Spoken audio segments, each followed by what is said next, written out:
40 ICLLT event will be in-person conference at Gazi University next year.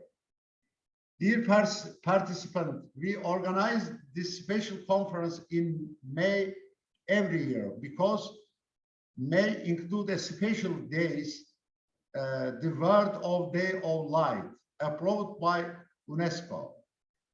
As well known, light has not become an object that makes our life easier and allow us to see, but also an important part of the technology. The technology that developed after invention of the laser gave the title of enabling technology of the 21st century to photonics technologies. The trend optical and photonic technologies, which has been accelerating in last 50 years, has reached dizing speed. Today, the global market of the optics and photonics technologies reach $500 billion. All this development highlights the importance of scientific research and technology development in optic and photonics field.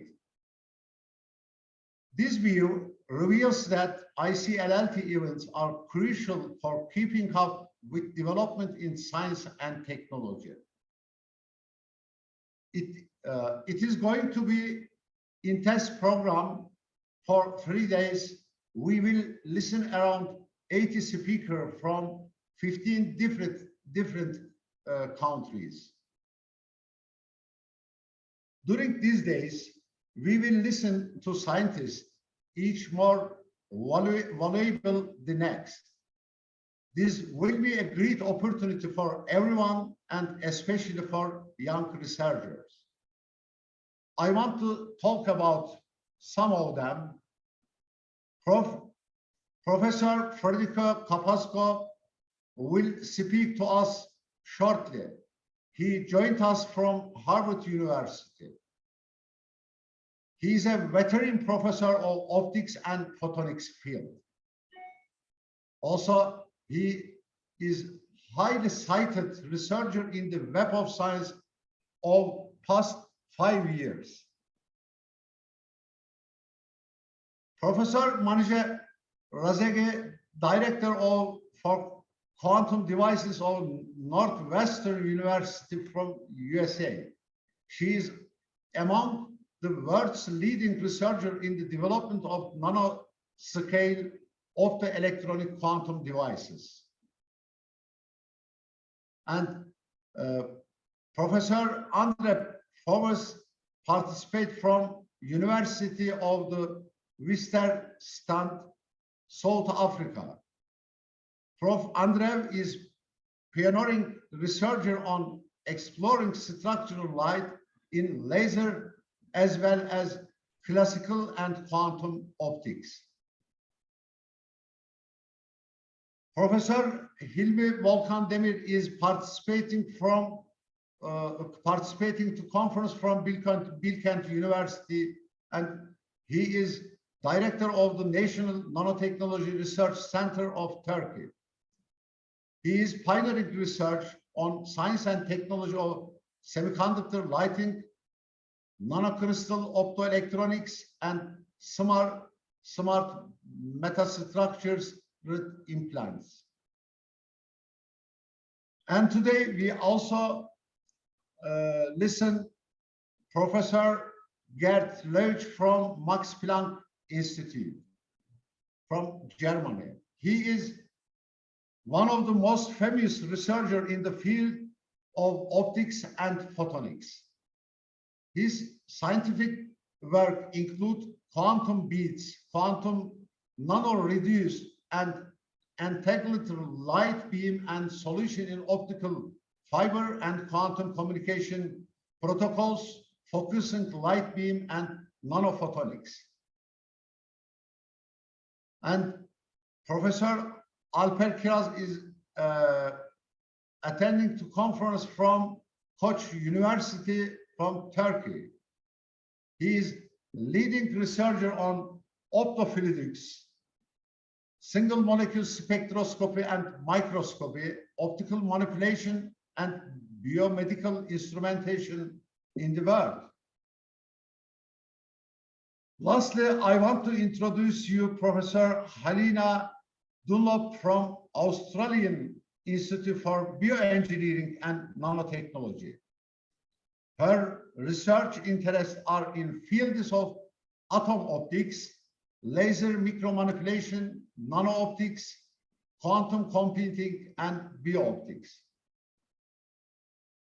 Dear distinguished participants, apart from this researcher, there are very valuable researchers who will speak here for 3 days. I would like to introduce them on one by one, but unfortunately, we have limited time for this. I ask them to understand me.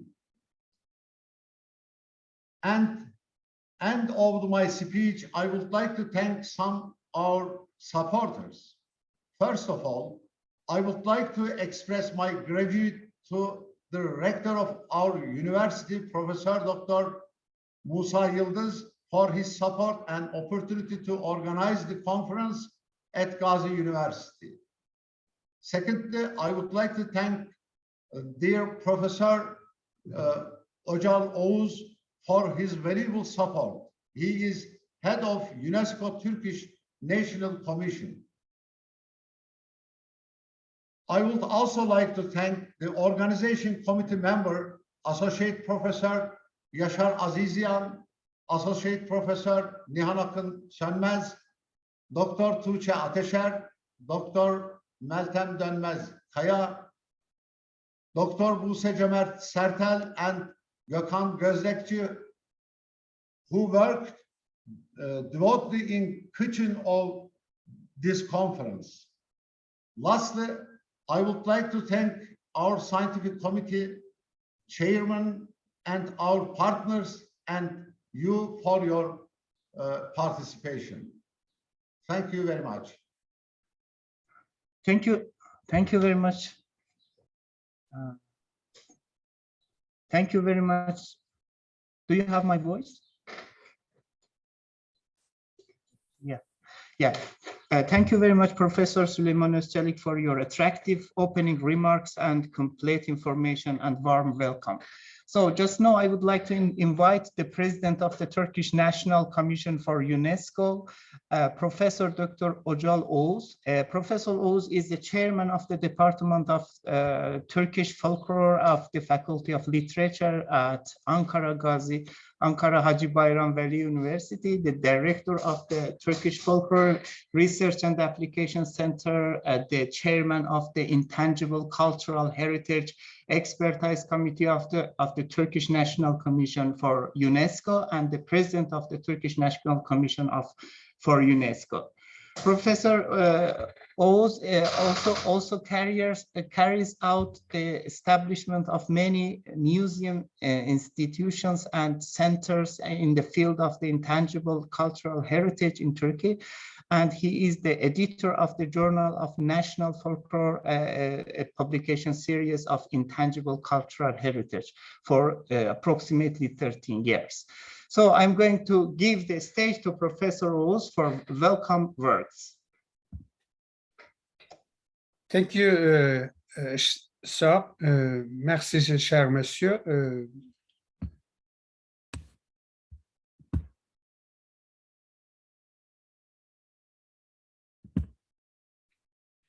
Dear distinguished participants, good morning. Bonjour à tous. Si vous permettez, je voudrais continuer en Türk. Sayın Rektörüm, değerli katılımcılar, hanımefendiler, beyefendiler.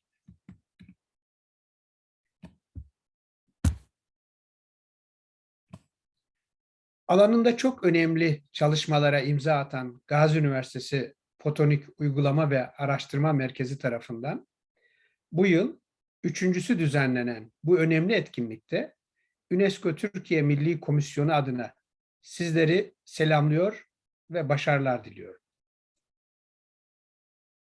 Bilindiği üzere 2013 yılında UNESCO 37. Genel Konferansı'nda alınan karar doğrultusunda 2015 yılının Uluslararası Işık Yılı ilan edilmesinden sonra 2017 yılında Kasım ayında Paris'te gerçekleşen UNESCO 39. Genel Konferansı'nda 16 Mayıs gününü Uluslararası Işık Günü ilan etmişti. Bu ilanın gerekçesi karar metninde şöyle belirtilmişti. Işık bilimi ve ışık tabanlı teknolojilerin sürdürülebilir kalkınma, enerji ve toplum sağlığı gibi alanlarda karşılaşılan güçlükleri gidermek ve ülkelerde yaşam kalitesini arttırmak için hayati önem taşıdığı dikkate alınmaktadır. Diğer yandan ışık kirliliğinin doğaya ve insan hayatına olumsuz etkilerinin de farkında olunması beklenmektedir.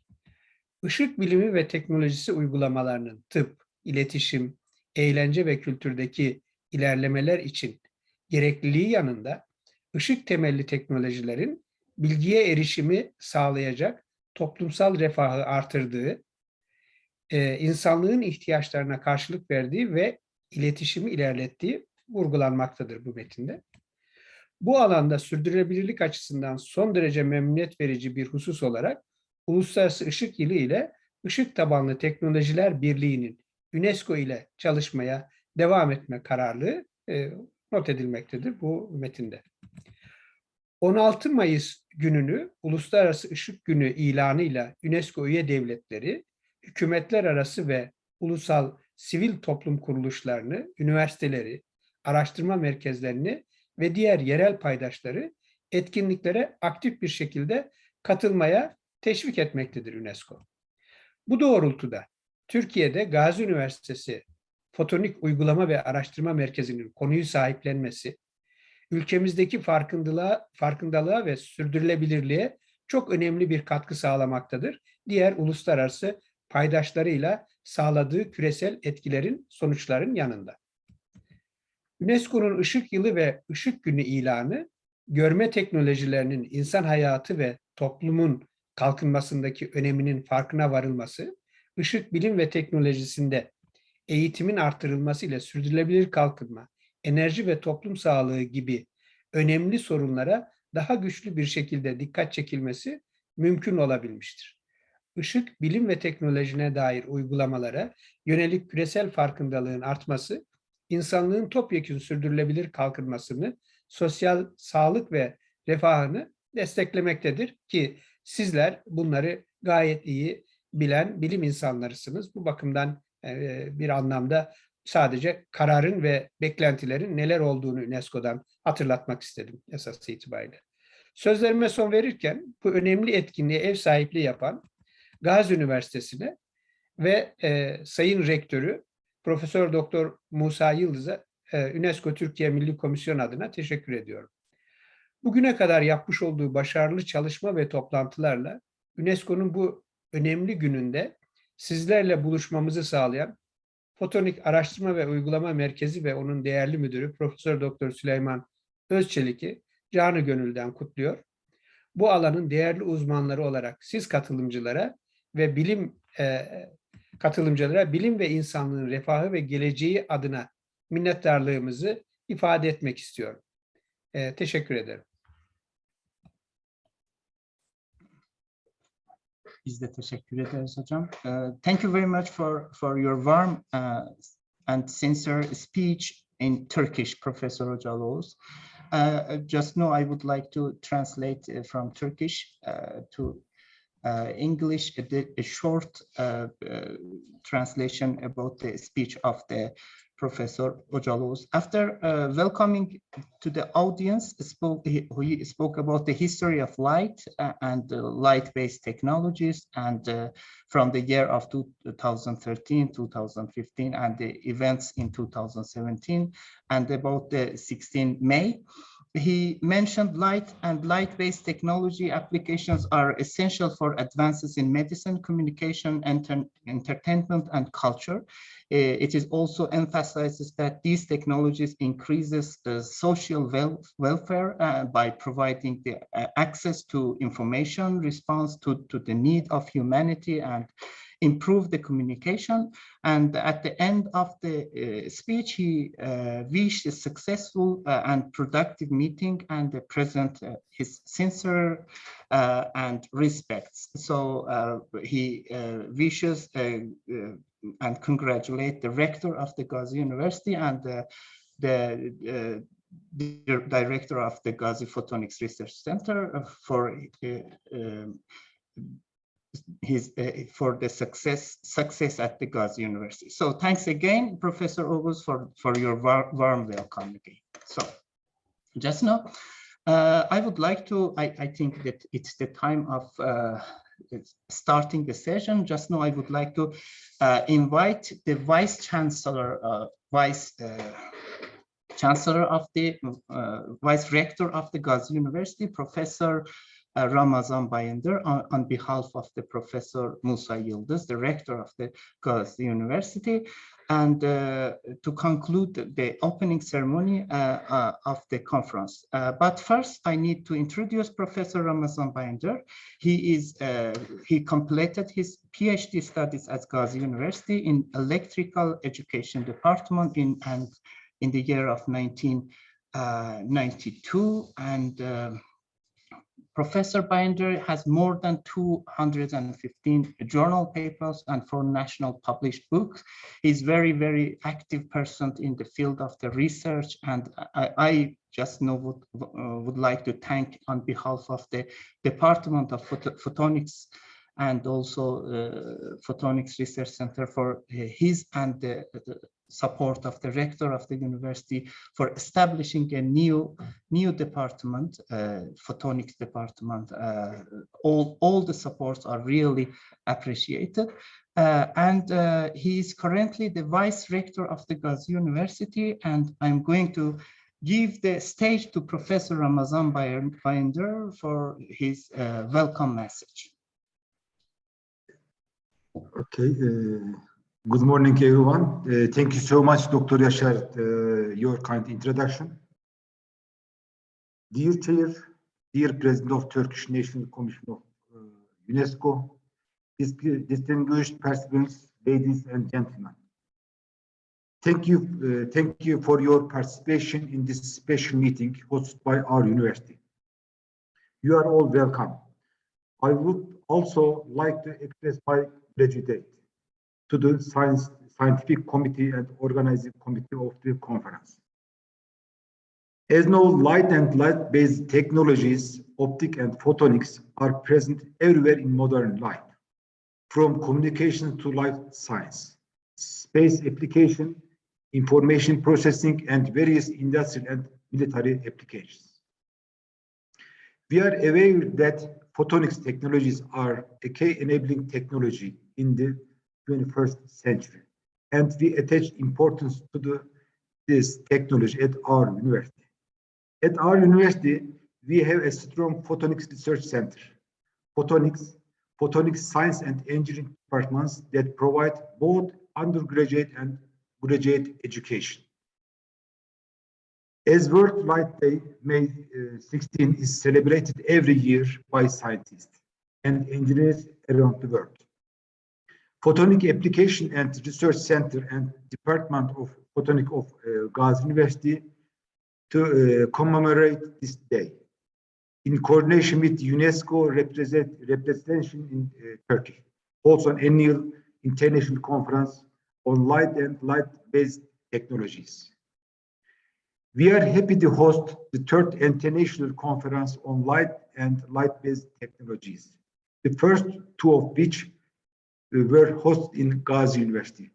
When we look at the conference program, I see that there are around 80 speakers from 15 different countries. Among them are leading researchers in optical photonic technologies. But the most important, the presence of young doctoral students. This makes us the future with hope. I hope the conference will contribute to the development of optical photonics technology globally and development of scientific technological collaboration among scientists. I wish it to be successful and fruitful conference. With my respects and good luck, everyone.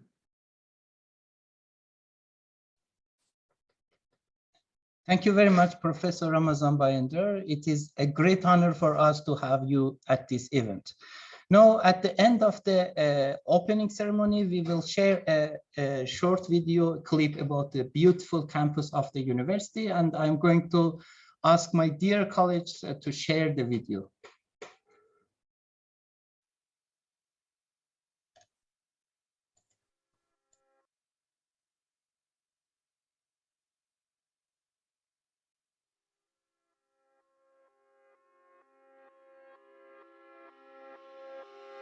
The Turkish Republic institutionalizes its educational policy with Gazi Secondary Teaching School and Gazi Institute of Education. Gazi University finds its strength in this rich heritage and in Mustafa Kemal Atatürk, its founder, while shaping the future of its students and of Turkey. Gazi University, which is one of the highly respected higher education institutions in Turkey, is also among the best 500 universities in the world. It offers the widest range of academic programs in Turkey. With its competent and proficient academic staff, Gazi University provides its students with the opportunity to receive a good education in several areas. It also lays emphasis on culture, art, and sports so as to build a civilized society and to raise modern individuals. Therefore, various cultural, art, and sporting events are held throughout the year on almost every campus of the university.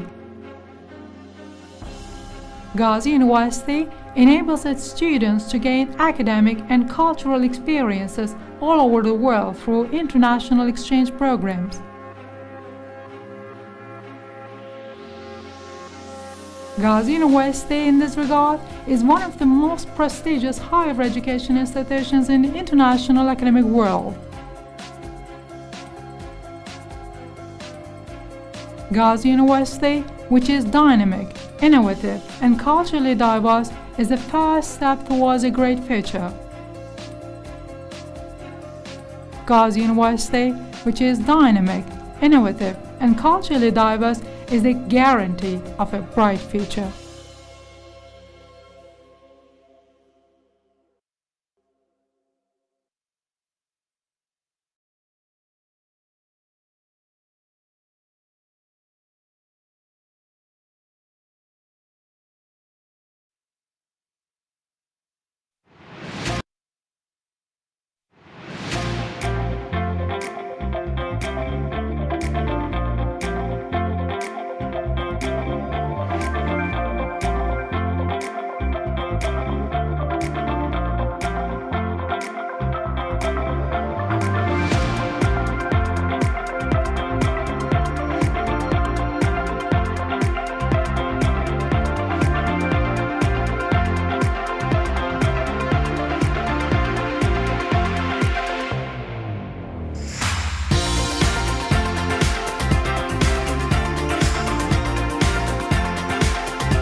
So I think it's the time to start the first session. And in this session, we have two plenary speakers and two invited speakers. And the first plenary speaker is Professor Gerd Luch from Max Planck Institute, Germany. And I would like to introduce shortly, he is the Vice President of Optica, also Optical Society of America.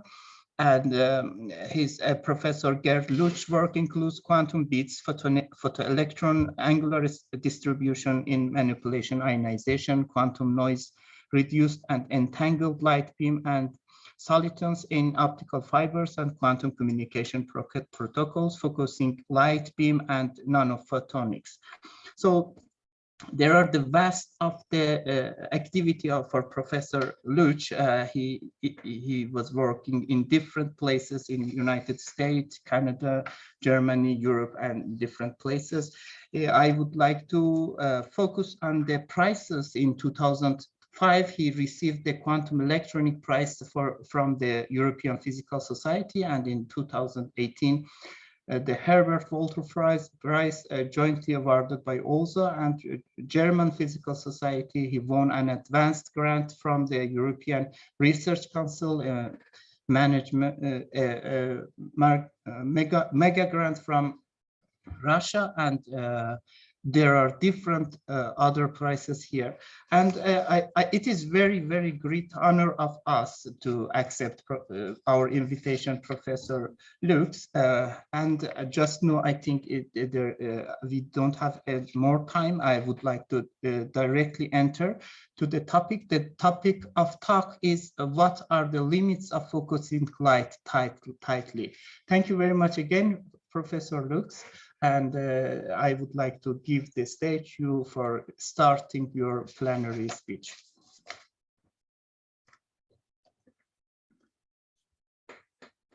Yes, thank you very much, Professor Azizian. It is a great privilege to start your conference, and I very much appreciate the invitation, and I thank the organizing committee for inviting me. So I think you should see my screen now.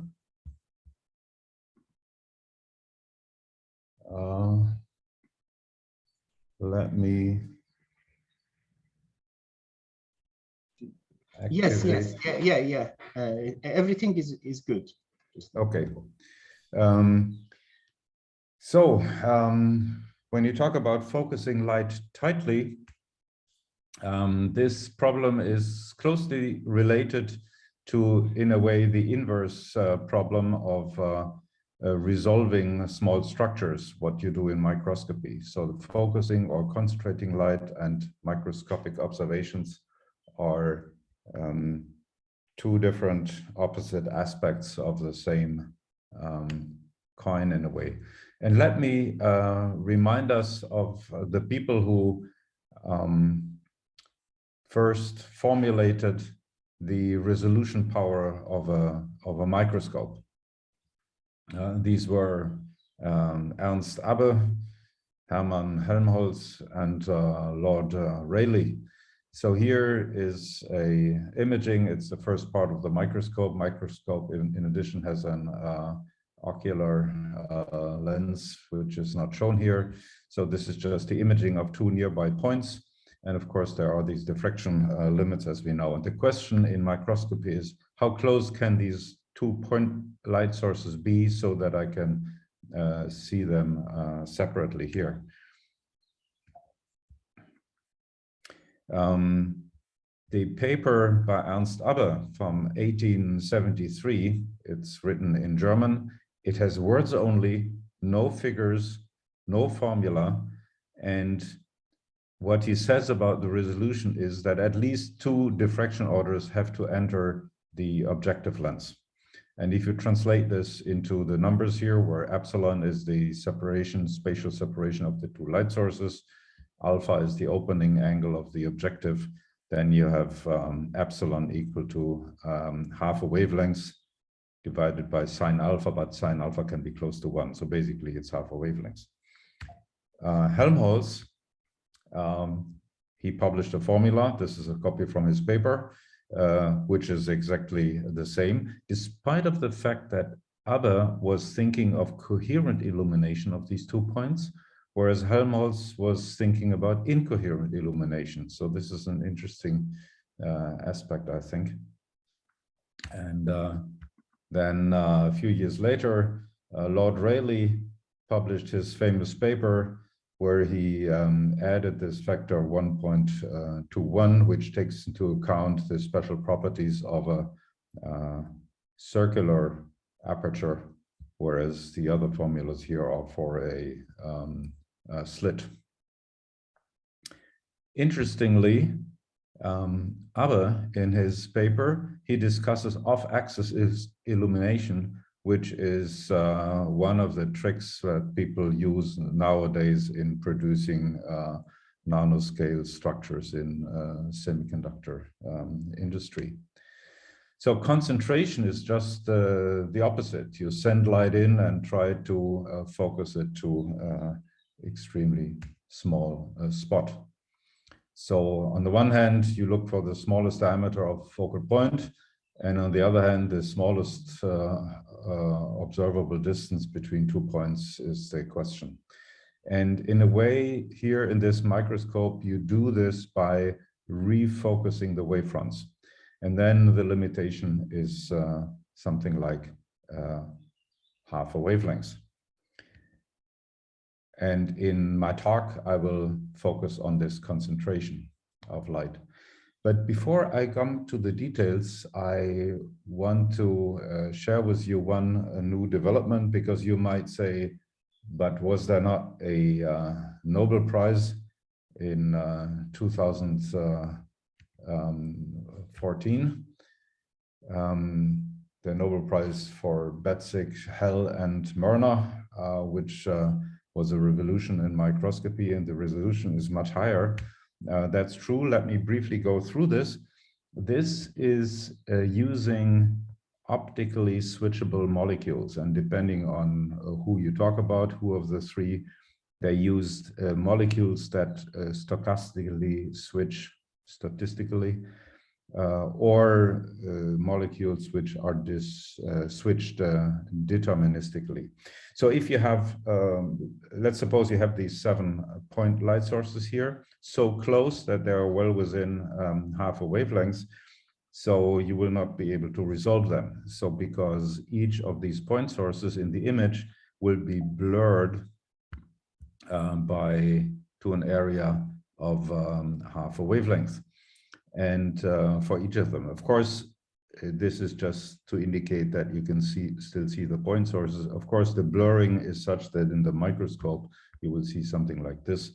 And so they are not resolved. This is if they all emit. If they are optically switched, then hopefully if only one can be active, then you will see only one of these blurred diffraction patterns, and then you can determine the center and store the center in your computer, and then you repeat the measurement with other molecules emitting one by one, either stochastically or deterministically, depending on which particular technique you're using. And then you remember all this in your computer, and eventually you cover this high resolution image. But this is not concentration, this is localization. So this is an important aspect. By the way, there is a new development using phase information and using phase sensitive measurements. The most recent development was kicked off by Mankai Zhang from Singapore National University in 2016. And the talk by Luis Sanchez Soto will deal with this question. It's today at 15:10, and I will surely watch this. Okay, so now concentration. If you have light waves and you want to concentrate them as much as you can, it's in the microscopic slide, you saw that the opening angle plays a role. So the best you can do is send light in from all directions, as indicated here. Of course, you have to consider that light has vectorial properties, so you will not have an ingoing scalar wave with the same amplitude everywhere on a sphere, but it will be some vectorial property with some vectorial pattern, and this is a special aspect of light. There is a talk later today by Andrew Forbes, which was already highlighted in the introduction, and then tomorrow by Halina Rubinstein-Dunlop, which was also highlighted, and they deal with other details of vectorial structures light. I just want to make this advertisement. Now for concentration, it's interesting to understand that the total energy flux through the sphere, as you look at this incoming beam, will be independent of r, the radius of the sphere. So since the surface of the sphere is proportional to the square of the radius, the energy flux density locally will go as 1 over radius squared. So there's a finite fixed value of energy flowing through all these spheres with smaller and smaller radius. But that means that the energy flux will kind of diverge as you come to 0. And if you look at the electric field instead of energy flux, it will not be 1 over r squared, but 1 over r. And then there may be even, as we know, some other evanescent terms. So it looks like there is a singular behavior, and maybe there's more than just the limit of lambda over 2. So how about focusing to a sub-wavelength structure? As we know, there's resonant field enhancement, and it can be explained in the following way. Let's take the basic experiment where you have a single atom at the center and you send in a single photon. So the first model for this absorption was put forward by Dick Brewer and colleagues in quite a while ago, 50 years ago. And it assumes that when you illuminate the atom, you have a diffraction limited wave coming in, which would give a lambda over 2 resolution spot upon concentration. Then the atom emits a dipole wave. It emits a near and a far field. And then the transmitted and the emitted far field interfere destructively. So this is how they describe absorption. So what is left is the incoming wave and the emitted near field. They survive, they will still be there. And this will give you this resonant field enhancement.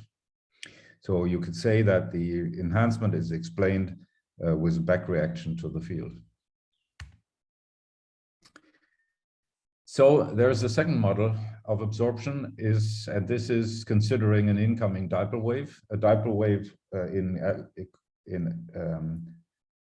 classical electrodynamics always has to have a dipole and the wave. This will be a solution of Maxwell's equation, and so a dipole wave has this this 1 over r term, at least outside the area where you have charges. And the charges, if you think of an atom or a sub-wavelength particle, this will be very small. In the case of an atom, there's a factor of 1,000 or 10,000 even between the wavelengths of light and the dimension of the charges. So you have this apparent singularity here. So what I plotted here is spontaneous emission. So this is the reverse, this is the emission. And the far field goes as 1 over r. Whereas when you have an incoming wave, which is the time reversal of spontaneous emission, you have this ever increasing up to the area where you have the charges. So this is this resonant field enhancement in this particular picture. So similar enhancement you have for plasmonic particles, but without the atom or plasmonic particle at the origin, when you focus light, you will have the diffraction limit, which is lambda/2. So in empty space, you will have lambda/2. If you focus to a small object, then you can have this strong enhancement. Now, what about combining in and outgoing dipole waves? So if you combine them, so to say, in phase, you have this singularity I just discussed. But you could also say that what if the electric dipoles at the origin of the incoming dipole wave and the one of the outgoing dipole wave, what if they are out of phase? What if in one moment the dipole corresponding to the ingoing dipole wave, the plus is up and the minus is down, and at the same time the electric dipole of the outgoing dipole wave, the minus is up and plus is down. Then the charges compensate. So this is as if you were in a region with no charges. So this 180-degree phase shift basically is like a minus sign. The dipoles have opposite phase, and so the dipoles cancel.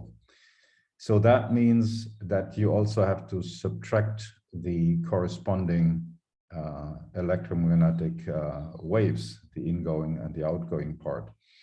And at first, you might think this gives you zero at the origin, but that's not true. It gives you a finite value and it recovers the diffraction limit. And of course, you will have a standing wave. You have the ingoing and the outgoing wave. They will overlap, and you will have these nodes and these maxima. The fact that the nodes are less pronounced close to the origin has to do with the vectorial properties of light, which I will not get into here. So the singularities cancel out. So also with this picture, thinking of the dipole waves, in and outgoing dipole waves with their diverging terms, with their near fields and singular far fields. This will describe the diffraction limit. And the fact that at the origin they don't subtract to zero. This is similar to the sinc function. So the yellow is like for a particular cut through this vectorial pattern. You see this orange line here, and I plotted the corresponding sinc function for comparison. So in the sinc function, both the numerator and the denominator go to zero as you go to the origin. And you can see they're not the same, but similar. So the physics that you have some surviving intensity at the origin is similar. Okay. So when you have such a almost singular behavior near a point particle, of course, this will be limited. If you have an atom, you can only send in a single photon. An atom cannot handle more. If you have a plasmonic particle, it has more electrons, so it can handle more photons at the same time, but it's also limited. But in principle, you have this 1/r singularity, and the electric field, for the electric field, 1/r squared for the energy density. And then you might ask the question, but is there possibly no fundamental limit for the electric field? Can it, in principle, go up to infinity? And the answer is no. And this goes back to Paul Dirac, who postulated the antiparticle of the electron, the positron, and who postulated that the vacuum is not a void, that there are vacuum fluctuations, there are virtual electron-positron pairs, so to say, ground states of the electron-positron atom-like system filling the vacuum. And it was Fritz Sauter who first said that if the electric field is so high that one of these virtual electrons during the time uncertainty allowed for by Heisenberg, if this virtual electron can gain enough energy to become real, then it does so. So this means the postulation was that if the intensity is high enough, you can create matter particle-antiparticle pairs in the vacuum. The full quantum electrodynamical description goes back to Julian Schwinger around 1950. Fritz Sauter published this in the early 30s, but he mentions that Werner Heisenberg told him that Niels Bohr voiced a similar idea in a talk. So Niels Bohr never wrote it down, but it's in a footnote in Sauter's paper. So in a way, I think this is quite interesting. For a long time, scientists thought light must need some medium to travel, and this medium would have to fill all of space because we can see the stars. Then with special relativity, there was a paradigm shift, and it was decided the vacuum is empty. There's no ether. No ether was the name of this medium which light needs to oscillate and to travel as a wave. But in a way, there is a modern ether, a modern quantum ether, which is Lorentz invariant and all these things. But you recover the old ideas if you want. So as a result, there is an ultimate limit for the electric field because there will be a plasma breakdown of the vacuum into matter and antimatter. For this, you need high power lasers. There was a Nobel Prize in 2018 for Donna Strickland and Gérard Moreau for their method of generating high intensity ultra-short optical pulses. The European Union is funding an extreme light infrastructure, ELI, with 3 pillars in Czech Republic, Hungary, and Romania. And the experiment, I mean, they want to do many experiments. The experiment we're discussing here still has to be done, but maybe it will be done soon. So if you create somehow highest intensity by focusing light, then at the region of highest electric field, if the field is high enough, you will get electron-positron pairs, not only one, but then several typically. People were thinking about how can you do this concentration with not so fast focusing optics, so combining several. So this is a project in Russia, which is complementary to the extreme light infrastructure. When you think about the limit to concentrate by focusing, there is a paper back in '86 by Bassett from Australia, who said that of all the multipoles, and if you expand the fields at the origin in terms of multipoles, then this will be a full set. Complete set, and only the dipole term contributes to an intensity at the focus. So if you want to focus, you have to mimic a dipole wave. This is what he said. So suppose this is such a spherical dipole wave, of course, with this vectorial property that I don't specify here. And then the formula for the maximum electric field with diffraction limited focusing is something like this here, 0.8 times 10 to the 10 volts per meter times the square root of the power in watts divided by the wavelengths in units of micrometers.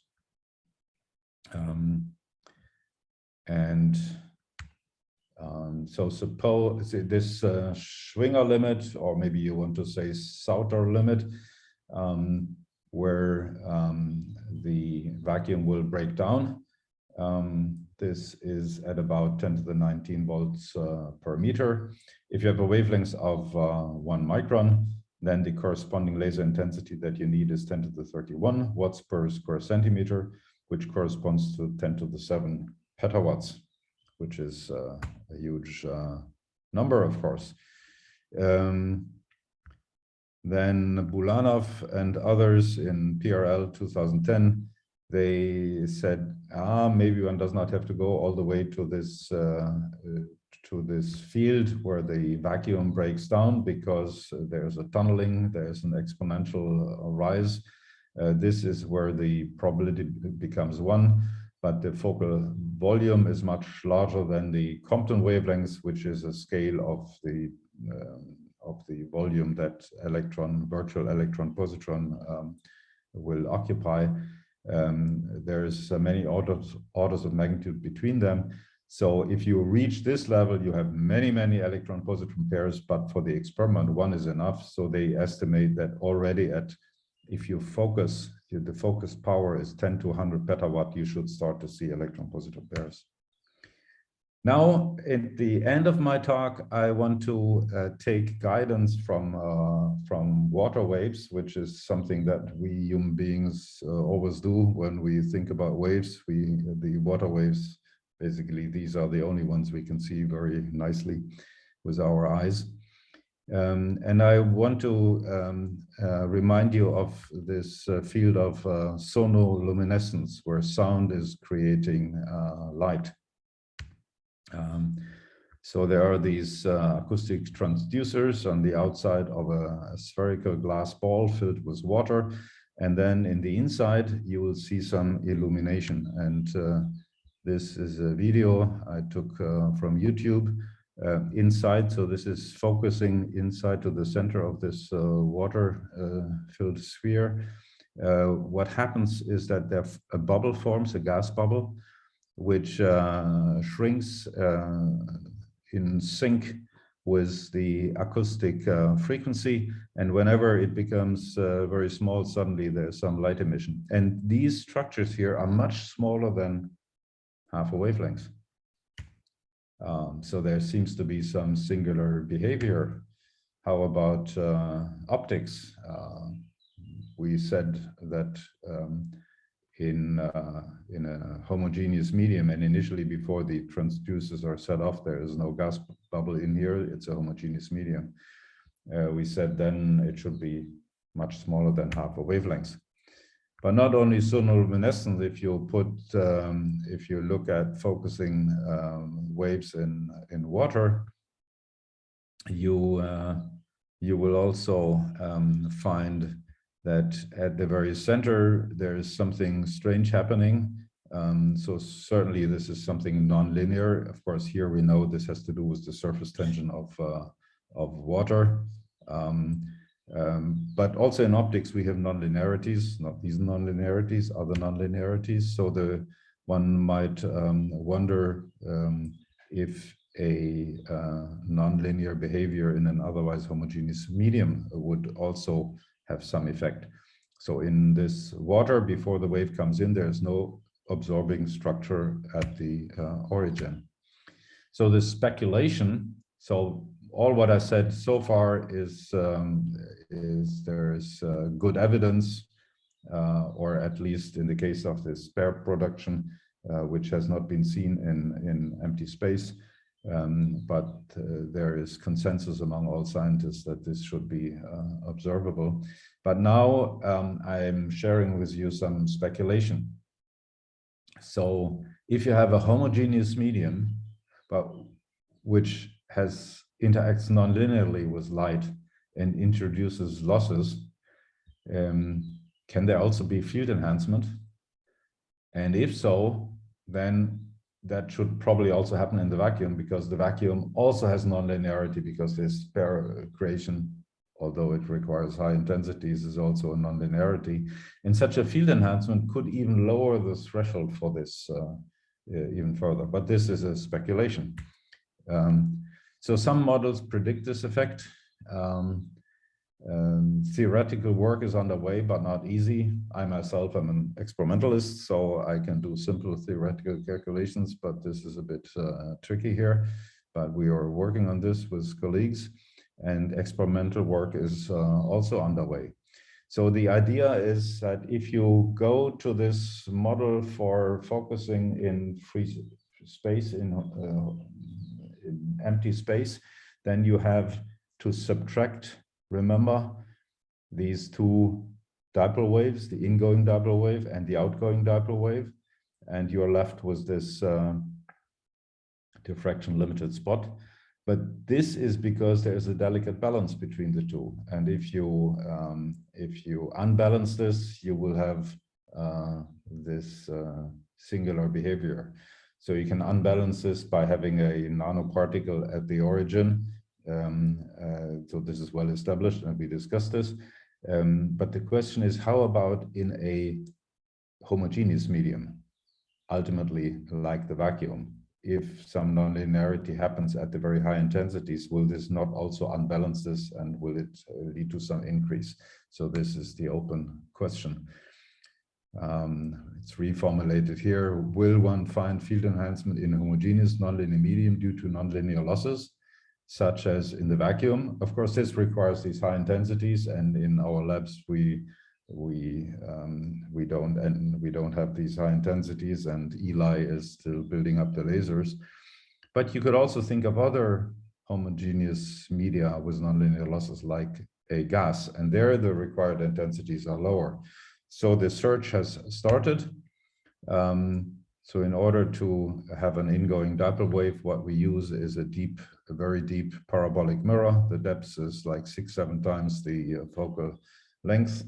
And in order to excite an ingoing dipole wave here, we need a structured light beam with this radial, so to say, radial polarization. It's a donut-shaped beam where the intensity is donut-shaped and the polarization is locally linear, pointing in the radial direction. So we filled this parabolic mirror with argon, and so there we see third harmonic generation, which is both the process, the effect that gives you nonlinear loss, but it's at the same time also a sensor for how high intensity one had. And so we have done simulation. What would we expect if the focusing the electric field inside would be given by this diffraction limited calculation without any enhancement? And we have done the experiment, and we see so far we saw no enhancement. The green is the simulation, the red is the enhancement. So this was without any adjustments, apart from the fact that the simulation was divided by 1.15 to make it closer, but this is almost one. This is a small correction. But the thing is, we still had aberrations. So for linear optics, the aberrations were not so high. The Strehl ratio of this deep parabolic mirror was 0.8. So normally in linear optics, you say, oh, this is almost diffraction limited. Strehl ratio is the ratio between the actual field that you have and the one that you would have without any aberrations. So 0.8 is almost 1. But for some reasons, this third harmonic generation, the signal scales as the 5th power of the intensity. So this explains this curve here, because here we increase the solid angle to maximum, from minimum to maximum. And so for the this 5th power means that you have to take this Strehl ratio of 0.8 and take it to power 5, and this gives you only 0.3. So it means that here we are still 3 times away from the diffraction limit. So while so far there's no enhancement, there is still hope, because these aberrations might mask the effect. So this is what we are working on right now. Okay, so all these thoughts, this is my last slide, are summarized in the following perspective article, which just came out yesterday, Extreme Concentration and Nanoscale Interaction of Light. So what seems to be clear is that there is a limit for the maximum field due to this vacuum breakdown, even in the vacuum. But the limit for the focal area in free space without focusing to structures, this is still a question that we are working on. So I hope at not too long in the future we have some more information whether this will can be observed, whether this enhancement exists or not. So with this, I thank you for your attention.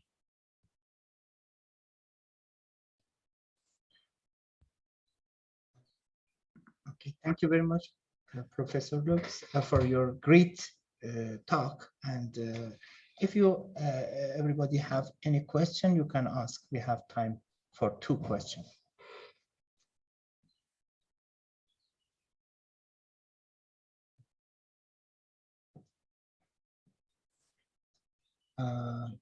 So I don't see anything in chat bar also, I think. So thanks again, Professor Lux. I think there is no question here, and I appreciate your participation. I would like to switch the second plenary speaker, Professor Andrew Forbes. Thank you very much. Thank you. And Professor Andrew Forbes is just I would like to say is the distinguished professor at Leeds University, South Africa. And the stage is yours, and you can start, Andrew. Thank you. Thank you, Yasha. Can you just confirm that you can see my slide? Yeah, it's okay. Brilliant. Okay, well, Gert is always a very tough act to follow. He's a brilliant speaker, but thank you anyway for the invitation to give this plenary talk so early in the conference program. So the short title of my talk is 1, 2, 3 Infinity. And if that title sounds familiar to you, perhaps you've read this very famous book by George Gamow. If you haven't read it, I highly recommend it. Fantastic popular science read, and he pokes a lot of fun at non-scientists along the way. And what I'm going to do in today's talk is explain to you how this is related to quantum mechanics, and in particular doing quantum mechanics with structured light. And so by way of introduction, let me say I'm from the University of the Witwatersrand. It's WITS for short. In fact, this year we are celebrating our centenary. And if you come a little bit to the left of this building, you see the School of Physics over here, just behind the trees, actually. And inside that building is my lab, and we play with structured light. And we create structured light by a variety of approaches, from digital holograms to metasurfaces and refractive and diffractive elements. So what do I mean by structured light? Because it is part of the title of the talk. So what I mean is trying to take light and ask yourself, how many degrees of freedom does light have? How many of those degrees of freedom can we easily control? And could we harness that control for novel science and enhancing applications? And I've summarized everything I understand about structured light in this recent review article. So you can go and have a look to read a little bit more about that topic. But to give you maybe a visual impression about some aspects of structured light, consider what we would do classically. So classically here you see Angela, who's now actually a colleague of mine, but back in the day she was a student, and she's bouncing some light off a spatial light modulator, the type of device you would have on your computer screen. And she's using a digital hologram or a computer generated hologram to alter, in this case, the phase and the intensity of the light. And so you see on a long exposure, she's creating a donut-like beam. And then in this little experimental animation that's created on a digital micromirror device, so a different device, you see structured intensity patterns. And what you can imagine is extrapolating intensity and phase to other degrees of freedom to control all of light's properties. But these images, of course, are all classical.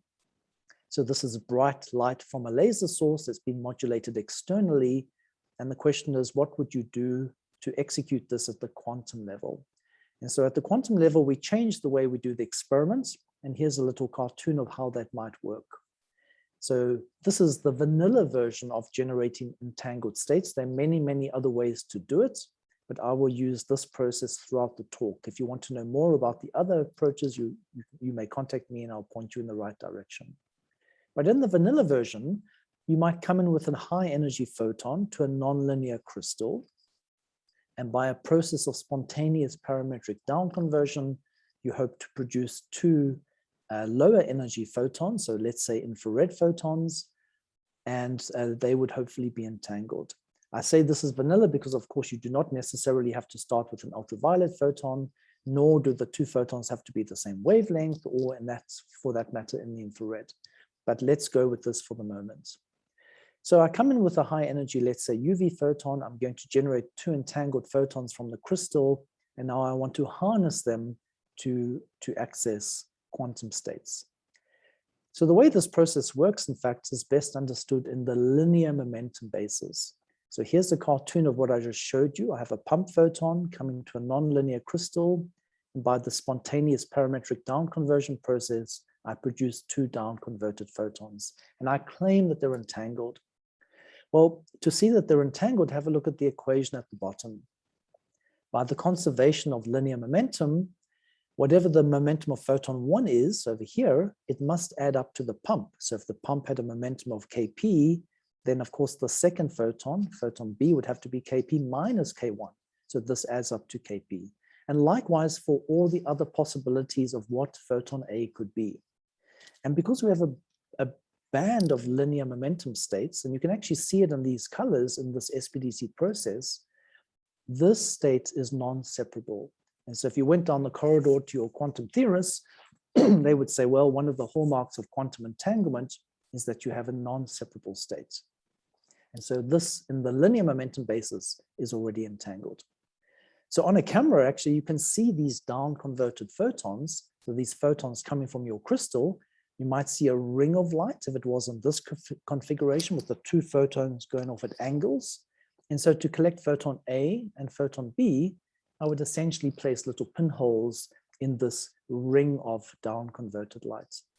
And I can tune the crystal to change how the phase matching works. And for example, I could just get a single blob of light in a collinear type setup. So the two photons would be going in the same direction now. And then, of course, I would collect the lights just in the middle, like that, and somehow separate them a little bit later, perhaps with the beam splitter. But the point is I can collect the two photons, and I know that they're entangled, but what I want to do now is bring in the idea of structured light. And to do that, I'm going to change the basis in which I express the entanglement. So rather than express it here in the linear momentum, what I'm going to do is I'm going to express it in the orbital angular momentum of the light. So I have a standard one-slide tutorial on orbital angular momentum. I did actually speak at this event last year. So if you were here, you already know this, but if you were not, let me remind you. So here is your textbook Gaussian laser beam. It's a blob of light with lots of light in the middle falling off to the edge. It doesn't carry any orbital angular momentum per photon. So we say L equals to 0 means 0 h bar per photon. If it's not, I'm ignoring the spin states for the moment. And the wavefronts are planar, at least near the waist. Of course, if it propagates away, it picks up a bit of curvature. But for the moment, let's consider the waist plane. And what I'm going to do is I'm going to twist these wavefronts and give them one twist per unit wavelength. So now I get this sort of spiraling looking pattern over here. You see that my blob of light has become a ring of light. It has an intensity null. And now I have 1 h bar per photon of orbital angular momentum. And I can twist it twice per unit wavelength. You now have a helical structure. You might have noticed that the ring got a little bit larger in its diameter, so did the null. And now I have 2 h bar per photon. I could do it 3 times and so on. And you see that the phase front is becoming quite complicated. And of course, I can go in the opposite direction. So rather than twist clockwise, I can twist anti-clockwise. And so I can change the sign from positive to negative. So this is the orbital angular momentum basis. And what I want to do now is go back to my cartoon of the entanglement process and see what happens if I bring in this degree of freedom of light. So here again is my crystal. I'm coming in with my photon, but now I'm going to concentrate on its orbital angular momentum, and I will go in with a Gaussian beam. And so it has no orbital angular momentum to begin with. But orbital angular momentum is conserved. And so whatever the pump value is, in this case 0, A and B must add up to 0. And now the question is, how many different ways can you add two numbers to 0? Well, of course, there are an infinite number of ways to do it. I could, for example, have photon A being +1, in which case photon B would be -1, or vice versa. Or I could make it 2 and -2, and so on. And you can see that, in fact, if I were to write this as the possibilities as a quantum state, I would have a state something like this. All the possibilities with their weightings, which are not necessarily the same. And again, this is a non-separable state. And so expressed in the orbital angular momentum basis, I should have an entangled state, but with the property that, in fact, I told you there are an infinite number of ways to add up to 0. So in principle, and I'll come back to this in a second, you should have an infinitely dimensional state. It's not strictly true because of physical parameters in the process, but in principle, it should be possible to push the dimensionality very, very high. Okay, so what would I have to do in order to express the entanglement in the spaces? And in the quantum world, a lot of what you do depends on how you measure. And so to measure, I need to have a pattern sensitive detector. I need to have a detector that's going to find this orbital angular momentum state, or for that matter, whatever other basis I choose, and detect it. And to understand how the detector might work, let's consider the creation step and use the reciprocity of light to make the detector. So in a structured light creation step, I might come in with my Gaussian beam, go through a digital hologram, a computer-generated hologram, or a meta surface, it doesn't really matter what this element is, and create some desired structured pattern. And the argument now is that if I come backwards through this hologram, so the conjugate of the hologram, with this particular pattern, then that is the only pattern that would go back to a Gaussian mode from the reciprocity of light. But a Gaussian mode is also the only mode that couples into a single mode fiber. And so the combination of this hologram plus the single mode fiber would be a detector that is sensitive to this pattern. And that's what we need to do in order to express the entanglement and the basis we want. So let's go back to the cartoon, and this time you see I've put a few blocks around the components. The green block is the creation step. I have a high energy photon going into a nonlinear crystal. I generate two photons that I believe are entangled. And now I have a detection step in each one, which is a combination of a hologram and an avalanche photodiode that's with a single mode fiber. And of course, I'm going to measure in coincidence. So I need to find these two photons that arrive together.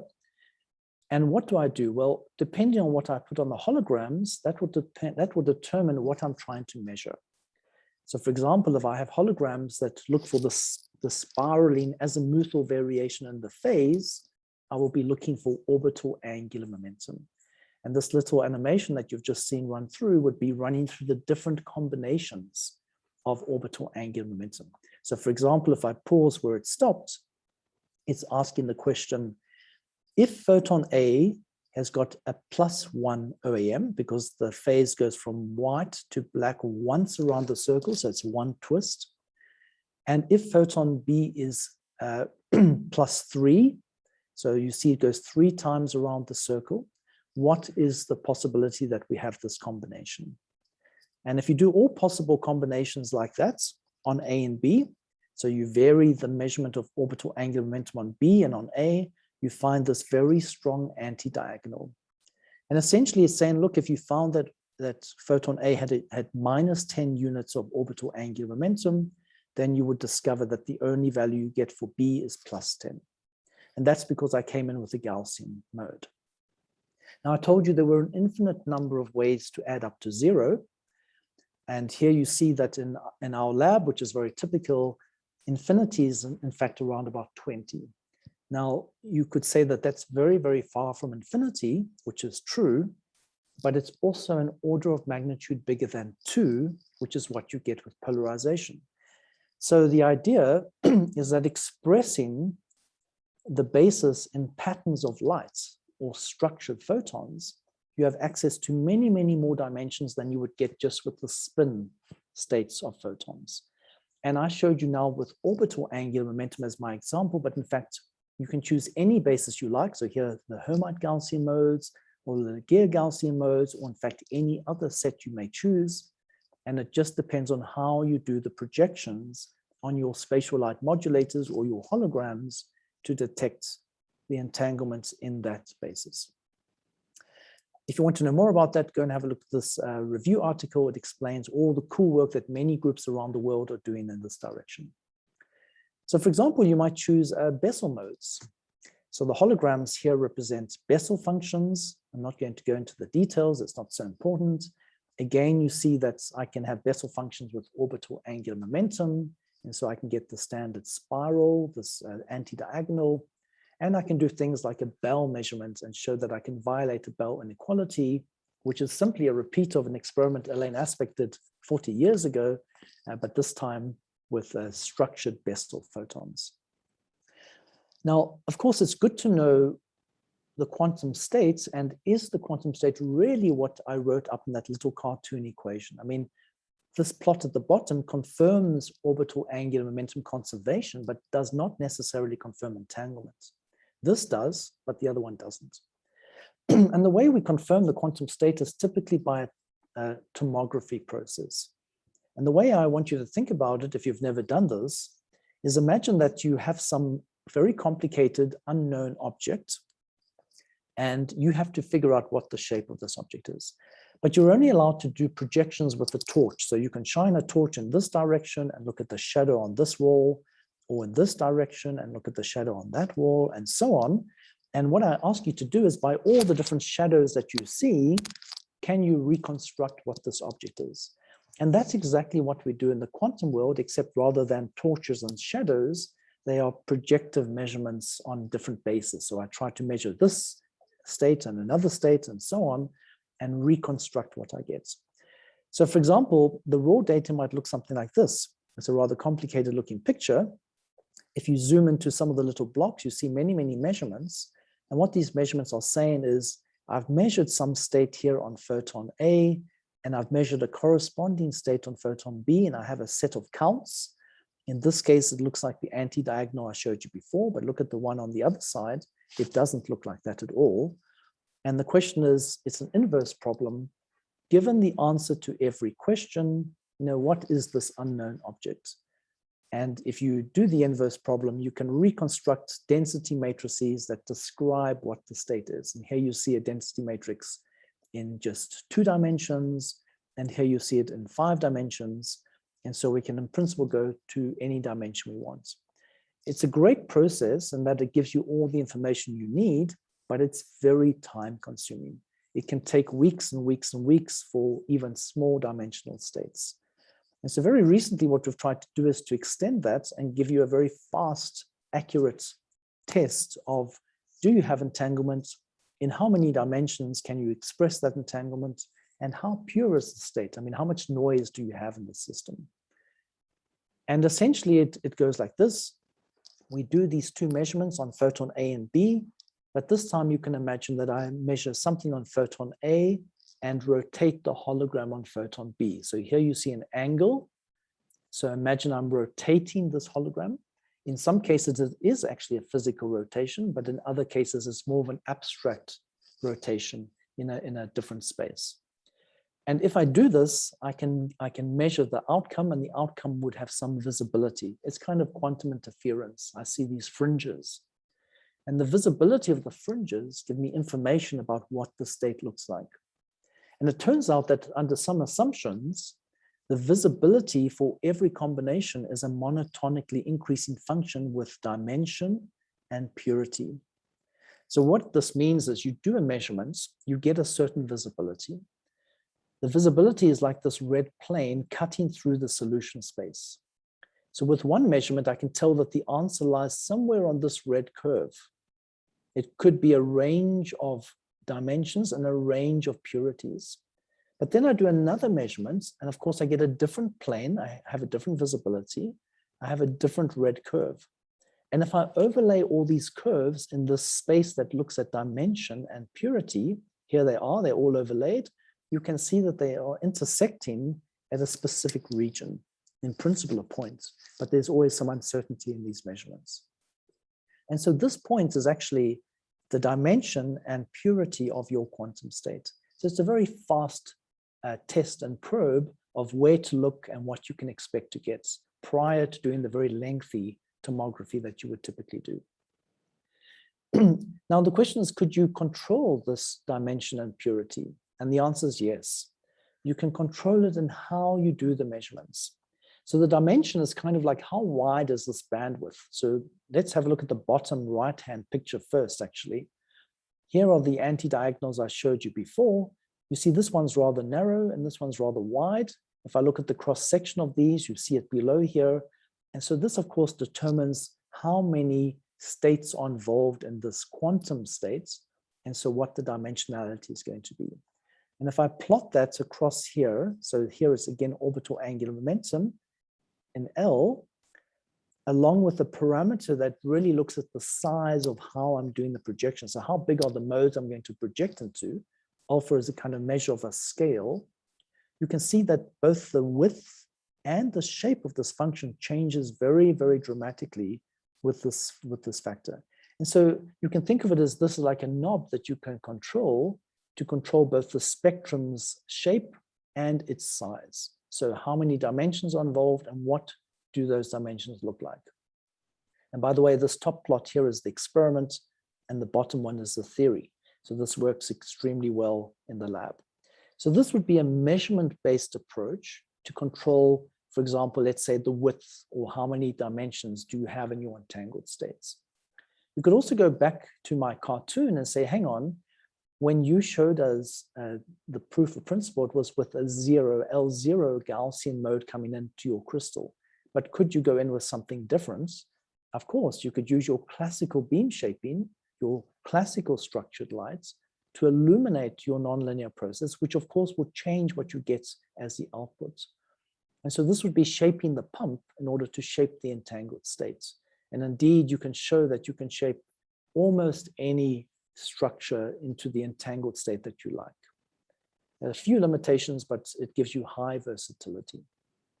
But even this approach, we still have projective measurements here, which are determined by the basis that we want to express things in. And so, you know, it's not really engineering the state, it's more like you're post-selecting the state. So the question is, could we do it in such a way that we have engineered the state to be something specific at the back end of this process? And so a few years ago, we tried to do this by using a Hong-O-Mandel filter. And let me explain the idea behind this process. So the idea is that I have my two entangled photons, but now I want to change the symmetry of the quantum state. So far I haven't mentioned that, but all the states I showed you were symmetric. It means that the two elements of photon A and B could be interchanged without changing how the state looks. But you have an anti-symmetric state where if you interchange photon A and B, it does change the way the photon looks. So how could I make my process go from symmetric to anti-symmetric? It turns out that all I need to do is put some Dove prisms into one of the arms. And what Dove prisms do, if you have two of them, is they just rotate images. So in the world of orbital angular momentum, a rotation is like a phase change. And what that phase change does, if I pass the two photons into a beam splitter, is that at the back end, I'll only get coincidences for the anti-symmetric states. And for all the symmetric states, I will not get coincidences. So this is more like a filter that cuts out what you have based on the symmetry of what you have. And to show you the proof of principle, we rotate the two Dove prisms to pass the anti-symmetric states that you see in green. And so if I adjust the path difference between the two photons, you see I get a peak, and this means that I have coincidences at the back end. But if I tune the prisms to stay symmetric, then if the path length is correct, you see that the coincidences go down to 0. And so this means that we have no coincidences at the back end. And so we've filtered out the states. And this particular step is very important for entanglement swapping and teleportation. Because instead of one crystal, like I showed you before, imagine that you have two crystals. So now you have 4 photons. So have a look at the little cartoon here on the left. I have a source of 2 photons, A and B, and a second source now of C and D. And I would like photon A to be entangled with photon D, even though initially they're independent. And the way you do that, one way to do that, is to use this cube of glass and project into this anti-symmetric state. And if you do that, you again can show this Honger-Mandel dip. And this confirms that we have got quantum entanglement in the system. And in fact, you can go on to show that you can do this very, very accurately. But it turns out you can only do it with this particular setup for only 2 dimensions. If you go up in dimensions, you reduce the purity of the state. It becomes a mixed state. And I'm not going to go into how to solve that. A little bit later this afternoon, Berenice is going to show a new state-of-the-art that lets you teleport, in principle, any dimension with just one entangled pair. So I encourage you to come and listen to her talk. Okay, so by playing around with the pumping of the source, the way you do the measurements, maybe some engineering of the state with these filters, I can access high dimensional states. And the question is, what would you now do with your high dimensional states? And there's a good reason for going to high dimensions as quantum states. The one is that, of course, you can pack more information into the photons, which means your information capacity goes up with the dimension dramatically, much more than you would get with just polarization. It turns out you also get increased security and robustness against noise as you increase the dimensionality of the states. So there are many, many good reasons for pushing towards higher dimensions, even though the technology and the resources have to scale unfavorably in many cases. And maybe the most famous example of using entangled states and single photons would be quantum key distribution for secure communication. So let me use that as the first example. And here you see a little cartoon made by one of my students many years ago, when this is very topical. So here we have Alice and Bob trying to communicate securely, in principle, across some insecure channel. And how does quantum key distribution work? So the idea is that Alice picks a particular state. So she prepares a state. And here I'm going to show it first with polarization. So she picks, for example, a horizontal or a vertical state, or diagonal or anti-diagonal. So she selects a state and she sends it to Bob. And what Bob does is he selects a basis in which to measure. So he chooses to measure in the horizontal vertical basis or in this diagonal anti-diagonal basis. So Alice chooses a state and Bob chooses a basis to do the measurements. And they agree on how they're going to assign a key based on their outcome. They discard all the outcomes where Bob chose the incorrect basis through a sifting process. The details are really not so important. What's important is that at the end, by comparing what they got, they can generate a key, and you can show that this is very secure. And you can do it either as a prepare and measure approach, or you can use a protocol that uses entangled states. And the idea behind going towards structured photons is that instead of just 2 possibilities, so we have a 0 and a 1, I can have a much higher alphabet. So for example, here would be a 3-dimensional alphabet. Here would be the holograms you'd have to use in order to do the measurements. Here you see the experimental states that you would have to use, which would be the equivalence in 3 dimensions to the 2-dimensional case I've just shown you. And here's the theory. So you see that we can reliably and with high fidelity construct the states that we need. So in other words, we have the toolkit to do it. And we can then implement it as our measurement system with our holograms in the QKD system. So we can use this higher alphabets in order to do QKD with structured photons. And you get 2 benefits from this. The one is the increased dimension, so more information. which also has the security and the noise resilience, but you can also use the properties of the photons themselves, the structure that you've given them. So for instance, imagine I do the measurement with Bessel photons. Well, Bessel beams are very famous for having a self-healing property. And that property translates to the quantum world if you express your entanglement in the Bessel basis. So here, for example, you see a density matrix that's very pristine. And now what I've done is I've passed one of the entangled photons through an obstacle, and you see that the density matrix is messed up, not surprisingly. But after a self-healing distance, I can recover the entanglements and find that with nearly high fidelity, I'm back to where I started. It's not that the entanglement disappeared and was recreated, it's that it was lost in the noise and can be recovered from the noise after the system. And so what you can do is you can use this, for example, to do quantum key distribution through obstacles, which is exactly what we did. So using Bessel photons, we have a high dimensional alphabet that is resilient to opaque obstacles. And so Alice and Bob can secure a key in principle through this system. You can also structure the photons not to get through walls, but just to get down optical fiber. Most of our optical fiber is single mode. You can play a quantum trick to get hybrid quantum states down single mode fiber. So this is rather than a two-dimensional states or high dimensional states, it is multiple two-dimensional states. And we showed this first over 250 meters. But what you can also do is have custom fiber that supports custom structured modes. And by expressing your entanglement in those modes, you can do high dimensional entanglement down custom fiber. And very recently, we showed that you could do this over 25 kilometers. But now all of these examples are peer-to-peer. It's Alice and Bob are communicating, but in a normal network, you want to communicate amongst many people, many nodes, not just one node.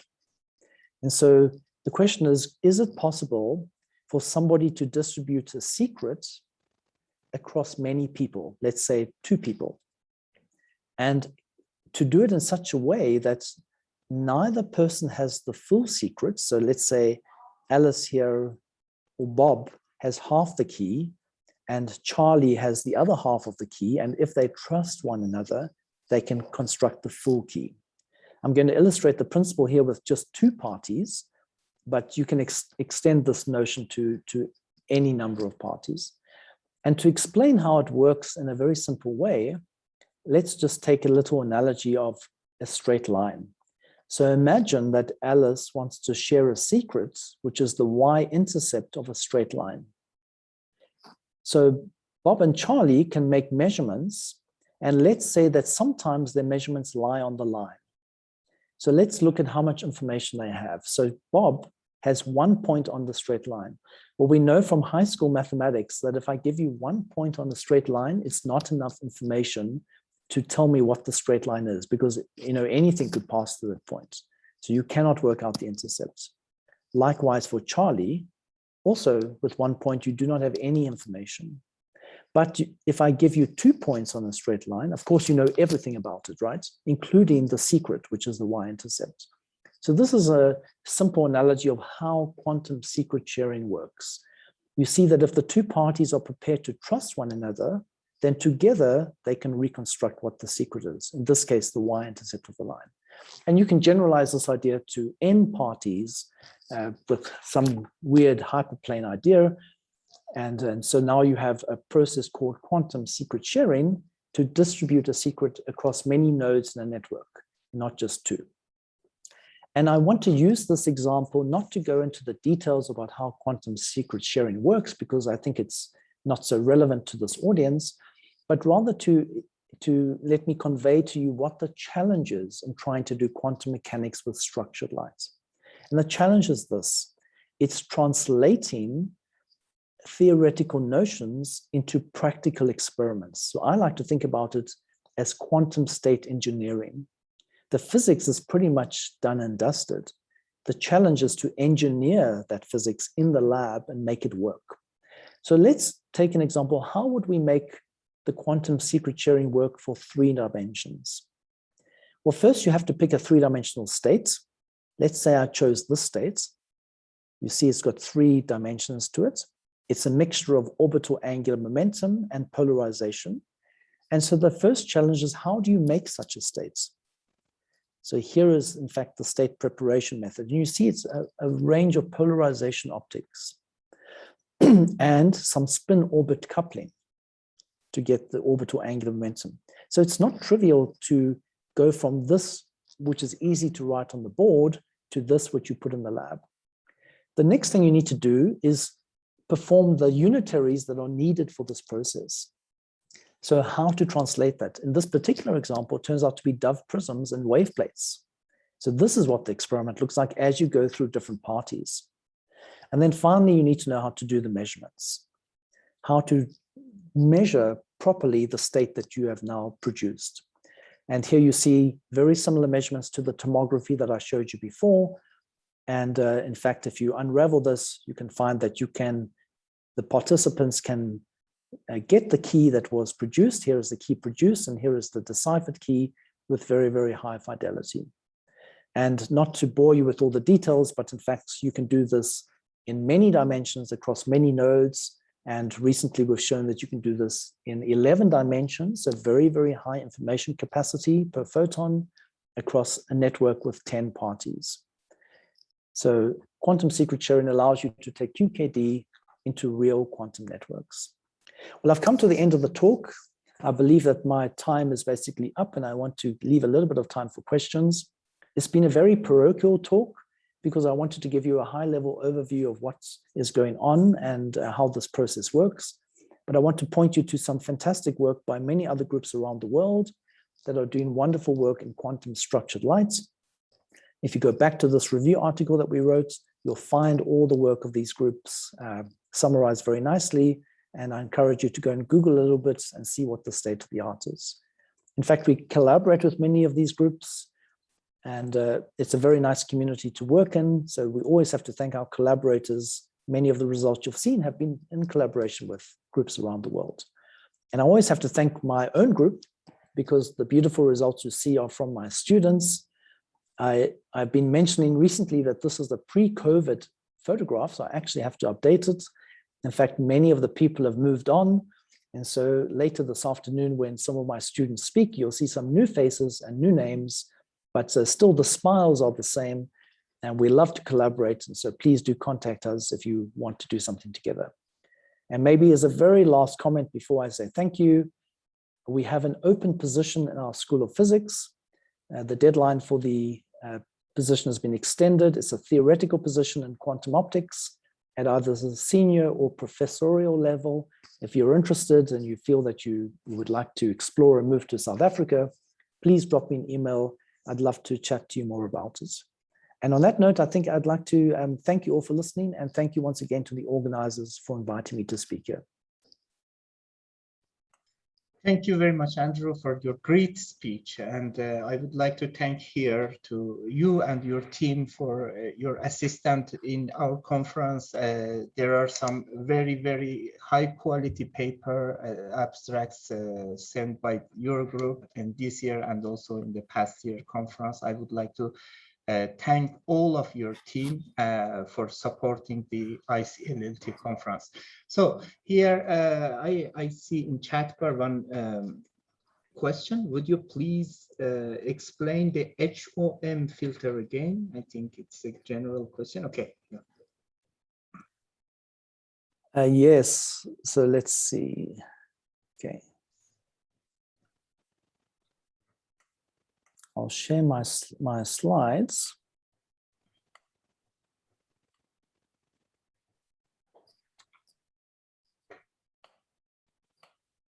All right, so hopefully you can see this. So if you Google Honger-Mandel effect, what you'll find, and actually I have some more tutorial slides that I didn't put in this talk, so I can also share that if you email me. If I put 2 photons into a beam splitter, people talk about the distinguishability of the photons. And if they are distinguishable, then you get 1 photon coming out of each port of the beam splitter. So you put one in, look over here, you put one photon in here and one photon in there, and then you'd get one out and one out. If they're indistinguishable, it turns out that both photons go in one direction or both photons go in the other direction. You don't get one in each port. But this is when you're talking about individual photons. When you speak about entangled states coming on, so the two photons entering the beam splitter are actually entangled, it makes much more sense to speak about the symmetry of the states. And you can show then that to get one photon out on port B dash and another photon on A dash, then the state has to be anti-symmetric. And if it is symmetric, you never get one photon here and one photon there. You get two photons in this direction and two photons in that direction, which means that if you look for coincidences, if you have two photons going only in one direction, nothing in the other direction, it's not possible to find coincidences. It's not possible to find one photon in each direction. And so that's why the counts go to 0.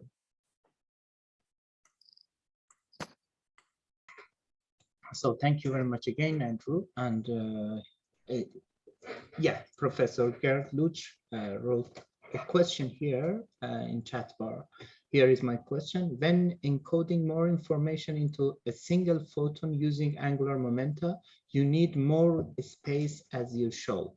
So alternatively, you could send the photon also in the smaller fundamental Gaussian and translated them in X and Y. Yes, absolutely right. That's quite correct. And it's a strange thing, right? So if you misalign your system, you suddenly have more dimensions involved. If you pick the wrong curvatures of the focal lengths, you suddenly find you've got more P modes, so you've got more dimensions. That's absolutely right. There are many, many ways. I choose orbital angular momentum as a nice way to illustrate the principle. But these days, in fact, going back to the pixel basis is highly popular. So Michal Malik is doing cool stuff just with positions again, but this time with a pixel basis. So there's certainly a variety of ways of going about this. And there's some clever tricks that can get you the dimensionality without sacrificing too much in resolutions. Yeah. But angular momentum states have, yeah. Yes, it forms a natural Schmidt basis, which is highly convenient. And you can measure it with a phase-only transformation, which is also highly convenient. So like everything in nature, you get nothing for nothing. So there are pros and cons to all approaches. Yeah. If you have any comments, Professor Lux, you can talk. We can open your microphone. You just know. Yeah. Yes. Yeah. Thank you, Andrew. This is fantastic. I think the advantage of using the angular momentum states is that they are an orthogonal basis, whereas if you translate the Gaussian, it's not orthogonal. So this is in principle possible, but maybe not quite as good. Yeah, the natural Schmidt basis is very convenient. Yeah, fantastic. Yeah. Okay, thank you very much for discussion and question, and also your great talk, Andrew. And just now, I think we don't have any question. I close the first part of the session 1, and after 10 minutes break, we will come back, and we'll start the second part of the session 1. Okay, thank you very much.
the meeting point of the roads between Europe, Asia and Africa, and a perfect interweave of cultures, Ankara, a culture paradise of 5,000 years.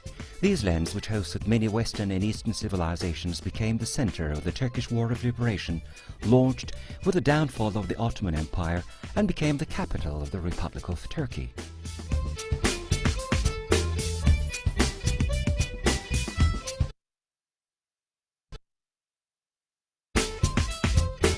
You can find the opportunity of treading the path of history by visiting the year-round open museums and open-air museums in Ankara, which serve as a bridge between past and present, remaining intact, defying thousands of years.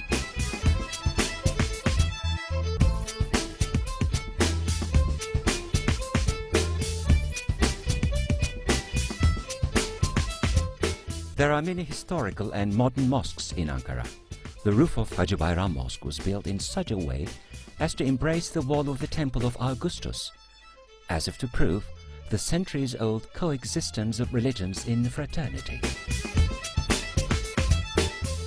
You should never depart from Ankara without seeing the traditional Ankara houses. Ankara is also one of the most important stops on the historical Silk Road. The inns, caravansarais and traditional bazaars of that period provide a safe transport, easy access and a wealth of purchasing opportunities.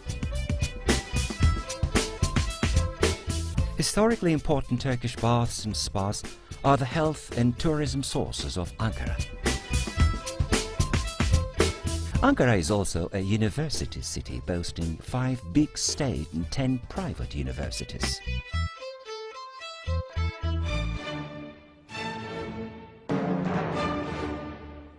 Ankara is also a city of art, life and entertainment. The state opera and ballet performances, the plays staged by the state and private theatres, the concerts by the Presidential Symphony Orchestra, as well as national and international festivals keep its people occupied for a whole year. Seymens, the swashbuckling heroes and traditional dancers from central Anatolia, may show up in all corners of Ankara.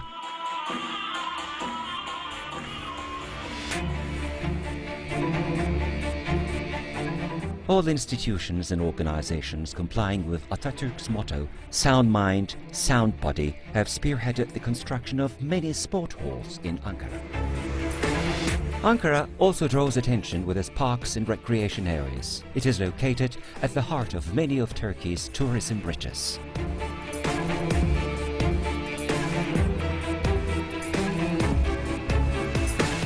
Ankara is the easiest city in terms of transport. Ankara is also easily accessible by air, land and rail from any country in the world.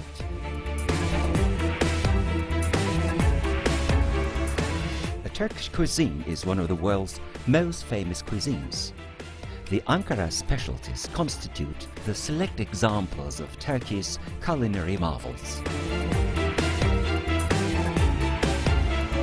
Ankara is the homeland of the Ankara goat, the source of clothes vying with silk for quality, the Ankara rabbit, whose wool is as light as Angora wool, the world-renowned Ankara cat, and the flower of love, also dubbed the flower of the prophet.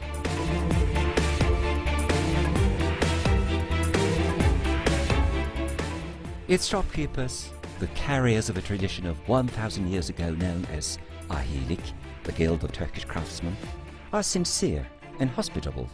They are generous, alms givers, and like guests, with their tables open for everyone. They are, in short, humanists. Ankara, of which Atatürk voluntarily became a fellow townsman, is a monument of peace, with its cultural foundation and a center of tolerance.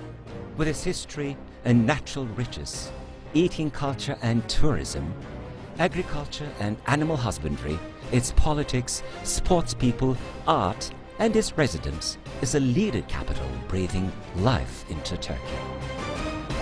A culture of paradise of 5,000 years. Ankara, the heart of Turkey.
So,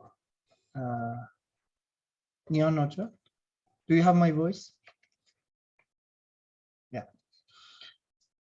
So I would like to start the second part of the session one of the invited speaker, Professor Martin Boos. I would like to introduce Professor Martin Boos. Professor Martin Boos from Oxford University. His doctoral work is in adaptive optics and confocal microscopy. Took place in the Department of Engineering Science and the University of Oxford from 1997 to 2001. And also, just now I would like to focus on his current research interest center on the development of new dynamic optical methods for applications ranging from biomedical imaging to laser-based manufacturing. He has awarded by different places, Young Research Award in Optical Technologies from the School of Advanced Optical Technologies at the University of Erlangen in 2012, International Committee for Optic Prize in 2014, and also he is the editor of journal. Just know the title of his talk is Advances in Adaptive Optics for Microscopy. Thank you very much, Martin, for your acceptance and help assistance to our conference. And I would like to give the microphone to you, and you can start. Yeah.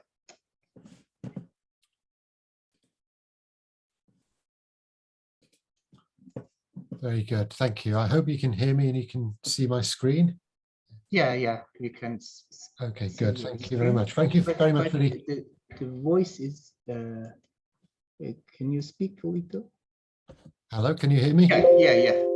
It's okay. Okay. Right. So thank you very much for the invitation. It's a great pleasure to be at this conference, and pleasure to talk to you about our advances in adaptive optics. And the specific advance I would like to talk about is, as you can see from the title, the building a universal framework for wavefront sensorless adaptive optical microscopy. And these are developments we've been working on to try and make adaptive optics for microscopes more accessible and more widely applicable. Now, the problem we're dealing with here is that in microscopy, we have to focus through a specimen. And when we focus through that specimen, we often suffer from problems caused by aberrations due to the refractive index distribution within the specimen. And we use adaptive optics to compensate for these particular problems. So here are some examples, work we've done across the years of where we've been applying aberration correction to microscopes using adaptive optics. And in all of these cases, we've been able to improve the quality of the microscope images by compensating for the optical distortions, the phase aberrations, which are introduced by specimens. And throughout this, through our work and work of many other groups as well, many different methods for doing adaptive optics have been developed. And what's interesting about this is that it seems that in every different microscope you look at, a different method has been developed. And we do not yet have a universal method which can be applied across all of these different applications. And so this is what we've been working on to try and come up with algorithms and strategies which can be more universal. And so I will illustrate those in a new method for this in this particular talk. So the basis of what we are doing here is using adaptive optical elements to compensate for the phase distortions introduced by the specimens. So you can see here that when the light propagates through the specimen, that the light will be distorted by the refractive index variations. So if we can place an adaptive optical element earlier in the system, we can, for example, pre-aberrate the laser light, which would be illuminating the specimen, and any emission light passing back through can also be compensated. And what we would use to do this is either a deformable mirror, which is of course a reflective membrane whose shape you can change in order to impart phase variations on the wavefronts of the light. Alternatively, we can use spatial light modulators, so liquid crystal devices, which operate in a different way, but serve the same purpose of allowing us to impart phase corrections onto the light beams. And if we incorporate these into our microscopes, then we can use them to compensate for the specimen-induced aberrations. Now, designing a system to incorporate these is one of the technical issues you have to overcome. But in additional to that is working out how do you actually control these devices. Now, traditionally, adaptive optics, it was originally introduced in astronomical telescopes and is indeed now widely used in a lot of astronomical telescope applications. And the mechanism there for determining how to control the adaptive correction element is to use a wavefront sensor, which senses the distortions in the light, which in this case would be coming through the atmosphere from the stars. And by sensing those distortions, then use that to control the correction element, to which will then remove the aberrations. Now, when you're doing this in microscopy, it's much more difficult to use a wavefront sensor. It is possible in some situations, but because of the nature of the specimens and the nature of the imaging process, using wavefront sensors is not so straightforward. So we've developed a lot of methods based around what we call image-based or wavefront sensorless adaptive optics. And the principle behind these is summarized on this slide, where what you do is you take a sequence of images, and for each of those sequences of images, you intentionally add an aberration using your adaptive element. And then you take a sequence of images with different applied aberrations, and from that collection of images, you can infer what the aberration correction should be, because we understand the image formation process of the microscope. We understand how aberrations affect that image formation process. And so we can construct ways of optimizing particular image-based metrics, which allow us, after a sequence of images, to compensate for different aberration modes, such as spherical aberration, coma, or astigmatism, and estimate those individually or indeed jointly in a multi-dimensional optimization problem. And we've designed various methods for doing this in an efficient way. And we need an efficient way because we want to be able to do this with as few measurements as possible, particularly because we're often applying these to biological applications, maybe even live specimen applications, where we want to minimize both the time and the light exposure to solve these problems. So this has been developed for many different types of microscopes, many different ways over the years. Give you some examples on a couple more examples on this next slide here, where using fluorescence microscopy, we've been able to show increased resolution in three-dimensional imaging, such as in the mouse embryo, fluorescently labeled mouse embryo on the left, or on the right in a multiple labeled Drosophila fruit fly embryo, where we can see multiple different colors, see multiple different features inside these specimens. And in each case, we've been able to increase the quality of these images by running these image-based wavefront sensorless adaptive optics methods. So let's look at what we're actually doing here and how we can improve on the previously used methods. So the overall goal of what we're doing in these methods is to find an accurate estimation of aberrations over the largest range of aberration sizes possible and complexities of aberrations with the fewest image measurements. And there are three main things we need to optimize in order to do that. One is how we represent the aberrations. In other words, which phase patterns do we apply? Another one is how we optimize this. What is the metric function by which we're optimizing these images? And what estimation algorithm do we use in order to predict what the aberration correction should be from the collection of images? Well, actually, what we're doing in this talk is looking at this jointly and saying, well, if we consider this all together, can we come up with a method which improves upon what we were doing previously? And the way in which we're tackling this is by using machine learning. Now, the way we're approaching this is considerably different, we believe, to other machine learning approaches in microscopy, and I will outline why that is. One of the reasons is that most of the machine learning methods you find in the literature in microscopy are concentrating solely on post-processing of images. And what we are doing here is different because we're using this inside a control loop, inside the operation of the microscope, in order to optimize the microscope. And we found that this enables us to improve considerably on our conventional algorithms, which we were using previously in this domain. So the concept is this, that we start off with an adaptive microscope with an adaptive element in it, and then we will take a sequence of images where we apply different aberrations onto the images. So we'll acquire a collection of aberrated images, just as we were in the conventional algorithms. Then we will take the information from those images, we will process it, and we will use that to control the adaptive element to then correct the aberrations with our best estimation of what the specimen-induced aberrations were. And this section here, this is what would previously have been our conventional optimization algorithms. We're replacing this with the machine-learned adaptive optics algorithm. Now, what we're trying to do here can be summarized in these points here. We're trying to get more efficient estimation from fewer images. We want to have better use of image information than we were using previously, and get this to work over a larger estimation range so we can have a larger amplitudes of aberrations which can work. We need to have something which is robust to microscope variation. And this is important if you're doing machine learning, because each microscope will operate slightly differently and have slightly different properties.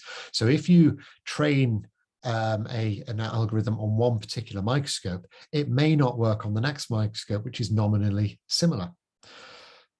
We want this to be trainable on synthetic data. Now, this is important. Most machine learning optimizations require tens of thousands, if not hundreds of thousands of images to train.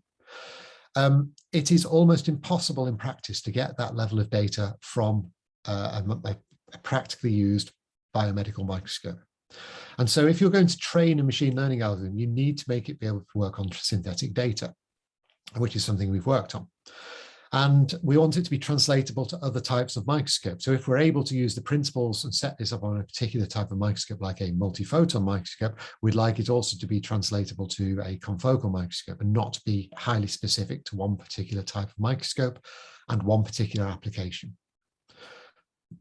So if you look at much of the previous work where people have applied neural networks to microscope-oriented problems, then you'll find that most of them are using deep convolutional neural networks.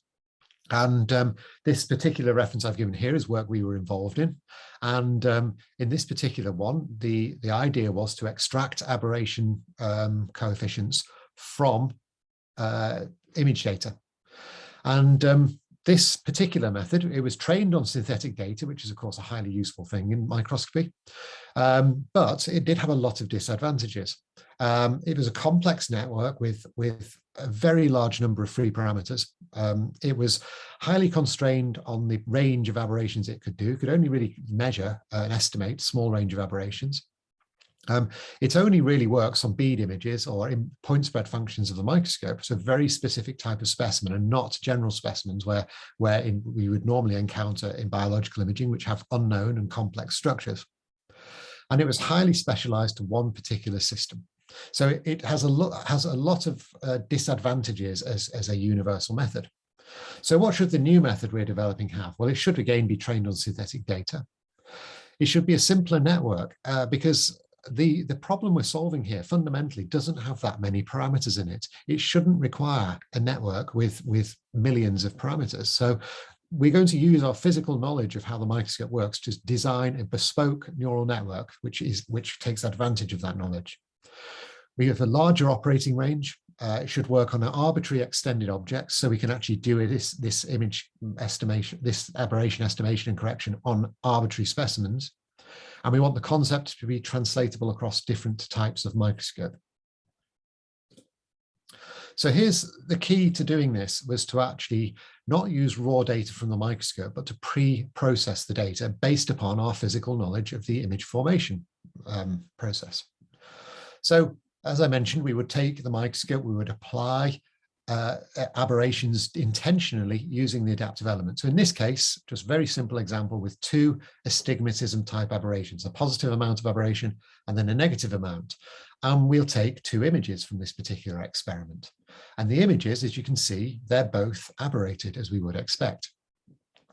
But we also know how the images are formed here. They are formed through a convolution process where the sample structure is convolved with the point spread function of the microscope. And because we've applied different aberrations here, we have two different point spread functions for this particular microscope. And this describes the images.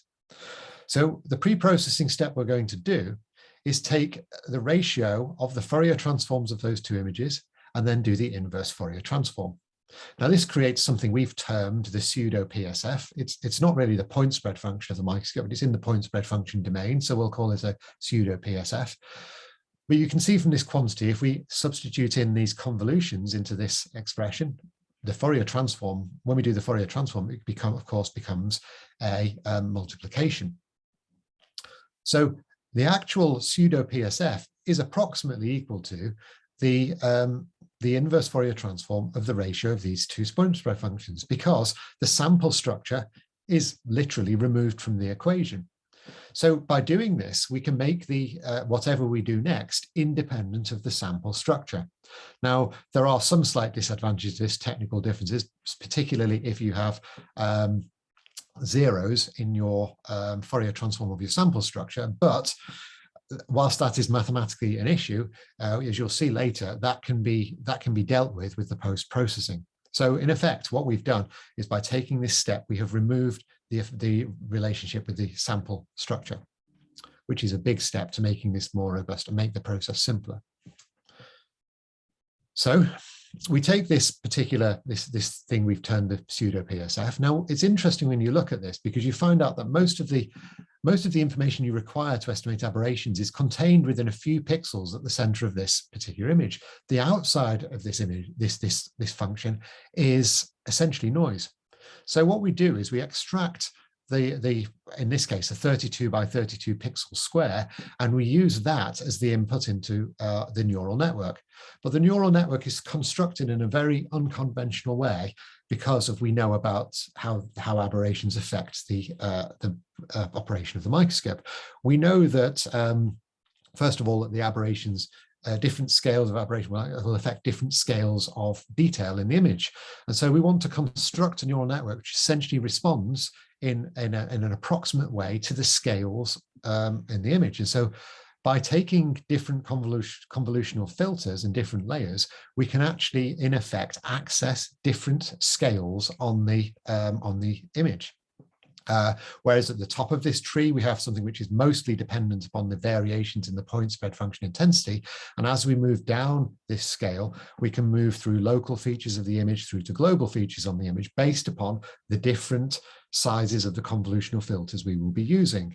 And this is extremely useful because it means within the neural network, we don't just have the usual approach, which is essentially a black box approach, where we don't know much at all about what's happening with these convolutional filters, and they're just optimized in a black box way. By constructing it in this way, we know there is some physical relevance to the different layers of the network. And so from all this information we've got through our convolutional layers, we can then use that through fully connected layers to estimate our Zernike coefficients. So this concept I've outlined here about why we want to get these different scales then passes through into this particular structure where we take the collection of input layers, where we've applied different input images, where we've applied different aberrations. We calculate these pseudo PSFs from pairs of these images, and then we perform different convolutional masks. So going down this column here, we see different convolutional layers where we will go through these different scales. And after each of these convolutional masks, we take each of the outputs, we do global max pooling, and then create one concatenated, fully connected layer, which includes information from each of these convolutional layers. So those of you who are familiar with the types of deep networks which people have used for this type of image processing in the past will see this is a considerably different bespoke structure which has been designed to deal with this particular physical problem. And you'll see after that we have a very shallow network. It goes through one fully connected layer to the output layer. And this is all we need to solve this problem. And this is much, much simpler than the convolutional deep networks which you've previously seen being used in this area. But what's also interesting here is this particular, normally the weights in the network are very difficult to interpret, but in this particular system, these weights here actually have some form of physical relevance and can be used to inform us about what's happening inside this network. And we'll see some of that later. So training is important, and I'll just briefly touch on that here. The way we trained this particular network, I told you it was about, we used synthetic data, but what we've used is a whole range of diverse specimen structures, some of which were based upon experimentally acquired data, so that the network not only is trained upon synthetic things, but also images, the type of image structures it would actually see in a whole range of different microscope applications. And then within the training data, we also used a whole different combinations of pixel sampling, noise sources, presence of high order spurious aberrations, the type we can't actually correct with our deformable mirror. And all of this enabled us to create a robust network which would be able to work on different types of microscopes, and even though it's trained upon synthetic data. So this is a very important step as well to make this work. So let's show you some comparisons. We will compare these new machine learning methods to conventional algorithms. And there's just two types of conventional algorithms I will show you. These are based upon our previous work. One of them is what we called a 3N algorithm, where we would go through applying different aberration modes and then different amounts of a particular aberration mode, and then use our models of the microscope to optimize that mode and go through them in sequence. The other one is one we've termed a 2N+1 algorithm, which enables us to sample all of the aberration modes we're sensing, and then do a simultaneous estimation of those modes. Now, if you're not familiar with this type of work, don't worry about the details of these. These are just two well-established algorithms which have been used in conventional forms of sensorless adaptive optics. And we'll use these as a benchmark to compare against the machine learning ones. Then for the machine learned algorithms, I'm going to show you that there are various different ways we can implement this with different combinations of inputs, test aberrations. But what we will do is just compare two of them. One of them in which we apply two modes, just one with a positive amount and one with a negative amount of astigmatism, so two input images. And then the other one is what we call a 2N method. So this is where we have pairs of each of the aberration modes we're trying to measure. So again, just two variations of the machine learned algorithms for comparisons. And here are the results which show you this. The red and the green curves will show us the conventional methods. The blue and the gray will show us the new machine learned ones. And in this particular example, we show various different tests on bead images. And you can see on this graph here, the number of sample exposures, which we've taken, the number of images we've taken, and the fluorescence intensity of these images. So the vertical here is essentially a measure of how well we've corrected the images. So the higher the value, the better the images are. And you can see very clearly here that the two machine learned methods converge much more quickly than the conventional methods. In other words, they're extracting more information from the images and enabling us to correct the aberrations more quickly. You'll see that one of these methods, which takes more, actually converges to a higher level, but does it much more quickly than the conventional method did. That was one particular example. If you look at an ensemble of different experiments, you can see in these particular experiments here, again, across all of those results, the new machine learned methods converge more quickly and converge to better quality correction than the conventional algorithms did. And you can also see the variability on these error bars here is much lower in the new methods. So this really is working much better than than using the same data than the conventional algorithms were.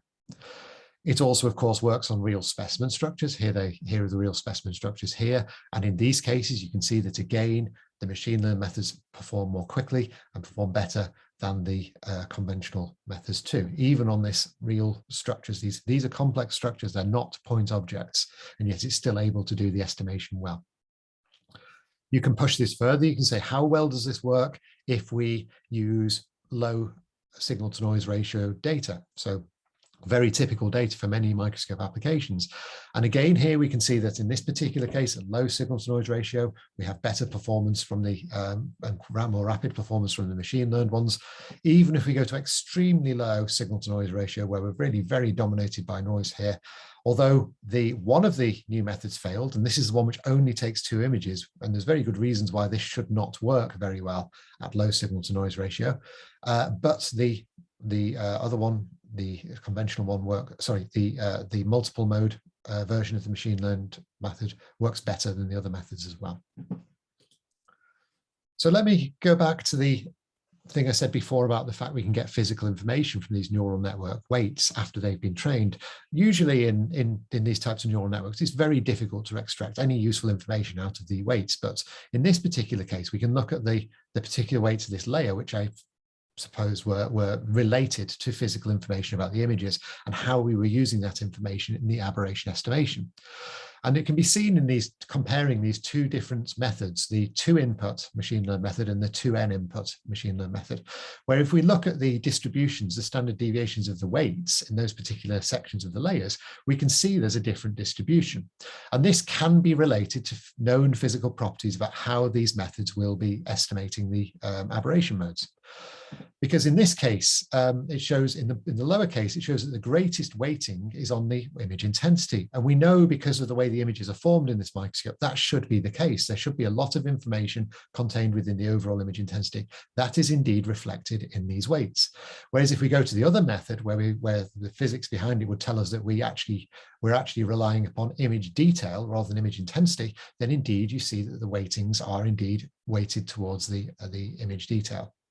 And so this backs up the idea that not only can we, does the neural network use physical information in its structure, we can also derive information about the process from those weights as well, which is a very unusual consequence of this bespoke neural network architecture. So to conclude, we've seen that by combining physical knowledge about microscopes with special neural network design, we can get more efficient aberration correction, using even as few as 2 images for extended objects. The network complexity here is considerably simplified. We are talking 2 to 3 orders of magnitude fewer parameters in these networks than we had in previous convolutional neural networks. And this is important because this leads to the expandability of this particular approach, and where we might be able to apply this further and expand it to more challenging applications. The new methods outperform the conventional algorithms in terms of the number of how much correction we get per exposure, and this versatility. We can now apply this to different microscopes, where we've started taking it to different types of microscopes, different applications, and different types of specimens, which is more versatile than previous neural network-based methods. And the concept is generalizable. We can take this further to different microscopes using the same type of architecture. We can train it on a different microscope and use it to work there. So we're getting towards the universal adaptive optics solution, which we really need for use in other microscopes. So I'd like to acknowledge my funders, and I also point you towards this particular website. If you're interested in adaptive optics or microscopy, I suggest you go there. We have a lot of interesting articles on there, which will help you get started and learn more about this. So thank you very much.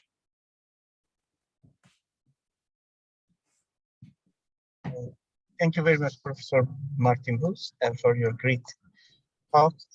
Any question, please? If you have any question, you can ask us, and we can open your microphone for. There is no question in chat box also. Okay, thank you again, Professor Bus. There is a question. Sorry. What? There is a question from Professor Jark. Okay, open it in chat bar or yeah. So yeah, in chat bar there is a question. There must be a limit to how far you can go with aberration compensation. It means that if the aberration introduces high spatial frequency, right? The limitation in correction is probably limited in most cases by your corrective element. So if your deformable mirror can correct a certain number of aberration modes, you're limited to that level of correction. In principle, this concept can be pushed further. So at the moment, we're correcting for low order Zernike aberrations, but we also believe this can be applied to much more complex high order aberrations as well, and that's going to be done in some of our future work.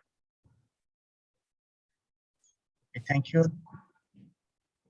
so much. Thank you. Okay, so the second and last speaker, invited speaker in this session, is Professor Hamid Reza Khalisi Fard.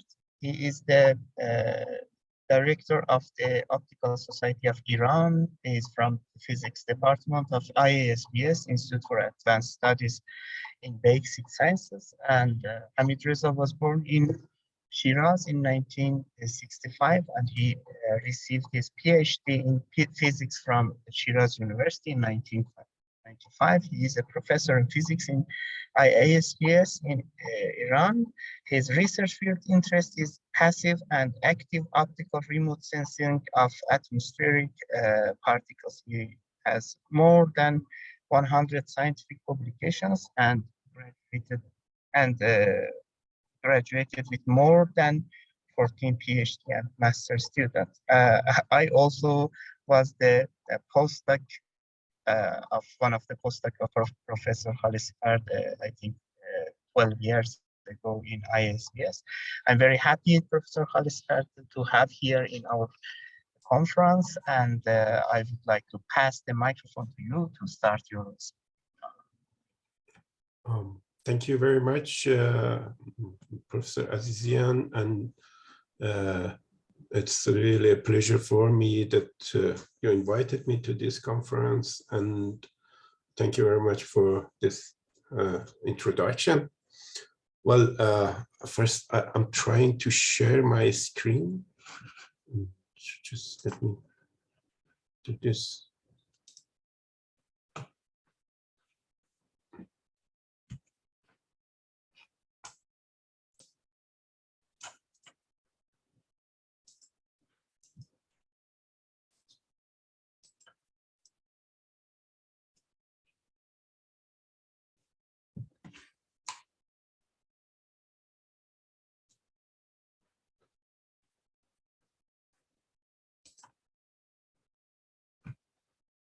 So do you have my presentation?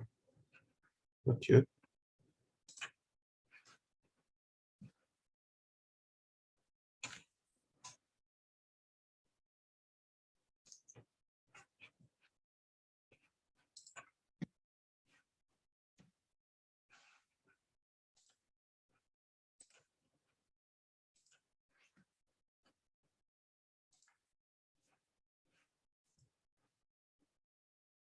Okay. So do you have my slides now? Yes, we have yours. Okay.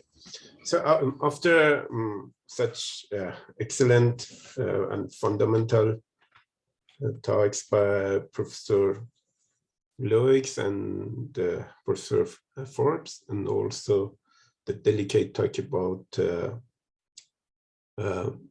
this adaptive optics in microscopy by Professor Booth, it's not easy to switch to something which is quite down to earth. I'm going to talk about optical remote sensing of atmospheric particles, which is mostly I will talk about dust, what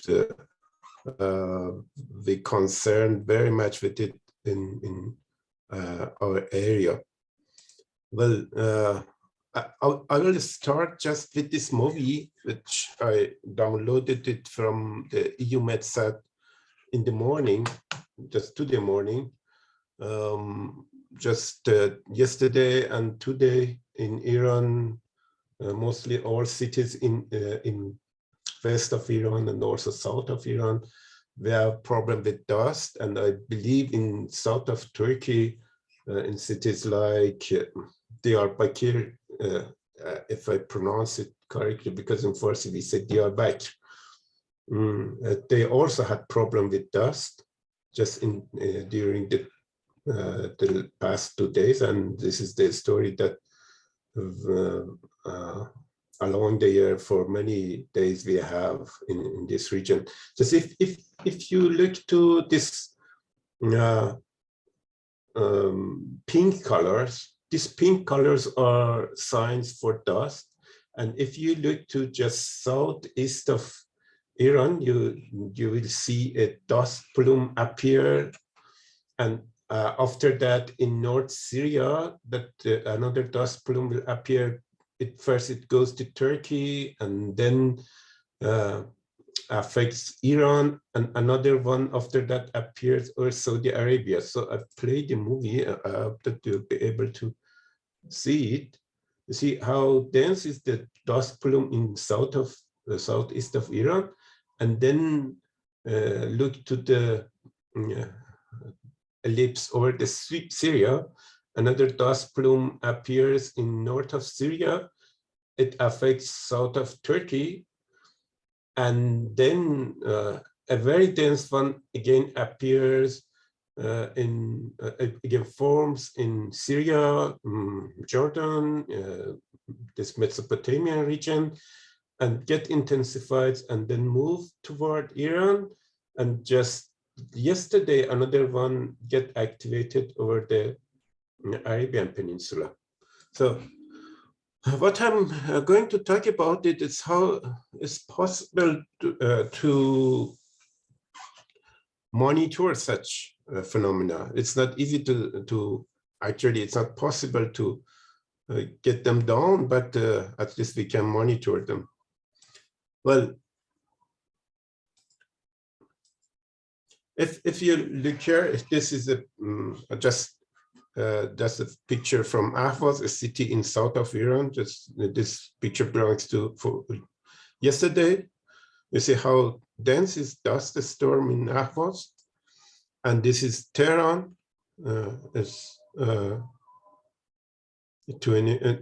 in 2017, but again yesterday we had problem in Tehran. This is Diyarbakir in south of Turkey. Southeast of Turkey, and even Ankara in 2020, there was some Habub, which is a very dense dust storm over Ankara. Well, now let's see more detail about it. Let's start with the Earth atmosphere, and well, just based on the temperature profile, the variation of temperature profile over the atmosphere, they divide it into different layers: troposphere, stratosphere, mesosphere, and so on to the higher. And what we see mostly in the atmosphere about rains and dust events and all precipitations, all of them are just inside the troposphere. And then if you look over the composition of the atmosphere, you see it's a composition of different gases. About 70% of them is nitrogen and something like 20% oxygen. After that, it's water vapor, but then we have other gases which their part is much lower, but their role are quite crucial. For example, carbon dioxide or methane are very crucial in the phenomena that these days are known as global warming of the Earth. Well, and in addition to gases, there are particles inside the atmosphere. And there are two main categories of them. Either there are natural or anthropogenic particles. And between, you see, they have quite different sizes, starting from some tens of nanometers to about a millimeter. But between them, if you look about dust is some mineral particles which their size are between 1 micrometer to 10 micrometer.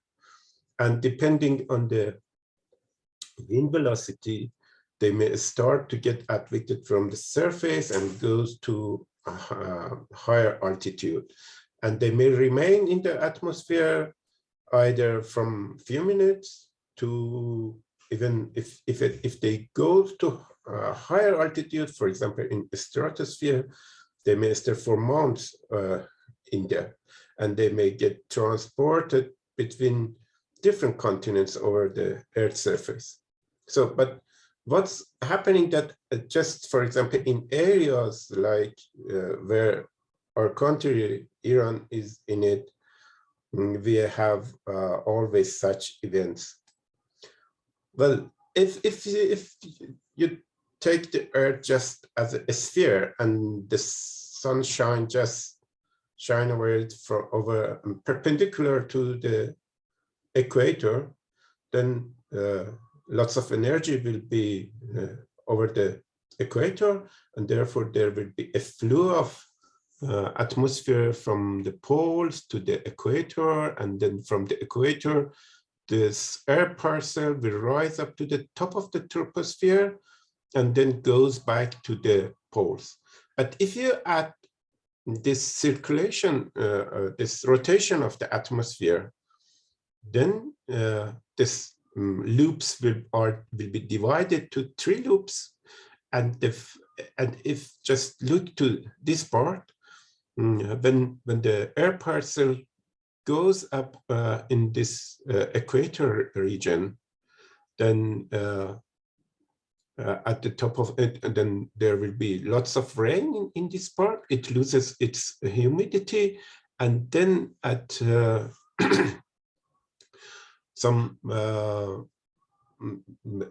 something like 30 degrees at these areas of the Earth, they comes down. It's quite dry air, so almost all these dry areas over the Earth are around this or these circles, which are about latitudes of 30 degrees in the north. In the south, mostly there are waters, so most of these deserts are around this 30-degree latitude. So after work by Prospero in 2002, this region from west of Africa up to east of Asia, it's so called as the Earth dust belt, and just Middle East is just in middle of this belt. So there are lots of desert in this area, and of course there will be lots of dust storm. For example, if you just look this part in Southwest Asia, there are quite different desert in this area, in Arabian Peninsula, in Mesopotamian region, in this Turkmenistan area, some central deserts in Iran, and also some in northwest of Indian subcontinent. And also there are some wetlands, which nowadays, because they do not reach enough water, they turn to something like dust sources. So we have dry lakes, dry salt lakes, or dry marshlands, which nowadays they turn to some dry area. And the total global dust flux over there is something like 15 million tons per year. And if you put this in a football court, it will be something, it will be a tower of about 100 kilometer height. But to monitor them, we may use different instruments. We need different data. It's either in situ measurements, or we may use the remote sensing techniques. The remote sensing techniques either can be from surface, from air, or from the space. And of course, we need atmospheric models to predict how the events will move. Okay, between them, I'm just focusing on optical remote sensing technique, and this means that we would like to get information from some object without having direct physical contact with it. So this is actually the optical remote sensing technique, and we may do it in active way, like using radar or using LiDARs, or passive remote sensing, like different visibility measurements, radiometers, or sun photometer, something like this, or spectrophotometers. Between this, because of the limitation on the time that I have, I just focus on LiDARs, how we use LiDARs on sensing the atmospheric layers. So if we just have a laser, and most of the time just pulse laser, so we can send the laser pulses to the atmosphere. Everything which is inside the atmosphere, including gases and particles, all of them will scatter the light. And just from the this scattered light, we usually just look to the backscatter one, and just we detect a very small part of it by just a telescope, because the laser pulses goes to almost all height of the troposphere. So therefore it's a sphere by some radius of about 10 kilometers, but just we collect a very small part of it as something like a circle, which is opening is about 20-30 centimeters, something like this, which is the opening of the telescope. And after that, we will send it to optical detection parts. And what I'm reporting here, just I'm using just backscatter signals, and also we will use this depolarization of the signal. So we send the polarized laser pulses to the atmosphere, but in return, we also monitor the depolarized laser light, depolarized signals. So then we need something like A to D converter, and after that, some computation on the signal. So what we say, this just absorption and scattering is what we say extinction in the atmosphere. Then we have a scattering at 180 degree, which we call it backscattering. And then we may write the LiDAR signal as something like this. We have what we have on the detector is proportional to the two-way transmittance of the atmosphere, to the backscattering of the atmosphere at range R, and some geometrical factor, some conversion factor of the optical to electric signals, energy of the laser, and this is the radius, actually the range of the signal. The tau is the duration of the laser pulses, and c is the velocity of the light.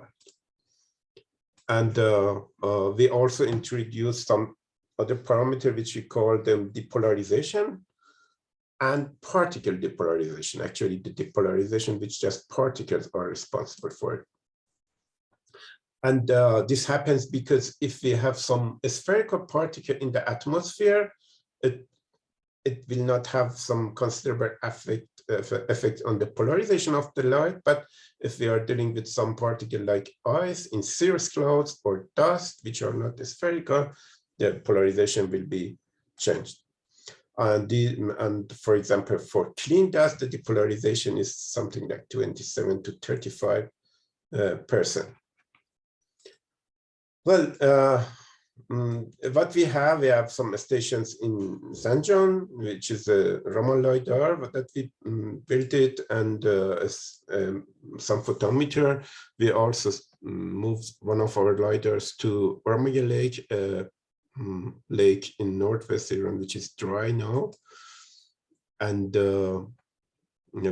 for a short period, we also had one LiDAR in Shiraz in south of Iran.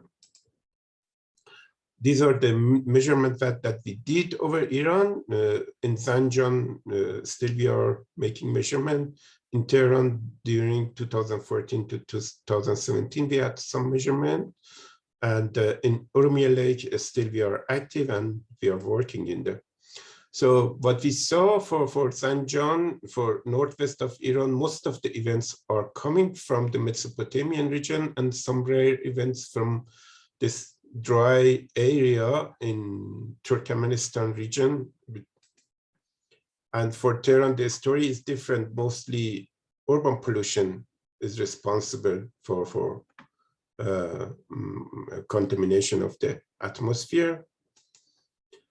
Well, just to see what we are doing, this is the some sort of data that we are recorded in Urmia Lake. And if you see the top one, the top diagram is what we called as attenuated LiDAR signal, attenuated by scatter LiDAR signal. And just a layer appeared at altitudes above between about 6 kilometers from the surface, and there is a dense layer over the surface. But when we looked at the depolarization of the signal, you see the depolarization of the signal for the top layer, which is at about 6 kilometers, is quite considerable. It's something about 25%. But there are also other layers close to the surface, which they should have local origin. And this is what we, for example, for this case, and the part between this two dashed line, we extracted the depolarization and particle depolarization of the signal. And for the top layer, you see the depolarization is about 25%. So it should be something like pure dust, but what is close to the surface is not quite close to 25. It should be mixed with something from the surface. Well, and when we track back the layer below 2,000 kilometers, when we see these back trajectories are more like some spaghetti. So we believe these are local particles, but when we go to higher altitudes, you see the dust plume is originated in Africa, is something south of Algeria and Niger. These dust plumes are appeared, and then they moved over Libya after that, this Mediterranean Sea, and even it passes over Turkey and then reached to our LiDAR station.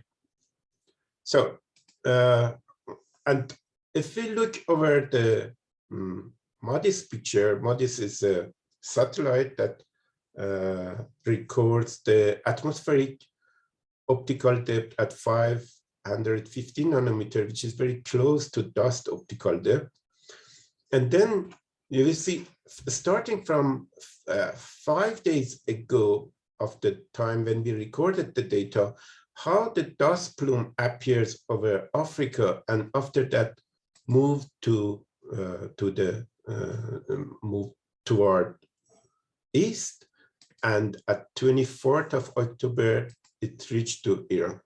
For example, for the Urmia Lake region, about 50% of events that we are recorded were transported to this area from sources which are not inside the Iran plateau, but outside of it, and even, for example, from Africa. Well, just to conclude, and some comments over dust.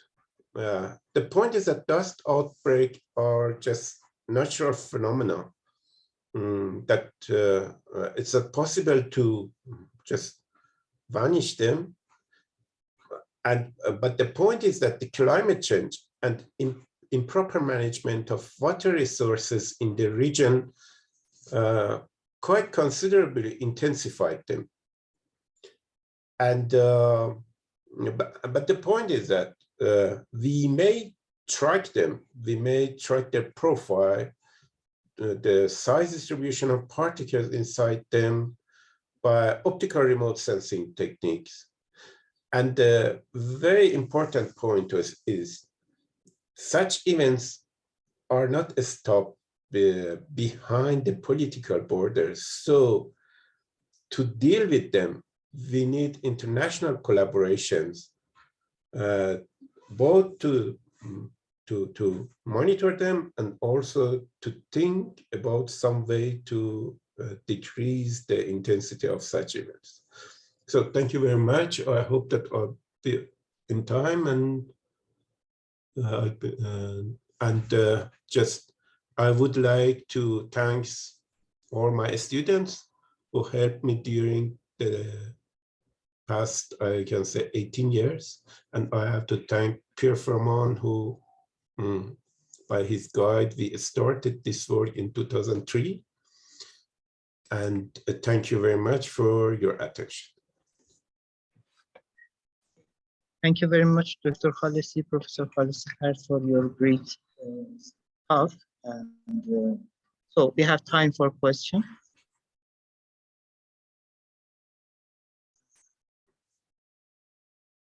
Yes, I have a question, Dr. Khalesi.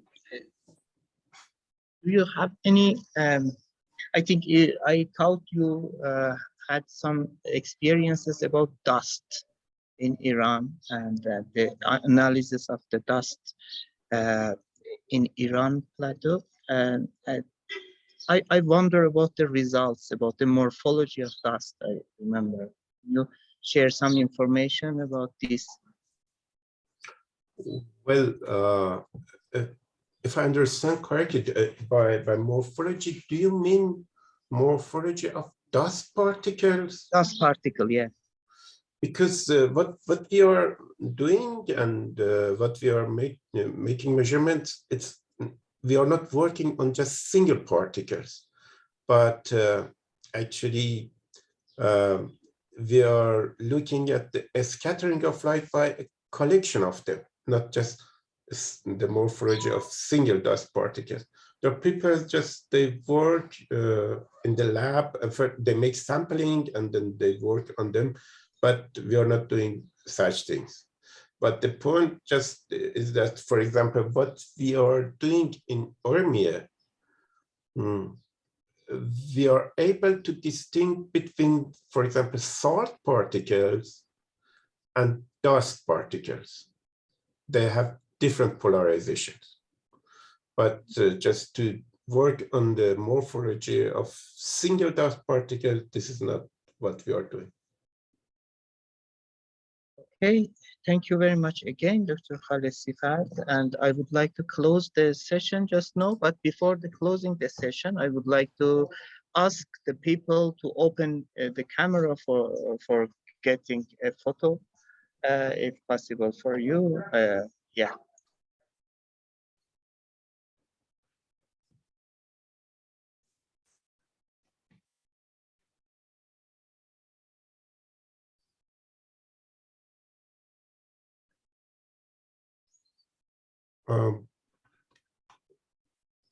Professor Azizian, I have a question here from Professor Lloyd. Yes, Professor Khalesi. May I respond to this?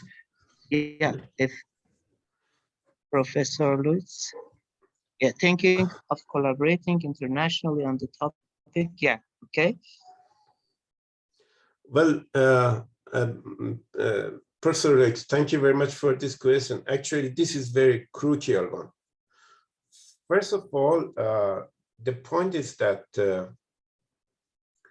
actually, when we are monitoring dust, it's correct that dust has quite different impacts on human life. But the major point is that dust is a sign of losing water over the surface. So this means that this is very crucial, and therefore countries will have quarrel about it. So the one point is not just collaboration on monitoring, but collaboration on water management in the region. This is one point. But the other point is that actually in very large area where Iran, actually I can say in Middle East, as far as I see, we are the only station that we are monitoring dust with LiDARs. So there is no other stations in Iraq. There are no other stations, for example, in Afghanistan. I know there are one in Tajikistan, which people from Tropos brought it in there. But the point is that we need collaboration between the countries, but the restrictions on communications and also the sanctions over Iran makes it difficult. But this is very crucial, and we need this. Okay, thank you very much, Professor Lux. Your question. Everybody, the camera and also the voice is open for everybody. If you have any question, you can ask, and you can ask them. You can open your camera also for taking a group photography just now. We are waiting for all. Okay, I'm checking if everyone is ready. Now, okay, a screenshot. Yes, this one is okay. Thank you very much. But I want again, because please, let's laugh more, please. And okay, thank you very much.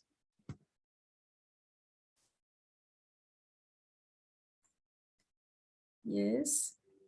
Thank you very much. See you after 1 hour later. I'm opening the video now. Okay. Okay, I'm closing this session. We will start afternoon. Okay, thank you very much for everyone.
Okay, if we are ready, now we can open the this afternoon session.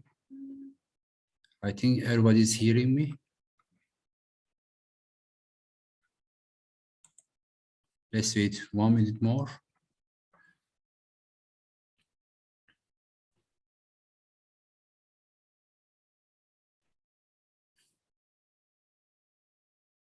Okay, we are ready, Professor. There is no any problem. All right then. Okay, after the first meeting, first session in the morning, and after lunch, now we are going to open afternoon session. And this afternoon, session in 2, we have a total of 7 speakers, and we have one invited speaker from Austria, Institute of Inorganic Chemistry, Graduate University of Technology, and she's going to talk on the subject is given me X-ray radiation assisted nanomaterials patterning by deep X-ray lithography and investigation by small angle X-ray scattering. Before I leave the microphone to Professor, I just want to give very brief information about her academic life. Professor Benedetta Marmiroli has a master in materials engineering obtained at the University of Modena and Reggio Emilia in Italy. And she got a PhD in industrial engineering obtained at the University of Ferrara.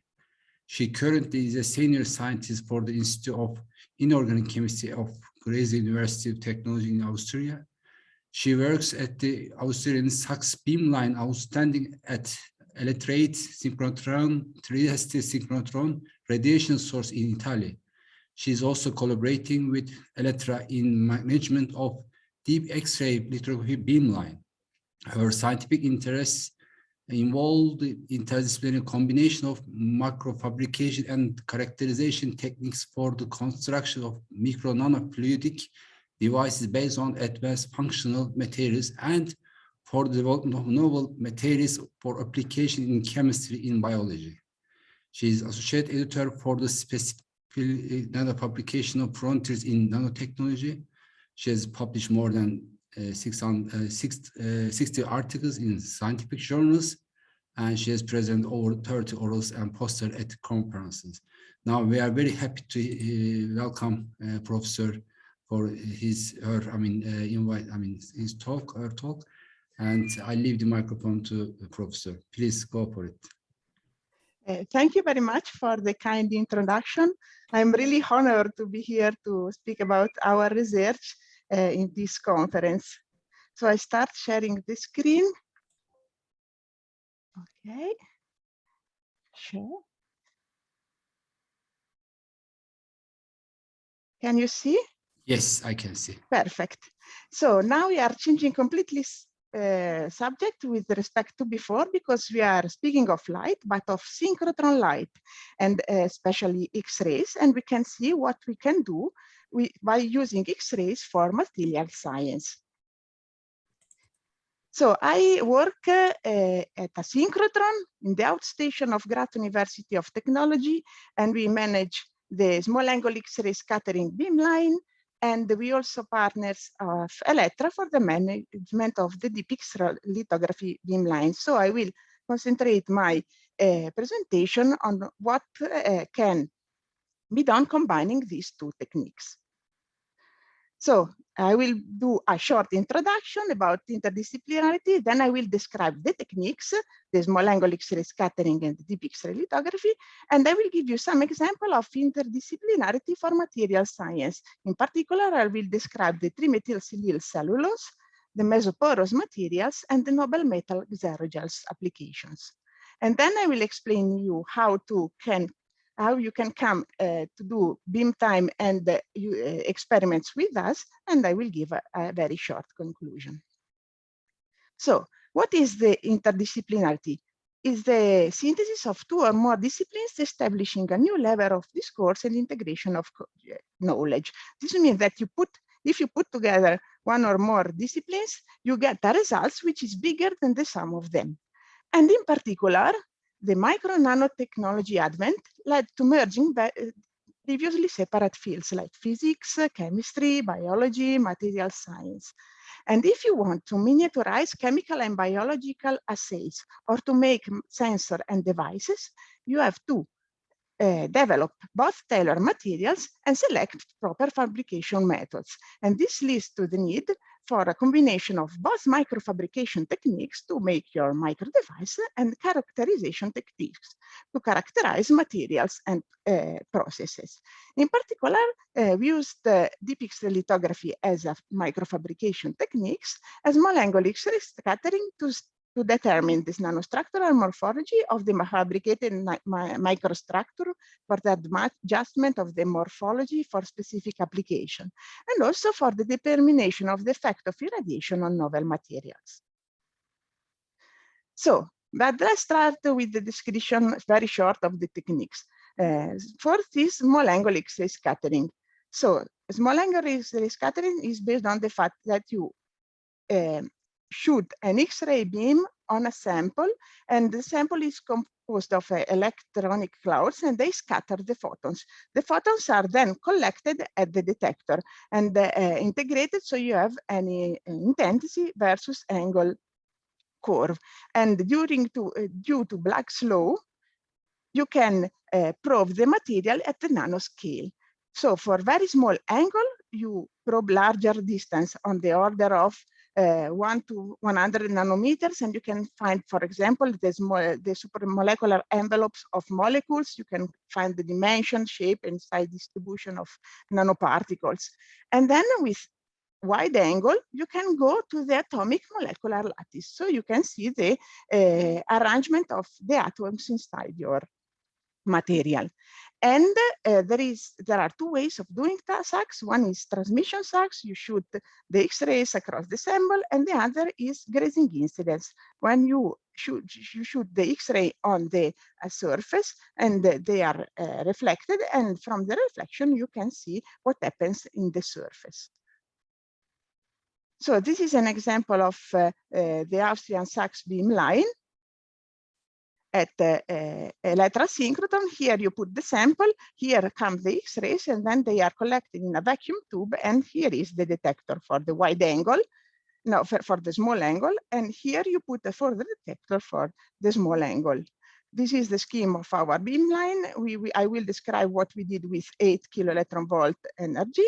And if you want to know more, tomorrow at 11:20, there will be a talk of Dr. Amardeep Bharti that will explain you how you can study nanoparticles with this technique. Deep X-ray lithography is completely different. It's a fabrication techniques. That means that if there are some plastics called resist, and also some other materials that are sensitive to X-rays. This means that when the X-ray hit the sample, their molecular chains break, and so they become soluble in a solvent called developer, and or their molecular chains cross-link, and so the irradiated part becomes insoluble in the developer. So if you are able to put the synchrotron radiation and you put a mask containing the pattern that you want to transfer between the synchrotron and your plastic, you are able to transfer the pattern from the mask to the plastic with very, very high precision. And with very high precision, I mean 200 nanometers on a thickness of 100 microns. And you can obtain both tones. We call it positive resist if the material is destroyed by these X-rays, and negative resist if it is cross-linked by X-rays. And you have a high penetration depth up to 2-3 millimeters. You have a high aspect ratio, which is the ratio between the height and the minimal lateral dimension. You have very vertical sidewalls because you are limited only by the fraction of X-rays. And you have a very good quality of the surface after the development, which is of optical quality. And then you will see that we are also free to use many materials, because the mainly used are plastics, but we found out that there are a lot of material that change their properties upon irradiation. This is a scheme of the beamline of the deep X-ray lithography beamline at electron synchrotron at Trieste, and this is the scanner. Here you put the mask, here you put the sample, you close them together, and you move them in front of the X-ray beam. So what you can do with lithography, first you can do traditional X-ray lithography, which is the microfabrication of micro devices like micro gears, micro needles, and so on, which is not the objective of this presentation. And then what you can do, you can study the effect of controlled irradiation on materials. So you can develop new functional nanomaterials for devices with improved performance. So you use deep X-ray lithography as a top-down technique to pattern bottom-up synthesized materials in the so-called radiation-assisted material synthesis and processing. But for this, you need a suitable investigation technique to investigate how is the effect of irradiation on your material. And we were using small angle X-ray scattering. And so I will present you some example of what you can do combining the two techniques. So the first is the irradiation of a cellulose precursor, which is TMSSC, which is 3-methyl cellulose, which is this component here. This is the chemical formula. So it is hydrophobic, but usually when there is a HCl vapor, it can be converted to hydrophilic cellulose and porous cellulose. So there are a lot of micro devices made of cellulose, also microfluidics for handling liquid and biological samples. And if you are able to put a sort of stencil in front of your hydrophobic 3-methyl cellulose, you can obtain pattern of hydrophilic cellulose, but they are big. We would like to or the order of the millimeter or half a millimeter maximum. So we want to do down with the dimension. So the question is there a way to make microfluidic circuits made of hydrophilic cellulose areas? So we tried to investigate the effect of irradiation on TMSC. In this case, we were preparing a solution of TMSC, which is a powder, which was reproducible. We were spin coating it on a substrate. Then we put an irradiation, the source, the synchrotron, at the deep X-ray lithography beamline. We were studying the development process, and we found out that we can have both positive and negative resist at the same dose. But first, let's go into the detail. What happens? So the first thing that you do when you find a new material, when you examine a new material, is try to see the effect of increasing irradiation dose on your materials.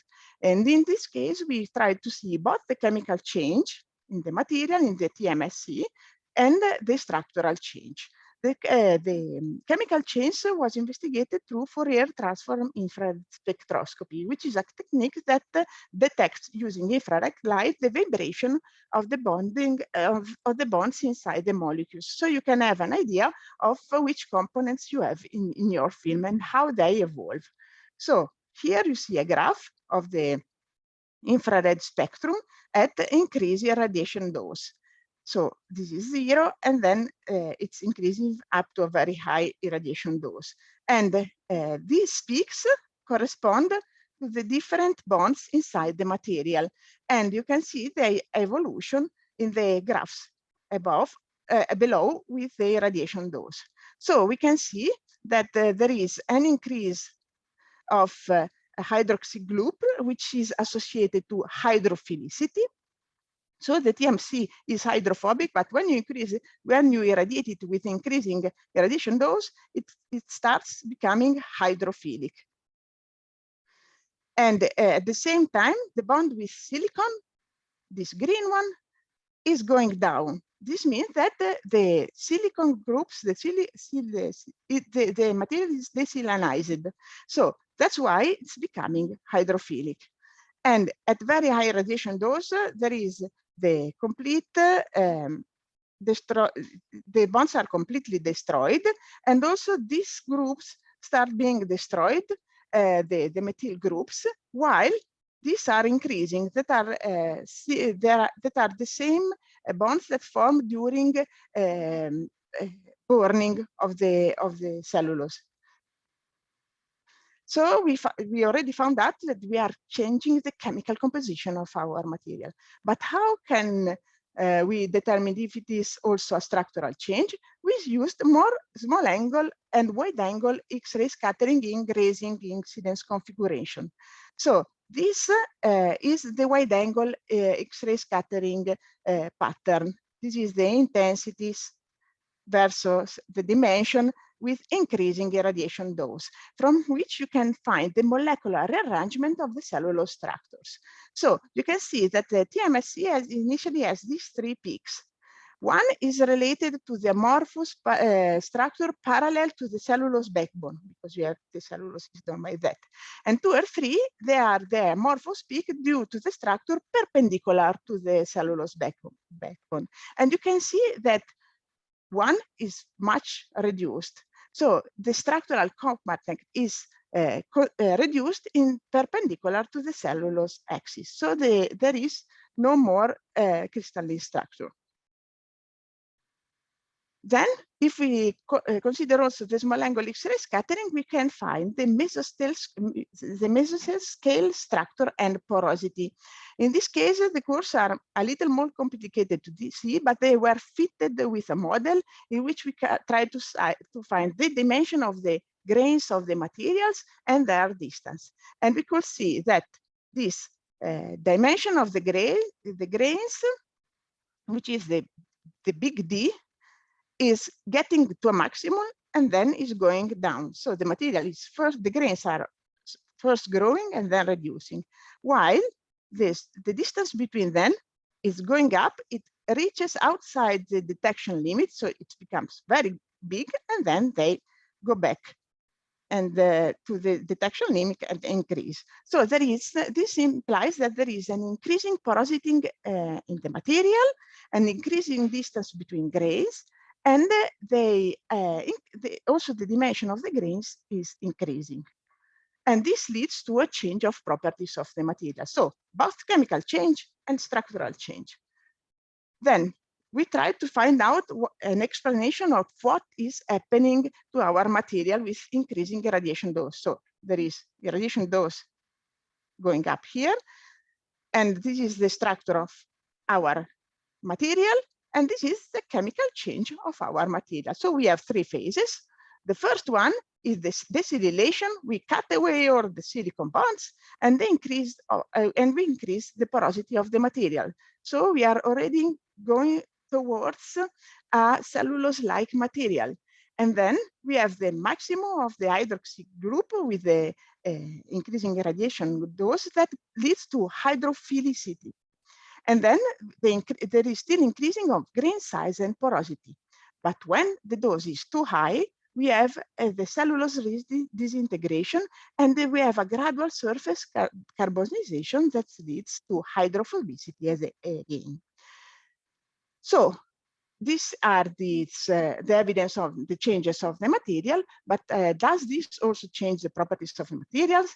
The answer is yes. We took into consideration, for example, the contact angle, which is important for us to see in the microfluidic field.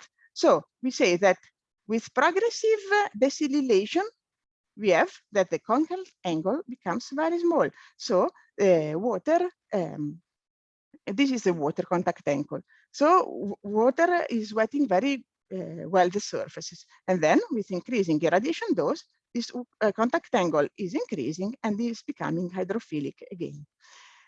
And then, so we decided to use water as a developer solution for our TMSC process. TMSC after irradiation. Yes, and water was working, so we could remove the irradiated area because they become very hydrophilic, and so we can take away water, and we can obtain structure made of 3-methylsilyl cellulose. But then we found out that at the same dose, by using another solvent, which is toluene, we could remove the TMSC, and so we had just the cellulose structure at the end. So we had, for the same dose, opposite tones by using different solvents. So we can finally answer to our question. Is there a way to make microfluidic circuits made of hydrophilic areas? The answer is yes, because we can use X-ray radiation to pattern 3-methylsilyl cellulose and obtain cellulose. So this was the first example. Then we can pass to mesoporous thin films. Mesoporous thin films are composed, are materials that contain pores of diameter between 2 and 50 nanometers. And they are derived from supramolecular assemblies of surfactants that create, for example, cylinders that template the inorganic component during synthesis around them. And so we have these mesopores made of, for example, silica or titania or so on. And usually they are spin coated or dip coated on a substrate, and then they are put into an oven. And in the oven, you both remove the surfactant and you cross-link the inorganic precursor. But we found out that with irradiation, with X-rays, we can obtain the same thing. So we can cross-link the inorganic part and destroy the surfactant. And then if you put it in a developer, in a liquid, then you can remove the surfactant and you have only the mesopores. The advantage of this is that you can put a mask and make a micro patterns of mesopores. And we found out by small angle X-ray scattering that the structure is still remaining the same. This is the structure that you obtain when you cook the sample, and it is the same order, in this case hexagonal, that you have when you use the X-rays. So you don't damage the structure with X-rays. And what can you do with micro patterns of mesopores? For example, you can do DNA arrays. Here we were trying to understand if we could fill some, in this case, fluorescent dye on these microdots of mesopores, and we put them with the dip pen, the fluorescent dye, and the fluorescence stayed there. I would change the pointer because it's not okay. This is better. Then now research is ongoing. The previous research was of some years ago. Now the research is ongoing. So a group of users came from Argentina to study the effect of different surfactant on the structure of our material and its mechanical properties. And they were using the CTAB, which is a surfactant that gives origin to a hexagonal structure, as you can see here, determined by grazing incidence small angle X-ray scattering, and bridge 58, which is origin to a cubic structure, that is a cubic arrangement of the mesopores. And then we increase the irradiation dose and see what are the mechanical properties, in particular the indentation and elastic modulus and the hardness. So we found out that if we increase the irradiation dose using both surfactants, you have an increase of the indentation elastic modulus. And with the hardness, you have a sharp increase with very low dose, and then it stays constant. This means that if you want a high wear resistant materials, you have to irradiate with low irradiation dose. So you can have low indentation elastic modulus and high hardness. So after this research, you can tune the mechanical properties for your suitable application by tuning the irradiation and the surfactant of your material. And then we wanted to try to understand if we can use mesoporous materials as active sample holders. So you can put on them a biological substance, and you can, if you can feed water through the pores to keep the biological substance still alive. To do this, we prepare some mesoporous silica thin films, irradiated and cooked, and then we put on them a lipid membrane, which is a biological membrane which changes its structure with the humidity. And we put this sample into our custom-made humidity chamber, and we studied the evolution of the structure using small angle X-ray scattering. So this is the result. This is the intensity of the scattering signal versus the distance at increasing humidity. You see here the increased humidity. This, you see that there is a peak. This peak is representative of a structure of our lipid membrane, a lamellar structure, and we call it L beta, the dry phase. this phase, it's going down with increasing humidity, while there is another phase coming up, which indicates a change of structure. And this phase is L alpha, the humid phase. If we wanted to simplify this, we can see the presence of the two phases with increasing humidity here. And we can simplify them with simply straight lines. So the humidity change went from 15 to 75. So what we did was to study first the lipid membrane on the silicon substrate. And then we found what happened, and we were increasing humidity. Then we put the lipid membrane on a mesoporous silica substrate. And then we erased the humidity. And here you can see the comparison of them. In black, you can see the silicon with or without a surfactant on it. We study also the effect of surfactant, but this is not object of this presentation. So you see, this is the dry phase, and this is the humid phase. The humid phase is appearing at around 40% with silicon. A little later, if you put a surfactant. But this is the mesoporous with two different surfactants, P123 and bridge 58. And you see that in all cases, you have that the humid phase is starting earlier at a lower humidity with respect to silicon. Why? Because if you have silicon, you have this lipid membrane, POPC, and you can give water from the humidity only from above. If you have a mesoporous material, you can mesopores suck the humidity from the air, and they can give them to the membrane also from below. So you can use them to convey water to your biological substance. So in this case, hydration occurs for a lower humidity on mesoporous film, indicating that you can use porosity to convey water. And now we are going on with the research, putting actively water on mesoporous film and observing what is happening to membrane deposited upon them. Then a last example is the direct patterning of metal xerogels, noble metal xerogels, which are very precious usually. What you do deep coating of your substrate on a solution, a water solution containing your noble metal. And then you obtain this nice surface with noble metal xerogel. Then with X-ray, we found out that with X-ray, we can use, we can destroy the pattern. We can destroy we can cross-link the xerogel in order that it's insoluble in the solvent, so it works as a negative resist, and you can obtain at the end a pattern of a xerogel. And with a thermal treatment, you can obtain a final pattern of noble metal, which are usually very expensive.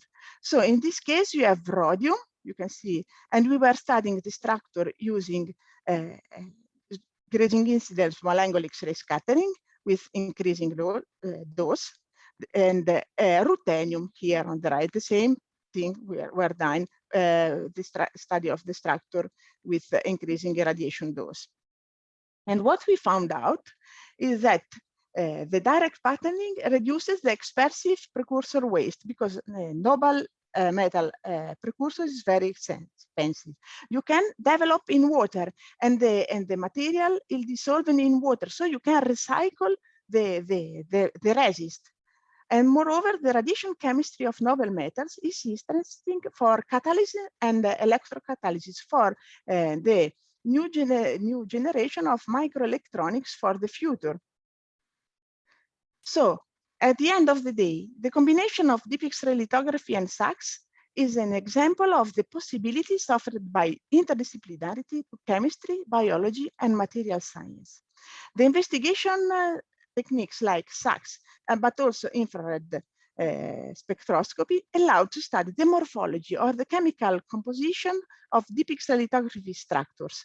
So you can tailor the fabrication process, the irradiation, and the properties of the new materials in order to obtain the next generation bio, micro, nano devices. In the future, we want to investigate new materials and their properties under irradiation. And we want also to start to create new micro nano devices using the functionalities of the materials in the desired areas. So if you want to come to make experiment with us, if you want to test the irradiation of your materials, or you want to fabricate micro devices, you can apply for beam time at our institutes. There are two ways.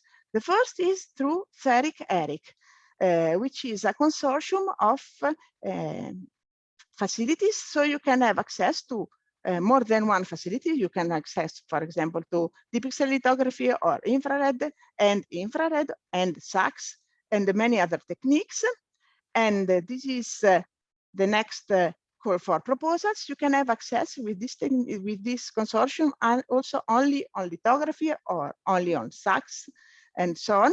And if you want just to make a feasibility study, it's sufficient to apply for a fast track access. Or you can come through NFFA Europe, which is an open access distributed facility both for micro nanofabrication, both for characterization and also for theoretical simulation. It is very powerful, but you have to apply for more than one technique, one for fabrication and one for characterization. With this, I would like to thank all the collaborators brought of small angle X-ray scattering beamline and for the X-ray lithography beamline. And I thank you very much for your kind attention. Thank you very much, Professor Marmaroli. If there is a question from the participant, we can maybe take one question. If there is no any further question or things, you may ask from the chat section, and then we can you can reply, because we are very tight session.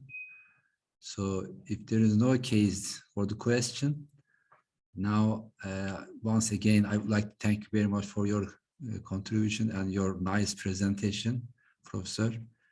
And we hope to see you next year face to face. Let's hope, really. Yeah, Thank we you. all hope, yeah. And we Yes. can see you in our nice campus. We can have lunch, things, coffee. And thank you very much, Professor. I'm Thank happy you. to see you. And now we would like to move the second talk from Dr. Zeynep Demircioğlu from our TÜBİTAK SAGE.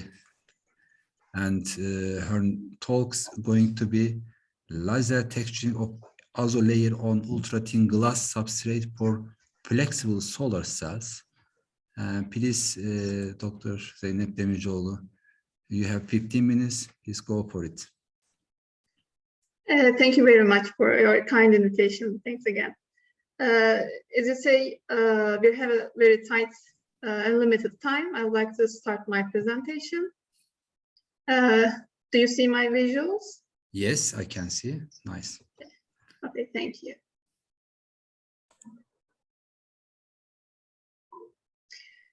Once again, I would like to thank all the organizing committee to give me an opportunity to have a talk with you in the third International Conference on Laser, Light and Light-Based Technologies. Today, I'm going to talk about a small part of my PhD thesis. It's about the laser texturing of ASIO layers on ultra-thin flexible glass for flexible solar cell applications. Today, I'll start with the motivation and then briefly describe the fabrication of an thin film amorphous silicon. And from this fabrication, we're going to understand the need for the laser texturing and light management issues. After that, I'll try to make you the optimization, characterization, and laser texturing of the transparent conductive oxide layer. For this talk, it will be an aluminum dot zinc oxide layer. And then I'll just give you an example of a thin film solar cell application and summarize my talk. So in our pandemic, we're in a pandemic situation, that COVID-19. So we need a green and all kinds of energy types in our life. It's make it more important and makes us realize that the importance of the energy convergence. The conversion of light to electricity is basically coming from the solar cells as applications. So the flexible solar cells are used and taken attention. A lightweight flexible electronics is being on study from 1980s as well, but with the emerging need of the energy, the flexible electronics comes up. The low cost and high throughput possibilities for the production, it is and also easy installations of these products makes it possible for any kind of application. For a thin film fabrication of an amorphous silicon thin film, we'll start an optimization with each layer. For a thin film amorphous silicon layer, we need three types of different layers: N-type, P-type, and I-type layers. We call it PIN type solar cells for thin film amorphous silicon layers. Each type of layer are characterized differently for electrical analysis, optical analysis, and structural analysis as well. During this study, I was studying in ODTÜ. So all the fabrications are done with the. I'll change the marker for this one. This cluster system, all the layers and each layer are deposited and produced in ODTÜ. As you can see, the left lower corner of the slide. And then each layer is characterized separately. Each characterization are needed a different type of substrate. So the flexible glass are characterized with a step silicon for the thickness measurements. Ultra flexible glass are characterized with transmission band gap, and 4-point probe measurements are done for the transparent conductive oxide layers, and many other little samples are placed in the cluster system. And then afterwards, the transparent conductive oxide layer is optimized as well. For my study, it was aluminum doped zinc oxide layers. It is produced with a magnetron sputtering system, RF radio frequency magnetron sputtering system. Approximately 1 micron thick layer was used during the studies. A laser texturing is a novel part of this study. It was a novel part of the study. Most of the lasering, most of the texturing part of this study is conducted with wet chemical etching throughout the research fields all over the world. So we just try to make it more convenient and fast. And for a new part, we introduced laser texturing for the transparent oxide layers. And also it will help to produce the roll-to-roll systems as well. Each layer is characterized and direct laser processed separately. The direct pump laser system is used again in GUNAM facilities again. And also a small part of the samples were produced with a PIN structures of solar cells. And I'll give you a few examples for this structure, as you can see on the left lower corner of the slide.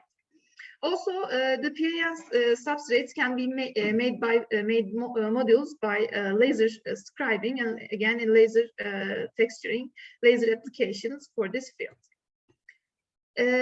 Let's talk about amorphous silicon more. Amorphous silicon is a direct band gap, different from the crystalline silicon.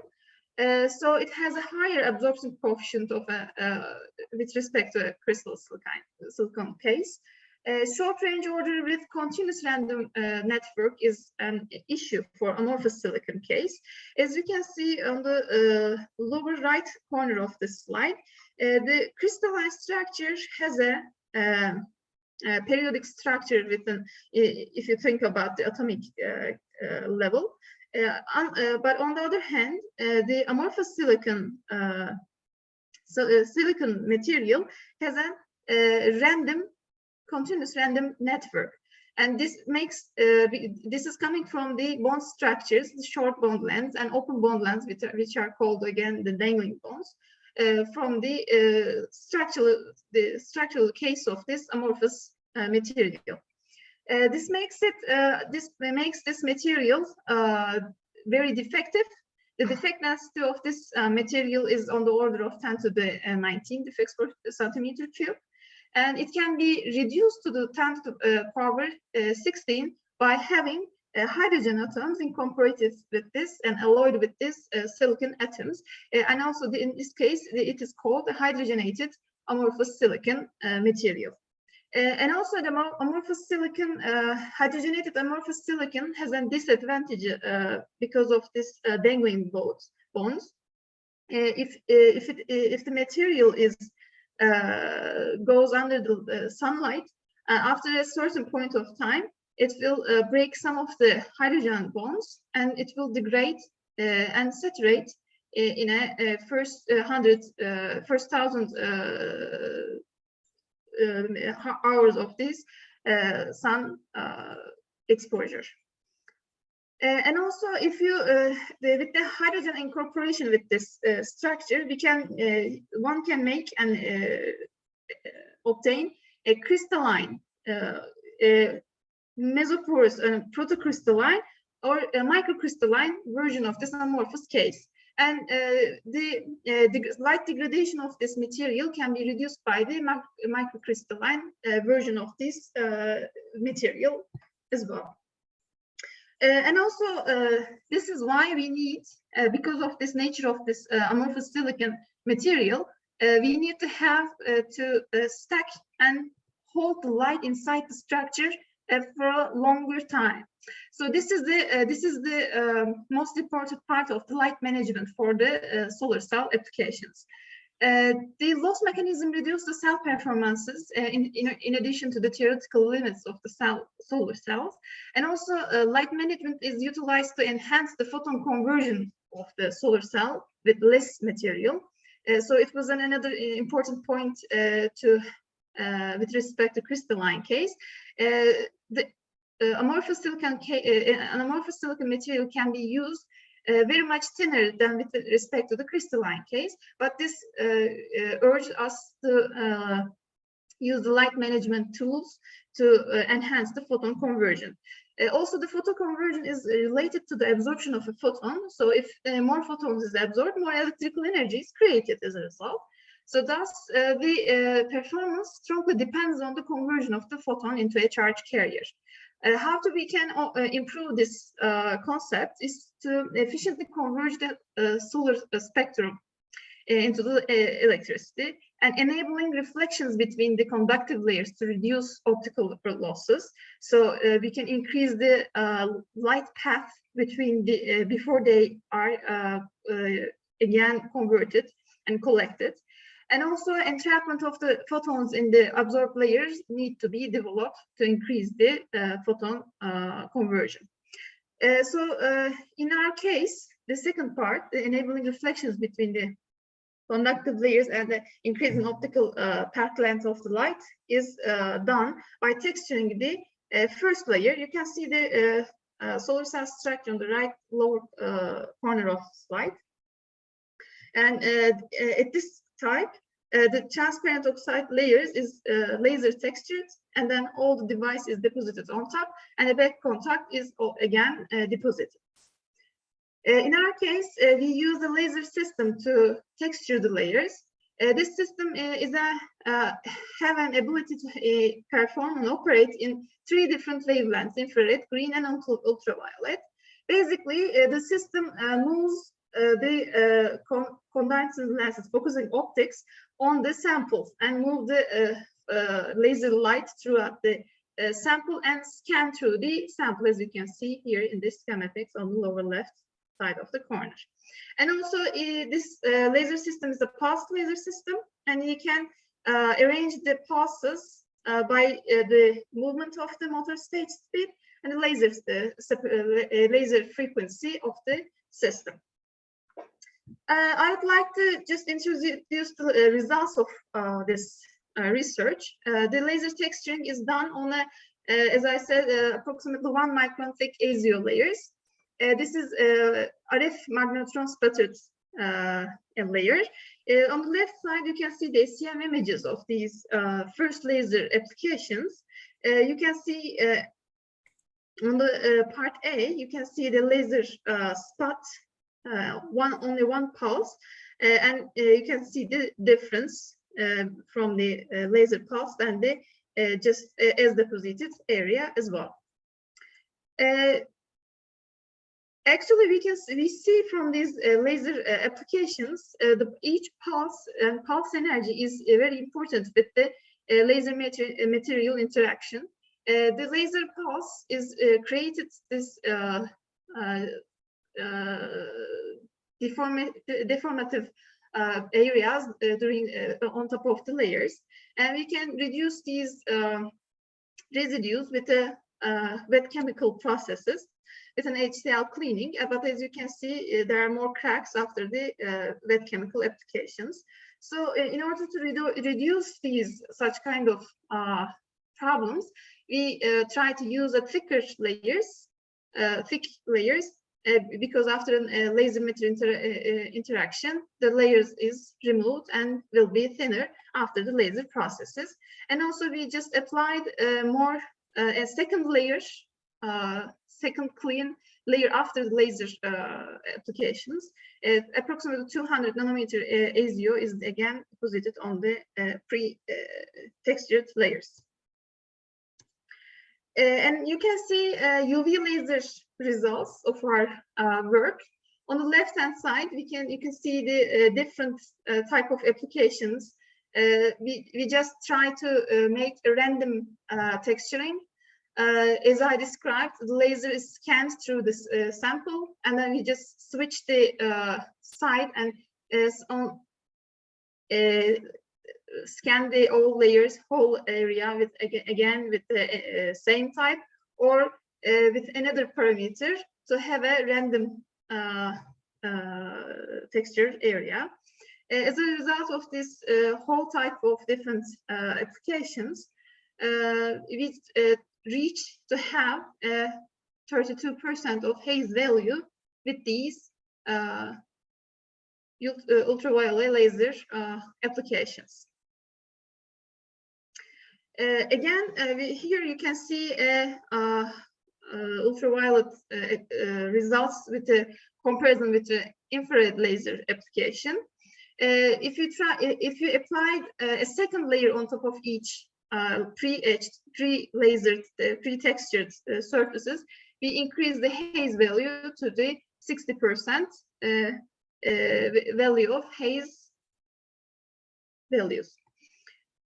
And also the green laser is also used for the applications textures. You can see the results as again here in this most important part of this study is that we reach the 64% of haze value, similar to the UV laser applications, but this time it will cover the whole spectrum through the 300 nanometers to 1100 nanometers. So whole spectrum is going through this haze value through the system. And also there's an increase in the UV part of this spectrum with the transmission values. And infrared, you have been, please try to finish. Okay, I'll just have 2 slides more.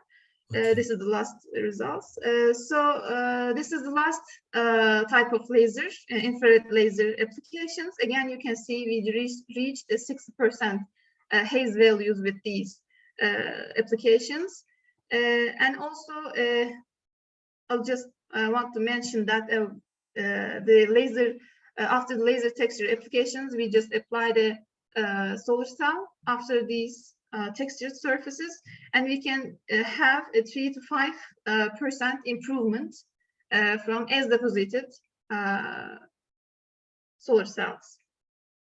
So if I conclude my talk, the optimization and the fabrication of, I'll try to mention the production of a solar cell and how we can apply the laser processes to these solar cell applications. And I'll just show you the increased values reached with this laser applications. Thank you for your attention and patience. Thank you very much, Zeynep Demircioğlu. We would like to give our thanks. And there is no any further time for you to get question. Sorry I can for answer that. the questions from the chat. If there is a question, please write from chat section. Maybe Zeynep will answer. And I have to move to the next talk. So the next talk is going to be given by Mehmet Berke Işık. He's working in Turkish Aerospace, Ankara, Turkey. And his talk is going to be on the subject is given here, a special catastrophic optical system design. So please, Mehmet Berke Işık, go for it. We will wait for you. Hello, I'm looking for sharing screen. Okay, I found it.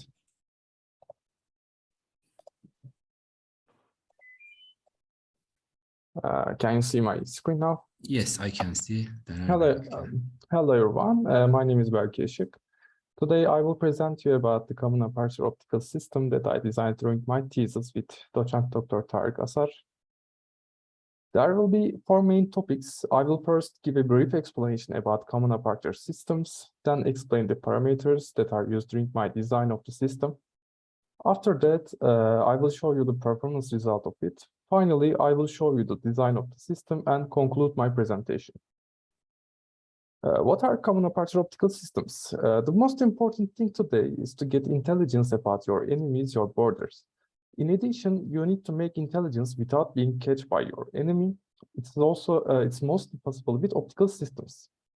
If you have high-tech products, you have an advantage when protecting your borders. Thanks to today's technology, we can use more than one wavelength in a single system. This is very important because if you have a common aperture optical system, then your electro-optical system will be much lighter and the aircraft will be able to stay in the air longer. Common aperture optical systems can be capable of working different wavelengths on a single optical aperture. Also, today we will talk about the circled array. Before the parameters, I would like to talk about electromagnetic spectrum that are used for the system. According to system, there are pros and cons for each wavelength. First one is visible spectrum. The biggest advantage of visible wavelength is colorful. You can easily distinguish targets by their colors, but it needs extra light like sun. Second one is near infrared. You can see through the window, but again, it needs extra light. For the MWIR wavelength, it is only transparent for the 3 to 5 microns, and the main goal of MWIR wavelength is detecting hot points. You can use it in humidity area and smoky area, but the price of the detectors are much more expensive than the other wavelengths. You have to think about twice. In this way, you can see the basics of the optical system. First, you will need a target to find it with your optical system. Then reflected rays pass through the atmosphere. Then the lenses will collect the rays and eventually light will reach the detector. But if you are using visible wavelength or near area wavelength, you need an extra light. Meeting high altitude surveillance needs is only possible with large aperture optics, and direct application of optical design often leads an unacceptable large optical systems. For these wide aperture requirements, the catadioptric design approach is using. The optical aperture represents the catadioptric systems with obscuration of 20%, and the total and the obscuration rate was accepted in here 25%. For visible detectors, these detector values for the narrow configuration field of view is 0.5 and the effective focal length is 1000 millimeter, whereas for the wide configuration field of view changes to 0.9 degrees and effective focal length will be 400 millimeters. For the NIR detectors, for these detector values, field of view is 0.9 degrees, and also effective focal length is 900 millimeters. Lastly, as you can see from the MWIR tables, for these detector values, for the narrow configuration, field of view is 0.5 degrees, and the effective focal length is 1,200 millimeters. For wide configuration, field of view changes to 0.9 degrees, and focal length again 900 millimeters. Now I will show you the performance result of it. The main requirement for this configuration is to identify a person within 6 kilometer range. To satisfy this, I first checked the related patents products of the companies like Westcam, Elbit, and Aselsan. Based on this, I started to do my analysis. In this configuration, performance of the visible wavelength is 13 kilometer. The NIRS value required to identify a person must be 7 and above. In a system with narrow field of view, the NIRS value at a distance of 6 kilometers is calculated as 9. For the wide configuration, is calculated as 8.4. In this configuration, you will see near air wavelengths. It's also successful for 6 kilometer range. The NIRS values again must be above 7, and in this configuration, it was 7.4. Now I'm going to show you the system performance results for MWIR narrow configuration. As you can see from the graph, a person that is 6 kilometers away can be identified with probability of 50% for the narrow configuration.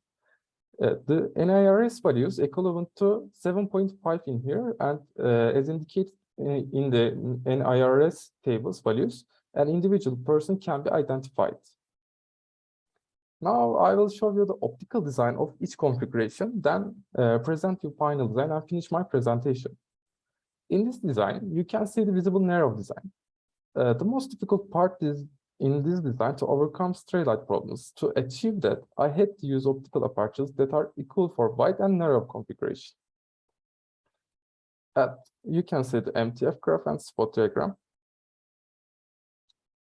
In the wide design, I will just show you the differences between wide and narrow configuration. There are 3 changing lenses according to focal length and field of view.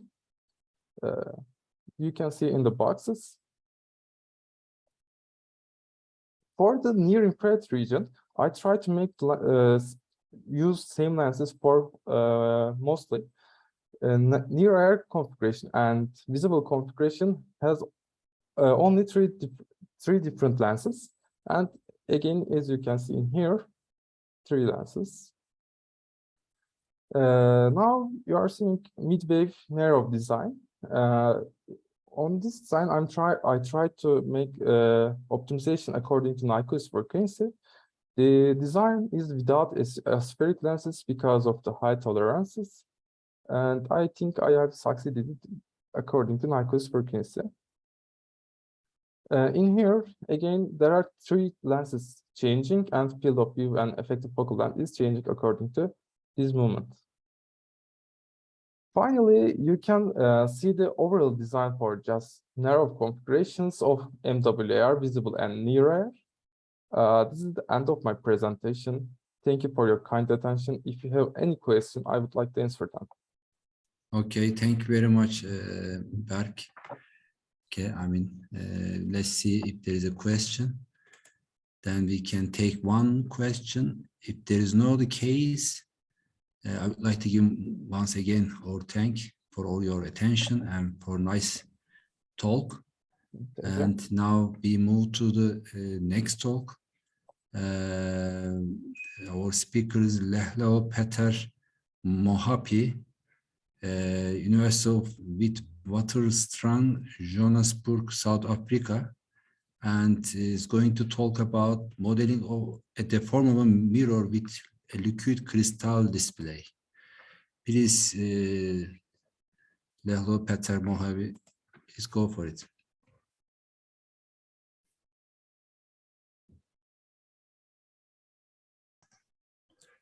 Good day, everyone. Can you see my slide? Yes, we can see your nice, fantastic picture. Yeah, Can you see my slides? All right.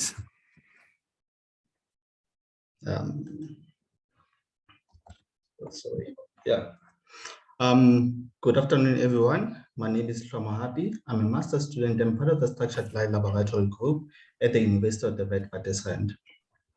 Today, I'm going to talk about modeling a deformable mirror with a liquid crystal display. Now, before we dive into deformable mirrors, we first have to understand what is adaptive optics. Now, adaptive optics is a technology used to improve the performance of an optical system by deforming a mirror to improve the performance of the mirror by removing the incoming distorted wavefront, by removing the aberrations from the incoming distorted wavefront as a result of atmospheric turbulence. This technology was originally designed for astronomers to look in space without any optical aberrations. That is why you see two images of planet Neptune, one that is clear in the presence of adaptive optics and the other one that is blurry in the absence of adaptive optics. Now, there are different types of components that makes up adaptive optics. The first one is the wavefront sensor, which measures all optical aberrations present in an incoming wavefront as it propagates through space. This one. The second one is the computer algorithms, which with the help of the Zanicki polynomials, which forms a conjugate basis of the distorted wavefront, converts the measurements in the wavefront sensor into deformable mirror commands. The third component, which is the wavefront corrector, the deformable mirror, is a device with an optical surface that can be deformed to achieve wavefront control and corrections of the optical aberrations. Now, the diagram on the left, illustrates a closed loop adaptive optic system with all three components working together to compensate for distorted wavefront. We have the wavefront sensor, the control electronics, which contains computer algorithms, which are responsible to deform the deformable mirror in a particular geometry. Oh, sorry, I noticed that you can't see me. Okay. Oh, sorry. Yeah, there are different classes of deformable mirrors. The first one is the segmented type.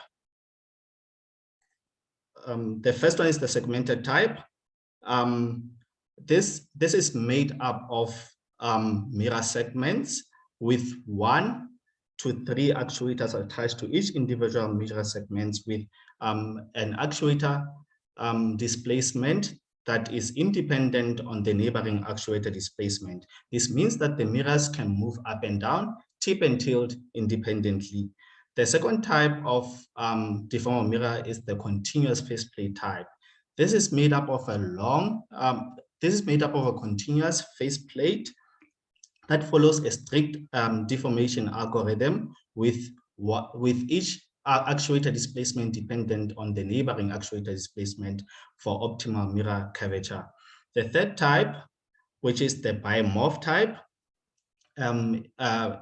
bi means two. This type of deformable mirror is made up of two oppositely charged wafers, whereby to achieve a mirror curvature, the voltage has to be applied to one or more of its electrodes, which causes them to extend laterally, and as a result, there is a local mirror curvature that occurs.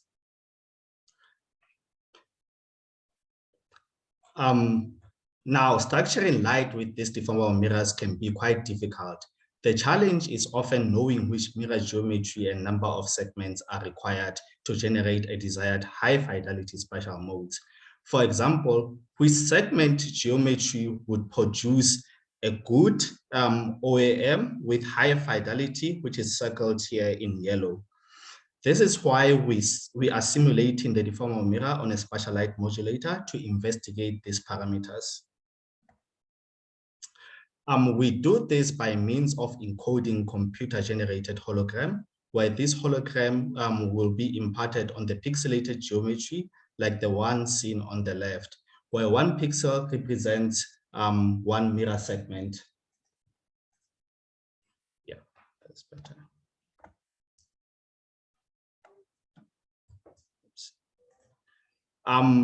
So SLMs work on electrically controlled birefringence. The liquid crystal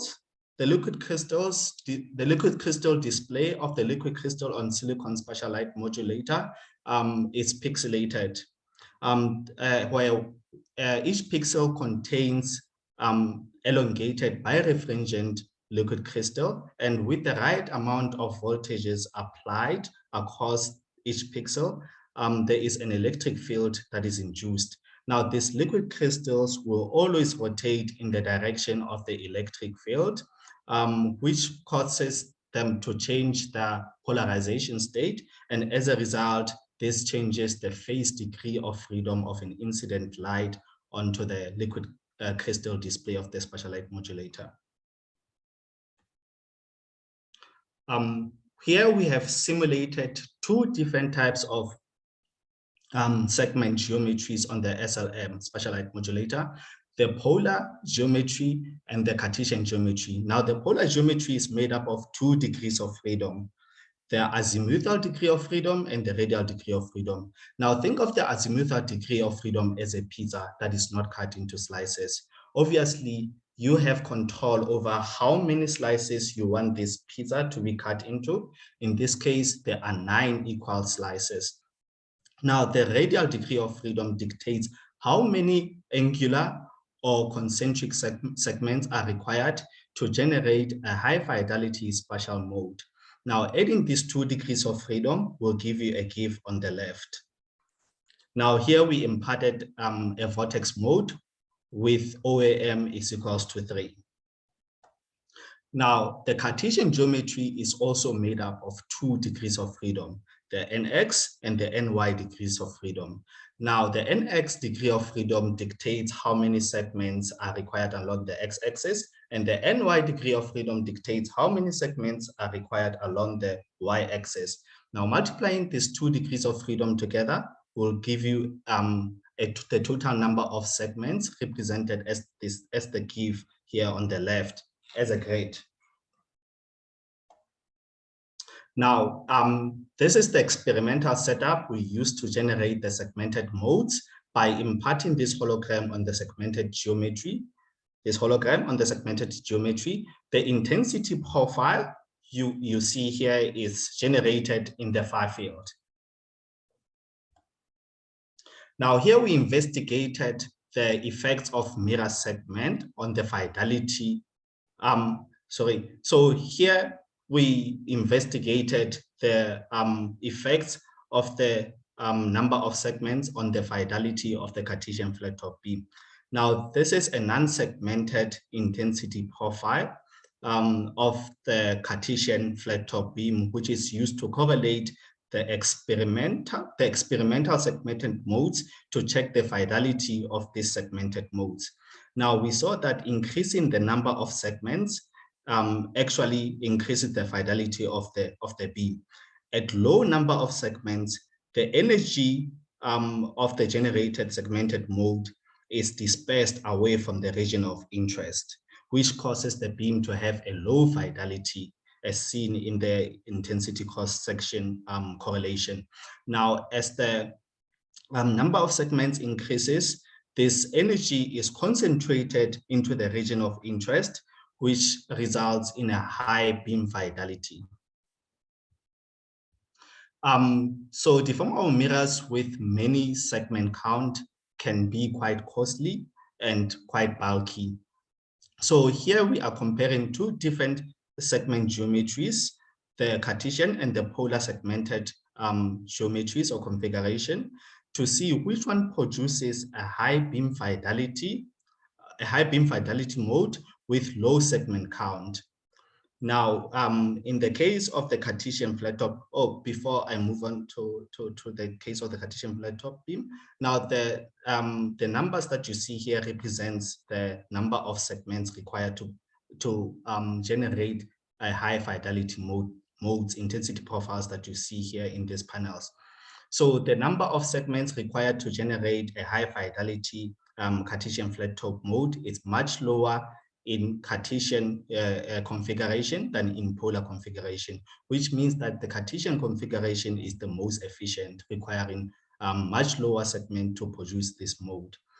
Now, in contrast with the radially symmetric free OAM annular ring, the number of segments required to generate this high fidelity mode are much lower in the polar geometry than they are in the Cartesian geometry. Now, for a non-symmetric mode, an LG of OAM equals to 3, the segment geometry that matches the transverse profile of this mode is superior. In this case, we require less number of segments for the polar geometry to generate this mode as opposed to the Cartesian geometry. So here are the intensity profiles, the two intensity profiles of these modes, the non-segmented ones. So we rotate the transverse phase profile of the vortex mode with OAM equals to 3, as you can see here. So this is the true phase rotation, and this is the phase imparted on the segmented geometry. And as you can see, there is a misalignment between the mirror segments and the phase discontinuity of the phase profile of this mode. Now, the rotation of this mode creates some artifacts that you can see here, which shows the misalignment between the two, between the segmented between the segments and the phase discontinuities. Now, the misalignments seen in this transverse phase profiles change or has an effect in the degree of aliasing of the transverse intensity profile. As you can see, this is supposed to be a vortex mode with OAM is equals to 3, but is indistinguishable. Now, as we rotate this phase through theta, there is a fluctuation of the fidelity of the mode, which affects the quality of the beam.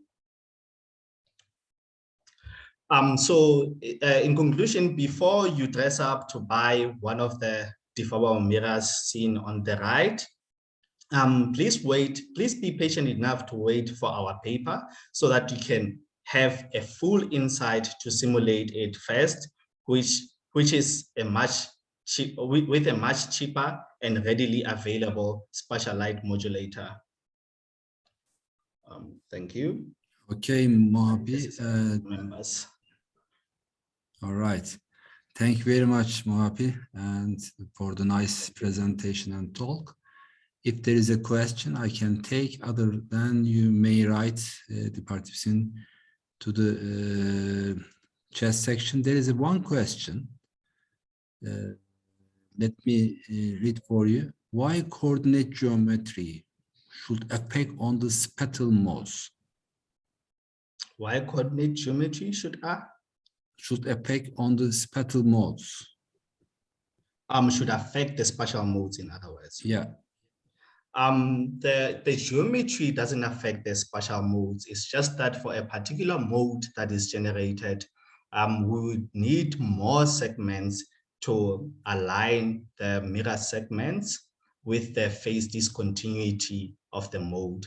So here I was just explaining which geometry is more efficient for which beam shaping.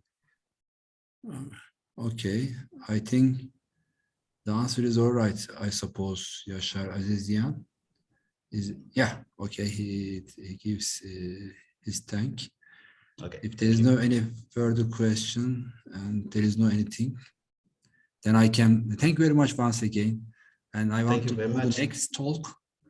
And then our next speaker from Iran, Tehran, University of Tehran, Associate Professor Mariam Zohi.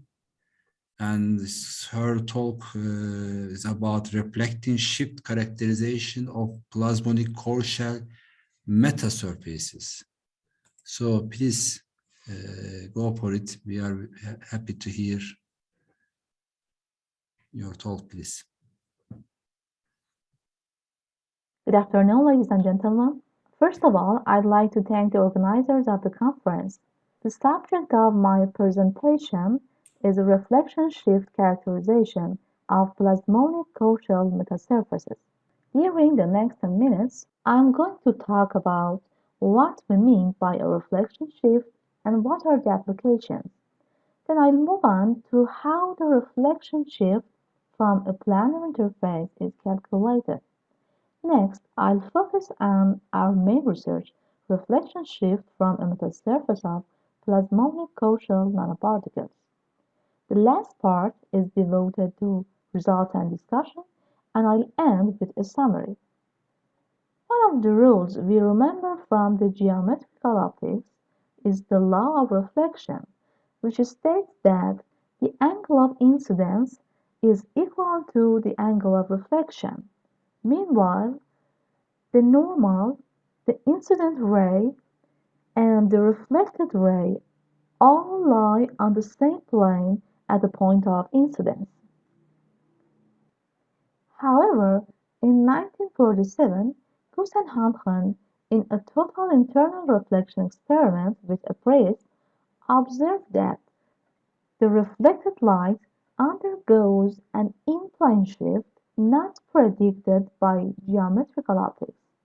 This phenomenon is a consequence of the fact that light is not a ray but has a finite width.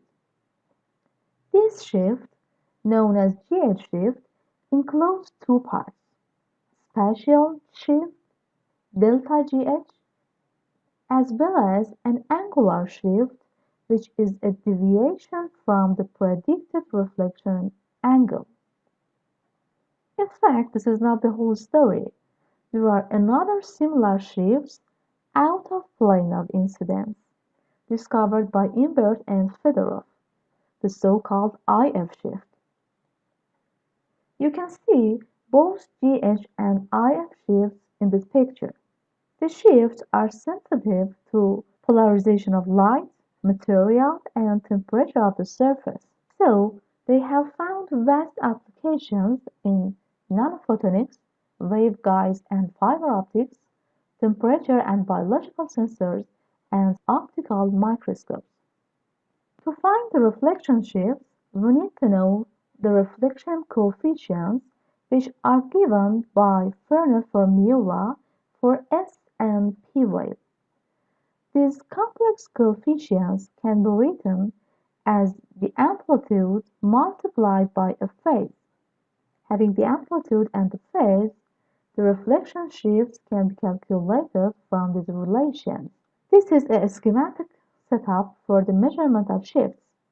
The laser light with a specific polarization hits the sample with a tunable angle of theta, and a detector monitors the position of reflected light. The IF shifts are 0 for TM and TE wave. In this analysis, I concentrate on spatial GH shift solely. The reflecting material we study is composed of spherical cold-shell nanoparticles as in this picture. The shell is considered to be a plasmonic metal whose permittivity is usually described by the Ruud model, and the core is a semiconductor. Now we'll make our metasurface by arranging the Kochel nanoparticles in a square lattice with a periodicity of p. This metasurface is defined as Z equals 0 plane, so the electric and magnetic fields on opposite sides of the plane can be found by solving the generalized sheet transition equations. Here we must note the susceptibility of the metasurface, which is related to polarizability of an individual nanoparticle. Actually, the nanoparticles act as scatterers for the incident electric fields.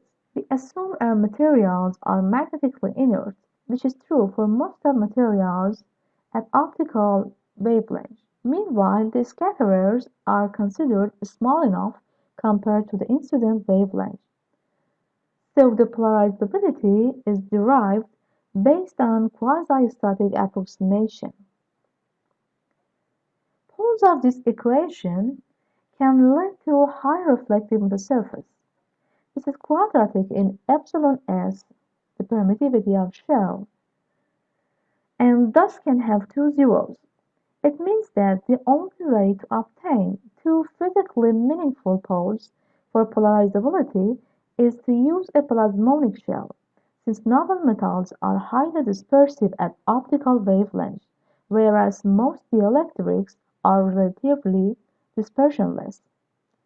Here, epsilon denotes the permittivity of the surrounding medium, which is taken to be air. Having the susceptibility for oblique TE and TM plane waves with angle of incidence theta on non-magnetic metasurface, the reflection coefficients are given by these relations, which yield reflection shifts. A metasurface we consider contains spherical ZnO core gold shell nanoparticles. Zinc oxide is a direct bandgap semiconductor material which has wide bandgap, about 3.37 electron volts, high exciton binding energy, about 60 millielectron volt at room temperature. Besides, noble metals like silver and gold are preferred as a shell material because of their high chemical stability, bioaffinity, and strong absorption of light. The root model is known to be not accurate about the threshold energy at 1.8 electron volt for gold, especially in imaginary parts. Thus, for zinc oxide core and gold shell nanoparticles, we use a wavelength-dependent analytical model of the electric functions fitted to experimental data. Let's turn to the results. Here is spatial GH shift depicted versus wavelength of the TM light for different core-to-shell ratios. We see that it exhibits two peaks in UV and visible region, attributed to surface plasmon resonance of gold shell at boundaries with the core and with the air. Thinner layer of gold shell damps the peak in the visible region and makes the blue shift in the other peak. Because GH shift depends on the phase of the reflection coefficient, we also discuss the behavior of the reflectivity and its phase with angular scanning. The zero reflection for TM wave corresponds to an abrupt phase change and a large GH shift. This is related to the excitation of surface plasmons. Under resonance condition, incident light gets highly absorbed and loses a fair amount of its energy, which results in a dip in the intensity profile of the reflected light. This diagram shows that spatial GH shift have large values for angle of incidence around 47 degrees. The investigation of the effect of the size of nanoparticles reveals that the smaller the nanoparticles, the larger the shift. In addition, we are able to tune the shift by choosing arrangement of particles with different periodicity, as is obvious in this diagram. Changing the material of the core and the plasmonic shell is another determining factor that affects the reflection shift of the metasurface. A more detailed analysis, including angular shifts, can be found in my paper published in Journal of Optics Communications. In summary, reflection shift of a plasmonic core-shell metasurface can be tuned delicately by varying the size, core-to-shell ratio, periodicity, and light wavelength. Large reflection shifts are achievable in both visible and ultraviolet regions due to plasmonic resonance of metallic shell. Such sensitivity could be useful in very sensitive beam deflection measurements like in AFM or in reflective UV sensors. Thank you for your attention. Thank you very much, Mariam. And let's see if there is a question. I will get, or you may write to the chat section. Yes, if there is no case, then I will move to next talk. And it's going to be Sevinç Mamadyarov from Azerbaijan, Nano Research Laboratory, Baku State University. And it's going to be talk about effect of silver doping on structural and optical properties of cobalt-3 or 4 nanoparticles. Are you here? Sevinç Mamadyarov, are you here?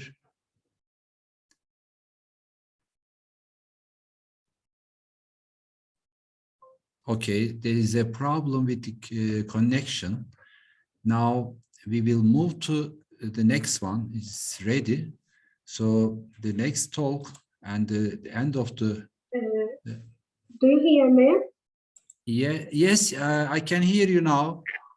Can you increase your volume, please? Okay. Do you see my presentation? Not yet. Okay. I am sharing. Please.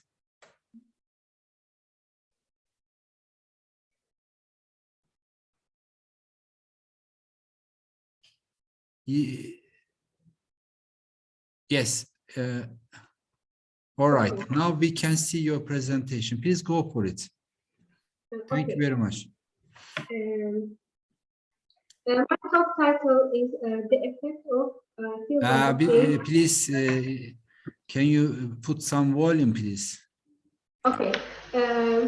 My talk title is The Effect of Silver Doping on Structural and Optical Cobalt oxide nanoparticles. Among different cobalt oxide nanoparticles, among the different nano-size nickel oxide, cobalt oxide has attracted a lot of attention due to its properties and numerous applications in various fields. Cobalt has three oxides: cobalt-2 oxide, cobalt-3 oxide, and 3 cobalt tetraoxide. Cobalt-2 oxide adopts the rock salt structure, but 3 cobalt tetraoxide adopts the Schmiel structure. Among transition metal oxide, 3 cobalt tetraoxide nanoparticles is of great importance due to its unique field properties and remarkable applications such as gas sensor, supercapacitor, anode material in lithium-ion rechargeable battery, photocatalysts, and etc. It is possible to enhance physical-chemical properties of nanostructures by doping process. In the present work, we have synthesized cobalt oxide and different concentration of silver doped cobalt oxide nanoparticles by photochemical methods and subsequent calcination at 500 degrees Celsius for hours. For the synthesis, cobalt nitride, silver nitrate, and sodium hydroxide were used as precursors. Polyvinyl alcohol was used as stabilizing agent. In order to determine the further structure size of prepared samples, X-ray diffraction was used, and in them X-ray diffraction was used, and to explain the formation mechanism of cobalt oxide nanoparticles, some investigations were carried out before thermal annealing. Figure 1 shows the X-ray diffractograms of samples before and after thermal annealing. In the XRD pattern of samples before thermal annealing, the low intensity peaks correspond to beta cobalt hydroxide. In the XRD pattern of samples after thermal annealing, the diffraction peaks were appeared at 18, 31, 36, 38, 59, and 35 degrees, corresponding to crystal planes of cobalt oxide. These observed peaks are well assigned to the cubic structure, which matched well with the standard data shown in the figure. A gradual shift towards higher angles was observed for the silver dot cobalt oxide nanoparticles, and this XRD data clearly shows no peaks corresponding to silver or silver oxide,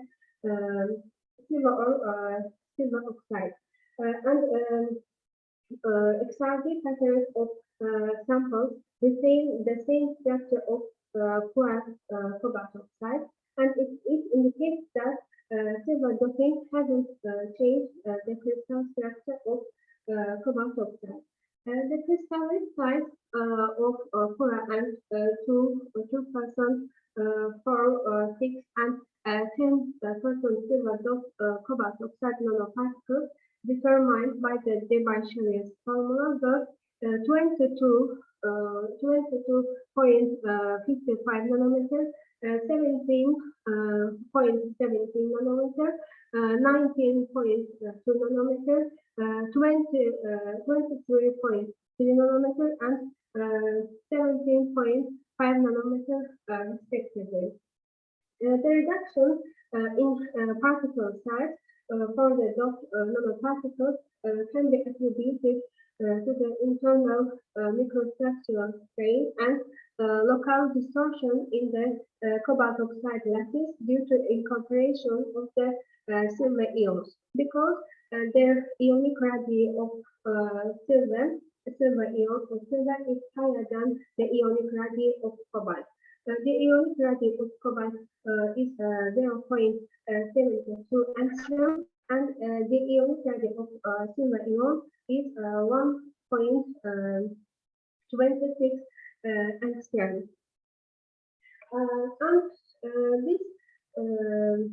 This table shows the crystal structure parameters of samples.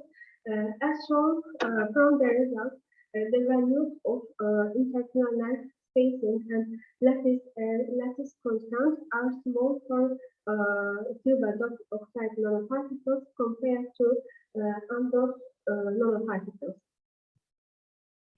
The ultraviolet visible absorption spectra for the samples was recorded in the wavelength range of 200 nanometers to 900 nanometers. Pure cobalt oxide exhibited two absorption peaks at 469.2 nanometers and 773.8 nanometers. The first absorption band can be attributed to the oxygen to cobalt 2 charge transfer process, while the second band assigned to the oxygen to cobalt 3 charge transfer. For the silver cobalt oxide nanoparticles, the lower wavelength shift or blue shift was observed, and it is attributed to the quantum confinement effect. Here are shown this figure shows the bandgap of undoped and different concentration of silver doped cobalt oxide nanoparticles, and the bandgap of silver doped cobalt oxide are high. The value of bandgap are high compared to undoped cobalt oxide. This figure shows the absorbance spectra Fourier transform infrared spectra result for undoped and 10% silver doped cobalt oxide nanoparticles, and here two absorption two sharp peaks was observed for undoped 661 and 568 wave number, and for silver doped nanoparticle, two peaks was observed 661 and 566 wave number, and the first absorption band is contributed to the tetrahedral coordinated cobalt ions, while the second band is the characteristic to the octahedral coordinated cobalt 3 ions.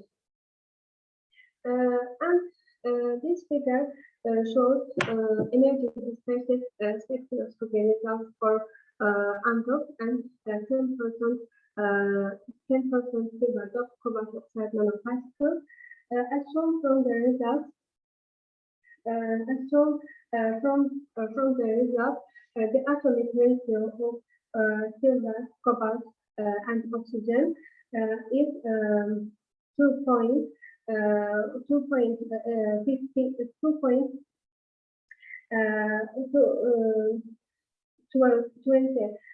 percent, 48.41%, and 49.47% respectively.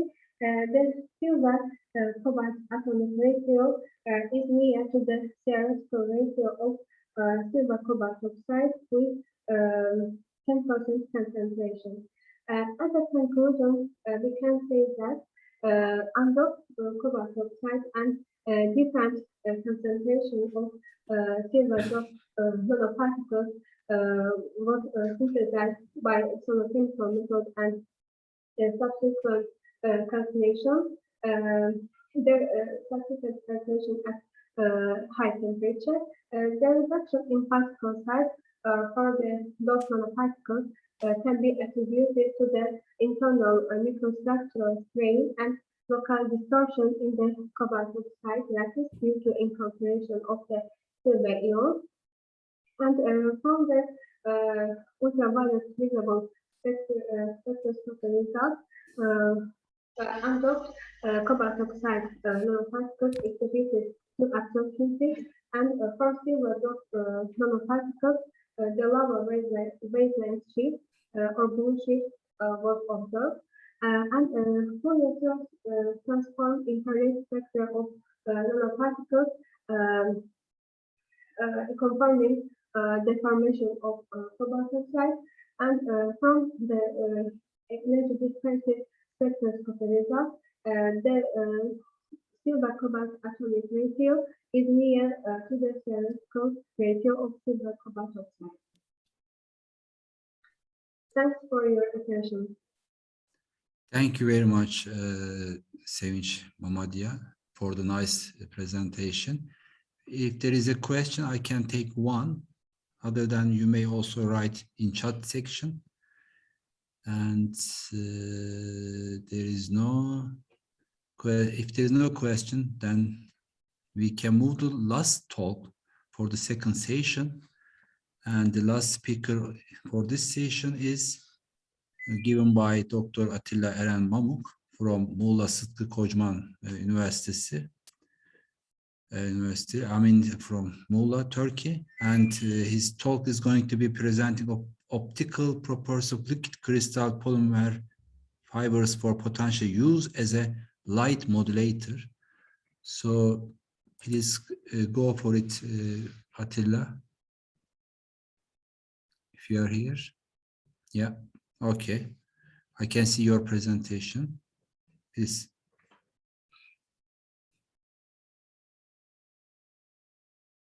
But I cannot hear you.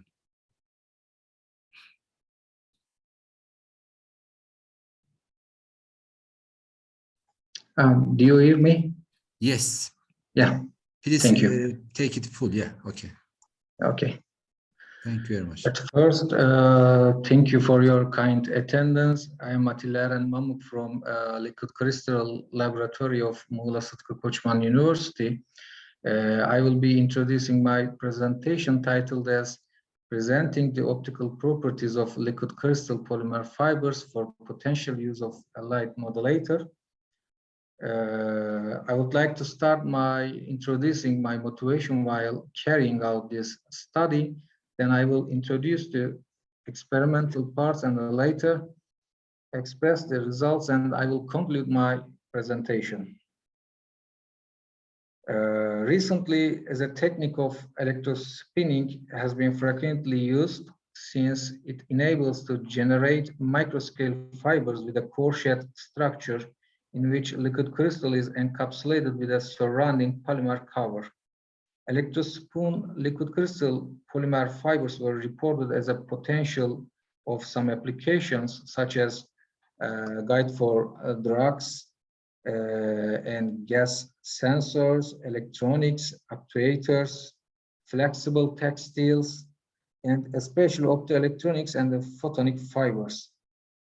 I made such a study since the electrospoon fibers have such advantages and the potential applications.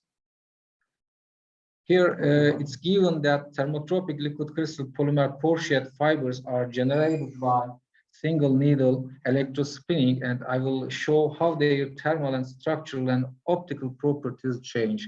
I used as a thermotropic pneumatic liquid crystal, which is a 6Cb, and is given, as you see, that is given its chemical formula. And I choose the polyacrylonitrile as a polymer.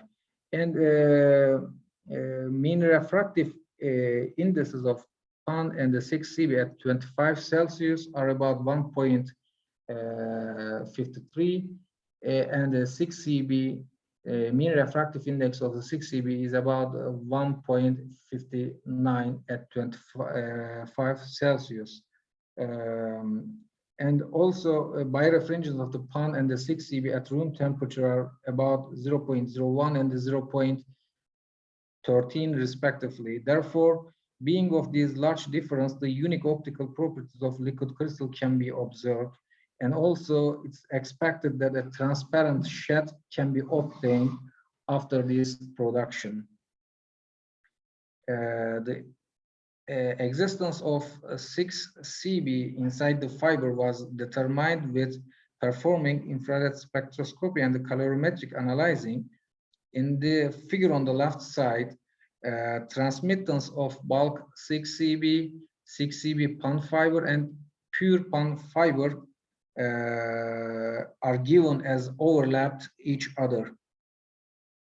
Infrared spectroscopy can be used as a suitable method to determine the existence of phase-separated liquid crystal in cylindrical polymer fiber. And as obviously seen in the figure on the left side, pure PAN fiber did not have any comparable peaks, but some large peaks revealed for 6Cb. And for 6Cb PAN fibers, the peaks took place at almost same wave number as similar magnitude with bulk 6Cb. Considering the peaks which specified the aromatic or aliphatic stretching vibration of the 6Cb and which exists at the fingerprint region, it can be proved that the phase-separated 6Cb exists in the fiber. In order to show the existence of 6Cb within the fiber, differential scanning calorimetry was also performed. The calorimetric thermographs of bulk 6Cb and the fiber of 6Cb PAN is given in a figure on the right side. And the scanning was done from solid crystal state to isotropic state for both cooling and heating process. And the phase transition peaks appear at 22.3 Celsius and 21.5 Celsius for heating and cooling respectively for 6 CB. These transition peaks signify the phase transition between nematic mesophase of liquid crystal and the isotropic state for 6 CB, and the similar peaks were observed for 6 CB PAN fibers at very close temperature to 6 CB. It shows that the existence of 6 CB within the fiber might be proved by these results. According to claim, it was expected that the 6 CB within the fiber solution self-assembly inside the fiber as a core. Although 6 CB exhibit high birefringence, PAN has very low birefringence. Considering these comparison of differences between the birefringence of PAN and the 6 CB, the existence of liquid crystal in the fiber could be determined, as you see on the left side picture. In order to prove this claim, the textures of the fibers which were stayed within the cross polarizer with and without adding a optical retarder under polarized optical microscope is given on the left side of the slide. In this figure, the 6 AB PAN fibers are clearly observed by using optical retarder, but without using any optical retarder, just 6 CB inside the fiber is quite visible, owing to its high anisotropy. Moreover, the beads which were filled with 6 CB are pretty visible. For examining the morphological properties of the fibers, some scanning electron microscopy study was performed, and SEM images revealed that the beads, namely unhomogeneities in different shapes, exist along the fiber. The electrospoon fibers exhibit discontinuities, which are spread relatively unsystematic. Also, the 6 CB is encapsulated in beads. Moreover, the distribution of the fiber thickness is given on this plot. Size of the thickness is distributed between 0.7 to 1.4 micrometer, but a great deal of the thickness size existed between the 0.8 to 1.2 micrometer. In addition to these methods that I have already introduced, presence of the liquid crystal can be shown with investigating the different temperature state of liquid crystals. As you know, the thermotropic liquid crystals can change their physical properties depending on temperature. In this slide, my published article, which is about the 5 CB polyacrylonitrile nanofibers, is given. When the 5 CB is heated to isotropic state as 42 degrees, as you see, the fibers cannot be observed, but the temperature of the fiber is fixed to mesophase state. The 5 CB within the fiber appear shiny owing to high anisotropy at the mesophase state. The same situation can be observed for 6 CB and 6 CB PAN electrospoon fibers. And also I performed the angle-dependent birefringent analysis to show the 6 CB molecules are arranged along the fiber. The mathematical expression of intensity of the transmitting light from the liquid crystal is given by this formula. And in this formula, the first sign term is associated with the variable in intensity of transmitting light when changing the planar angle of liquid crystal between cross polarizers. In the figures on the left side, circumscribed 6 CB PAN fiber, which is oriented about 45 45 degree with respect to analyzer, which is oriented about the 45 degree with respect to the analyzer, is very bright.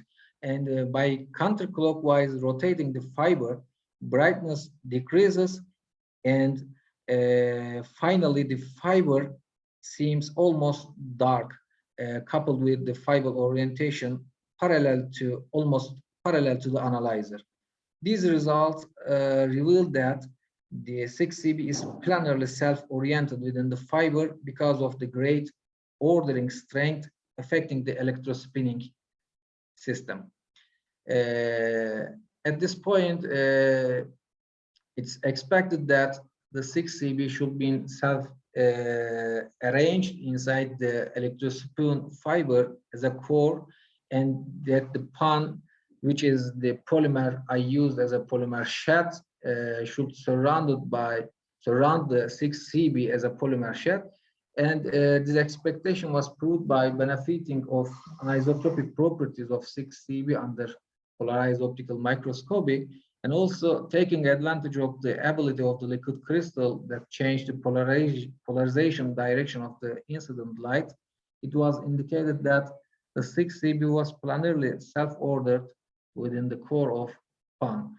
As a consequence of morphological properties of the nanofibers, liquid crystal polymer nanofibers, optical textures taken under polarized optical microscopy show that the oval-shaped bead structures, I mean the unhomogeneities, existed along the fibers, and these results obtained from the SEM were comparable with results obtained from the polarized optical microscopy.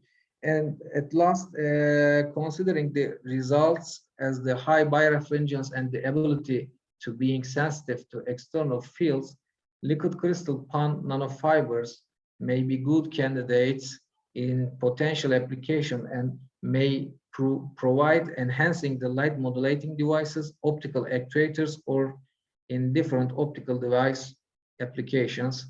And you may find the references I used while doing my work. And I would like to thank the Center of the Research Laboratories incorporated in Muğla Sıtkı Koçman University for the support on obtaining the SEM pictures. Thank you for your kind attention.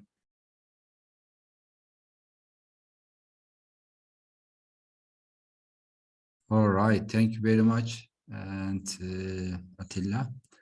If there is a question, I can take one or two questions, or if there is a question, you can also write in chat section. Okay. There is no question, there is no the case, then we close the second session and we give a coffee break time, and let's see you for the next session at 3:10. And I would like to give once again for all the speakers for this session, and let's see you again 3:10.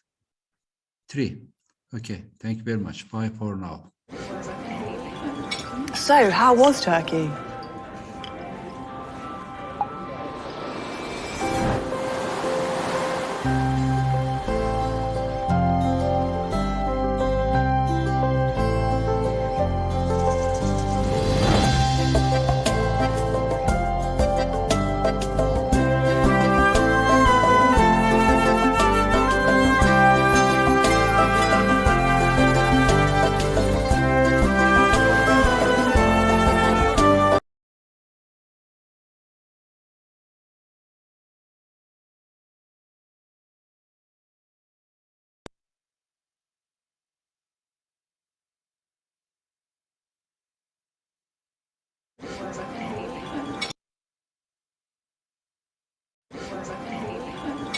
So, how was Turkey?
was... Wow. Yes.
So, how was Turkey?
So Turkey was... Wow. Yes.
Hello.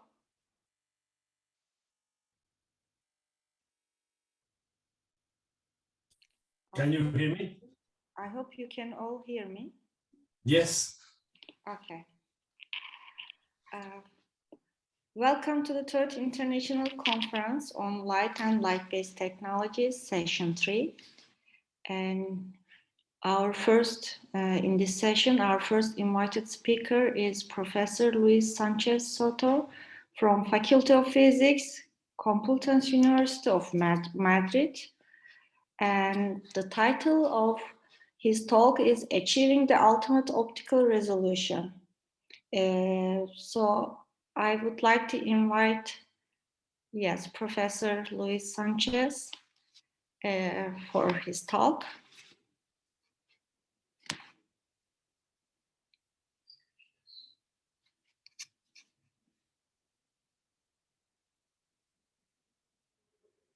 So I leave the microphone to Professor Sanchez. Okay, good. Can you hear me now? Can you hear me? I can hear you, yeah. Okay, good. So first of all, I'd like to thank the organizers for this kind invitation to present our results, the results from our group. It's really a pity we cannot meet in such a wonderful place, but I mean, hopefully we can meet soon. So the idea of my talk is to have a quick look what are the ultimate limits in resolution. What I understand by resolution. In broad terms, I would say that a resolution is just the ability to resolve, to make distant, to be sure that two signals are distant enough. These signals can be in the spatial domain, can be in the time domain, can be in the frequency domain. So we can be talking about two point-like sources. We can be talking about two overlapping ultrashort pulses. We can be talking about two spectral lines in a spectrometer. In all these cases, what we have is something like this, okay? So we have 2 point objects. We know that these objects pass through an optical system.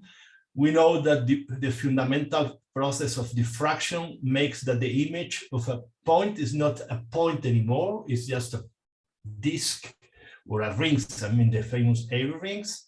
And as a consequence, when the 2 points approach to each other, this point spread function, and is called this intensity distribution, start to overlap. And now the question is, how much can we overlap these signals and being able to still assure that we have two different point-like objects? And well, we know that this is related to the famous Rayleigh criterion. I mean, Professor Loix this morning, gave a very clear interpretation of what is the ultimate limit. And this means that in a way, this Rayleigh limit is just defined by the idea that the maximum of one of the spots coincides with the first minimum of the other spot. Here we have two disks that are really resolved at the limit. Well, as I told you, Garloix this morning was discussing about these two gentlemen, Ernst Abbe, who published 2 years before Rayleigh a paper, 11 pages, no simple formula, in for me at least a very obscure German.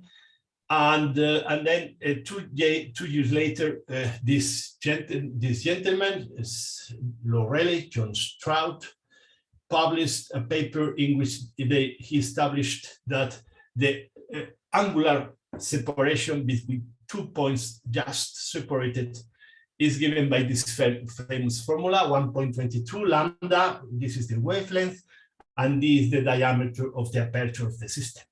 Or if you want, instead of talking about angular distance, we can talk about what is the linear separation between two point sources that we can distinguish. And this is just given in terms of 0.61, which is half of this zero. This is the first zero of J naught lambda divided by the numerical aperture. So if we attach to these fundamental limits, we have a fundamental resolution limits that are more or less around half a micron in the visible. Of course, we can use a number of techniques that try to overpass this fundamental limit. When we break, in a way, this ultimate Rayleigh limit, people usually refers to that as super resolution. So here you see all these techniques for pi, high resolution structured illumination, the ground state depression, state, palm, storm. I mean, Garlox this morning gave some brief introduction, for example, to, I think it was Palm Storm by Stephen Hell. And all these techniques employ some tricks like, you know, marking one of the emitters or something like that.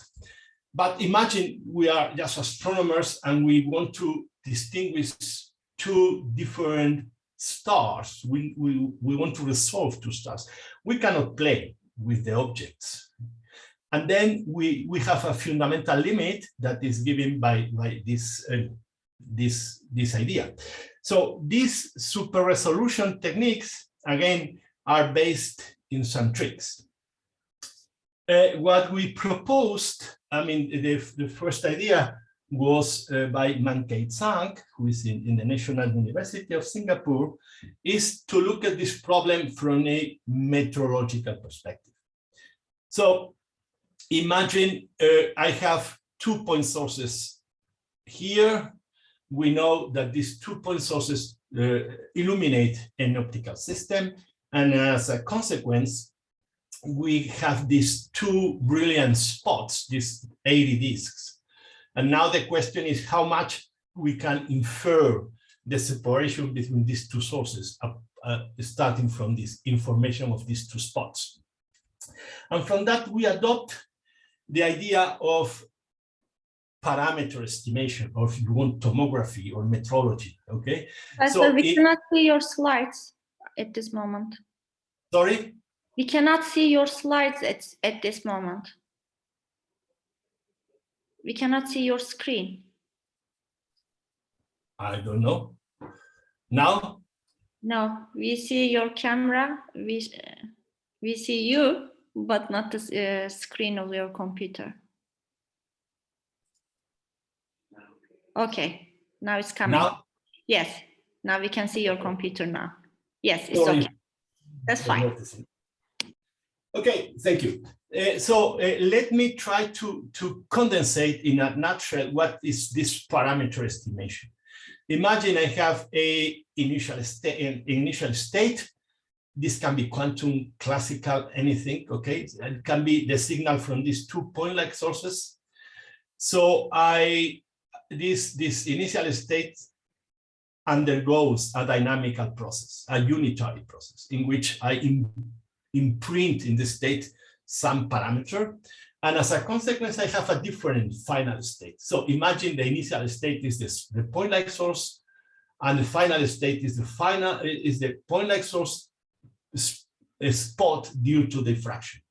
And then I make a measurement. And from these accumulated measurements, I try to give an estimate of this parameter that the dynamical process introduces. So the only difference between quantum and classical is that the classical measurement, this is just a probability distribution. I mean, it's a conditional probability of getting this value of X, provided that the true value of the parameter is theta. In a quantum measurement, we interpret this probability density as a Bohr rule, which means that is just the average value of some operator that represents the measurement process. It's called, in the language of quantum information, is just a positive operator value measure. It's a P of n. So the idea is to reconstruct this theta, and the only difference is at the quantum level, the positivity of the density matrix introduces some constraints. So one might say that quantum tomography or quantum state estimation is just classical estimation plus the constraints imposed by positivity. So once we have this process, one could ask, how good is our estimator? And to answer that, there is this famous, especially this last year's, Kramer-Rao bound. By the way, yesterday, Professor Rao turned 102, still active. Okay, so the idea is that the best you can do in the estimator, the variance of the estimator is given by the inverse, by the inverse of the number of repetitions, n, multiplied by something that is called the Fisher information. Roughly speaking, which is the Fisher information, is the amount of information that is available in our data from the parameter we want to estimate. In fact, it's just like the curvature of the likelihood, but we don't care. Now the question is, look, this measurement gives this probability, and so this probability depends on the measurement you are acting on the system. However, one could ask, well, this is okay, but what if we try to optimize over all possible strategies of detection? This was the idea of that was introduced by Hellstrom in his famous book on quantum detection estimation theory.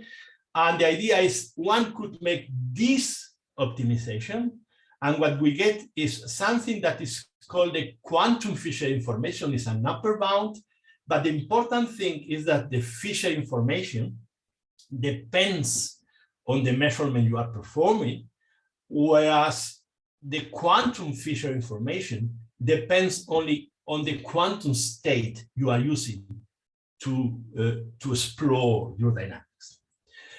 Okay, let me try to apply these techniques that, I mean, I really gave just a brief idea, okay, to the case of two signals that, again, I'm trying to work out here in the spatial domain, but these two signals can be two pulses, two spectral lines, two signals in general. And these signals are incoherent. In the language of quantum mechanics, this means that we have two signals, which are, as you see here, are just displaced versions of the original ones, okay? So you displace one point logic source to the right and the other to the left. So they are separated by this fracture S. And I have the superposition of these two guys. And this superposition is given like it's any two-level atom, two-level signals, two-level system. So in principle, if I represent this guy, this density operator in terms of the position, what I have is just the sum of the intensities from one point plus the intensity of the other point that are separated by S. And I'm taking the sources incoherent because this is an hypothesis that is always in any of the textbooks demonstration of Rayleigh limit, the ultimate classical resolution limit. So the main idea is that these two guys, so the source in the left, the source in the right, they are not orthogonal. And this is the crux of the problem. So let me try to give an example of this, okay? Which is, imagine I make intensity detection. So I take just the picture on a CCD camera picture of the two sources. So I calculate the Fisher information for intensity detection. What is intensity detection? It's just projecting onto the position X of the system. This is the expression. Since the separation tends to 0, I can make a trivial first order expansion and I get this result. Forget about, I mean, I is just the intensity of a single source, or is the PSF. Look at that. This is just a integral of something, but this is a finite value. And I have here S squared. So this means that the Fisher information goes quadratically to 0 as the sources get closer and closer. But if the Fisher information goes to 0, the Kramerov bound says that the variance, the precision in my estimation goes with the inverse of the Fisher information. If this goes to 0, the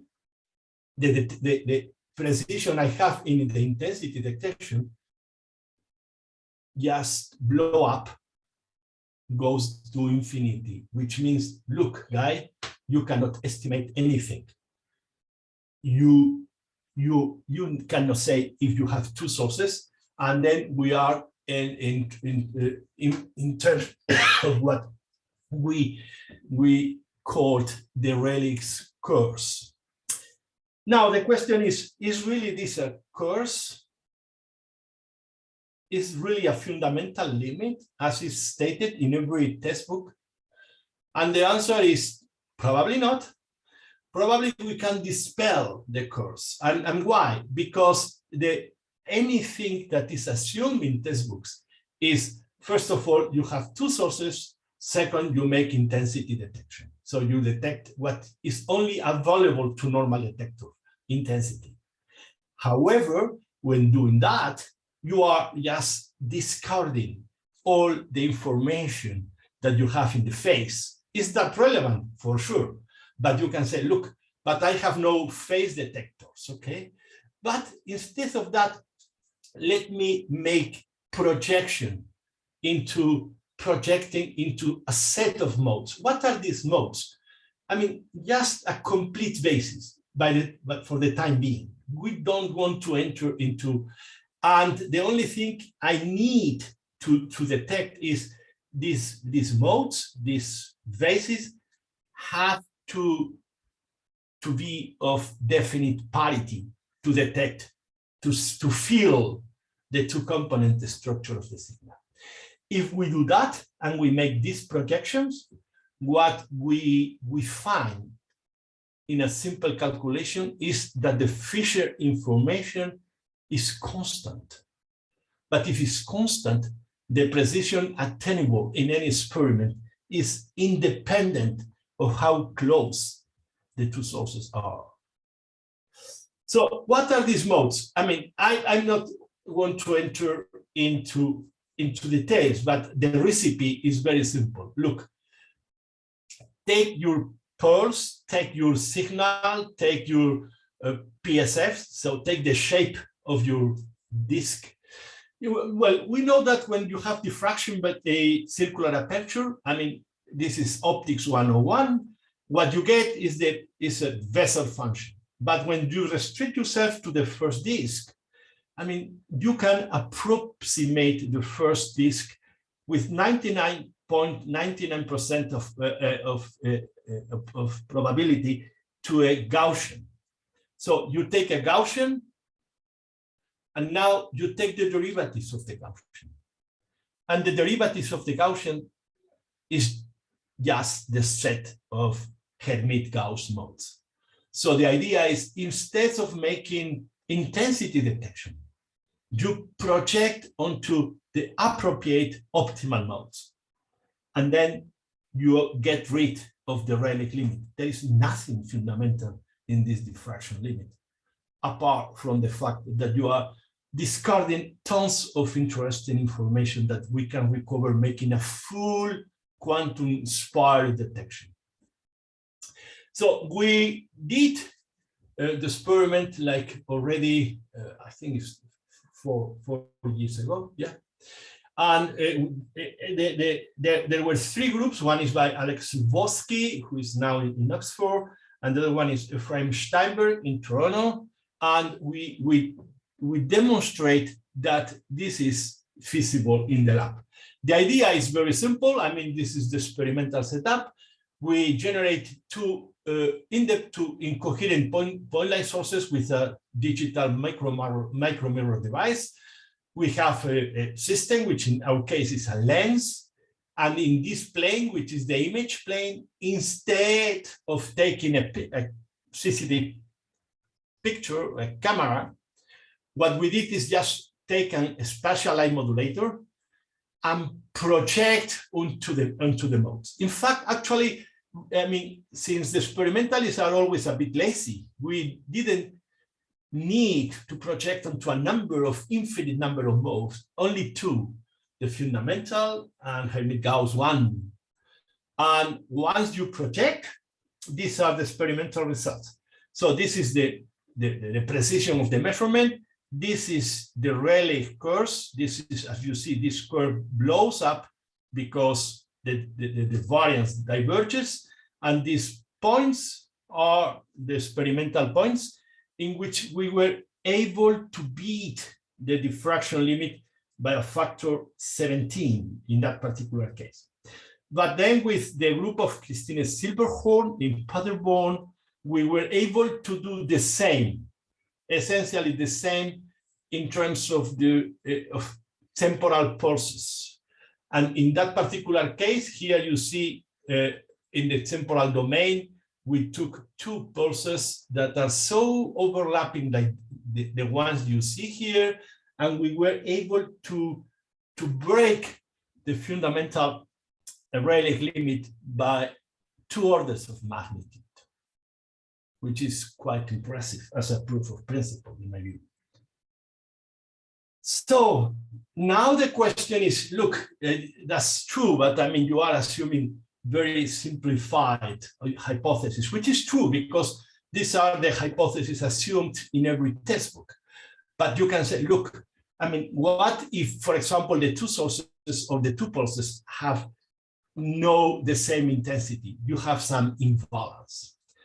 So in that particular case, now there is not only a single parameter to estimate, but we have three instead. We have the time separation or spatial separation, we have the intensity imbalance, and we have also the centroid of this guy. Well, I mean, again, not entering into details because multi-parameter quantum metrology is much more involved because attaining the Cramer bound is not guaranteed always because these parameters may not commute. But without entering into these details, I can show you the experimental results. So this is the precision. So it's the inverse of the variance because the variance diverges. So sometimes it's better to represent things in terms of the inverse of the variance. So this means that when the inverse of the variance goes to 0, everything diverges, okay? And this is for the spatial separation. So when the two sources have the same intensity, they're identical. We have this constant curve that was the one I demonstrated before experimentally. When the two sources are different, you see that, of course, things start to have curves. I mean, when the separation goes to 0, the error goes to infinity. So the inverse goes to 0 also. This means that we have a resurgence of Rayleigh's curves. But it's still, okay, the interesting thing is in blue here, you see the corresponding curves when you make intensity detection instead of mode projections. And as you see, there are orders of magnitudes of advantage in using mode detection instead of intensity detection. So we did also this in the case of two incoherent input pulses. We have two input pulses and we want to estimate what is the the difference, the time offset between them, and the intensities of both of them. So what I'm showing here is just the optimal modes we calculate to project onto. And when we projected, these are the experimental results for the simultaneous estimation of the time offset, the spatial separation, the temporal separation, the intensity imbalance, and this is the centroid. As you see, in the time domain, and the experimental points are a bit noisy, but we demonstrate again that the future information is attainable, in this case, at the ultimate limit, which is given precisely by, these are the experimental points, these are the quantum limits, and as you see, we are working at the quantum limit. This is one of the few measurements I know that we are really at the ultimate limit given by Heisenberg principle or quantum Fisher information, as you wish. Well, just to conclude, my time is almost over. The question is, there was in the last couple of years a very heated debate about what's the role of coherence in that. I mean, the two sources in Rayleigh's criterion are incoherent, but if we want to apply, for example, to something like, I mean, optical coherence tomography, OCT, the sources have partial coherence between them. What can we say about these ultimate limits? Well, what we can say is that in principle, in this particular case, we can separate, we can separate the two pulses in modes. One is symmetric, the other is antisymmetric. And then for the case of the coherent superposition, the symmetric mode carries no information. All information is in the antisymmetric mode. However, the number of photons in this antisymmetric mode goes to 0. I mean, this is something that people in classical interferometry knew pretty well. I mean, the real information of the fringes are really in the minimum, in the black fringes. So, but apart from that, even in terms of partial coherence, we can get the ultimate limit given by the quantum Fisher information. So the role of partial coherence is just redistribute the information in the two channels, but still Hermite-Gauss temporal modes are optimal for any degree of coherence. So the message to take home is, I mean, we can do much better if instead of our standard intensity detection, we make mode projections that are quantum-inspired measurements that allows you to beat our resolution, to push them to the real ultimate limits. And with that, I thank you. Well, these are experimental results. I thank you for, well, this is the list of collaboration in this project. We have, well, you see, this is Paderborn, University Pulaski in Olomouc, the Max Planck is Moscow State University, University of Ottawa. This is the University of Seoul in Korea. And this is also in Pohang, which is also in South Korea. And with that, I thank you all for your attention. Thank you very much, Professor Sanchez, for this wonderful talk. We can have only one question because we are a little bit late from the schedule. Any question from the audience? No, I can have one question, one quick question. Can we apply this to pump and product? I think Hamid is raising his hand, at least. I think here.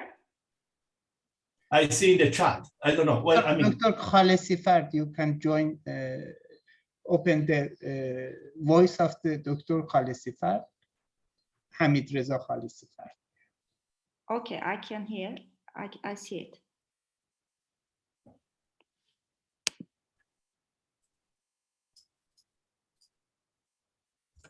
Can you talk now? Oh, okay. No, it's open. Okay, thank you very much, Luis, for such a wonderful talk. Well, I have two questions.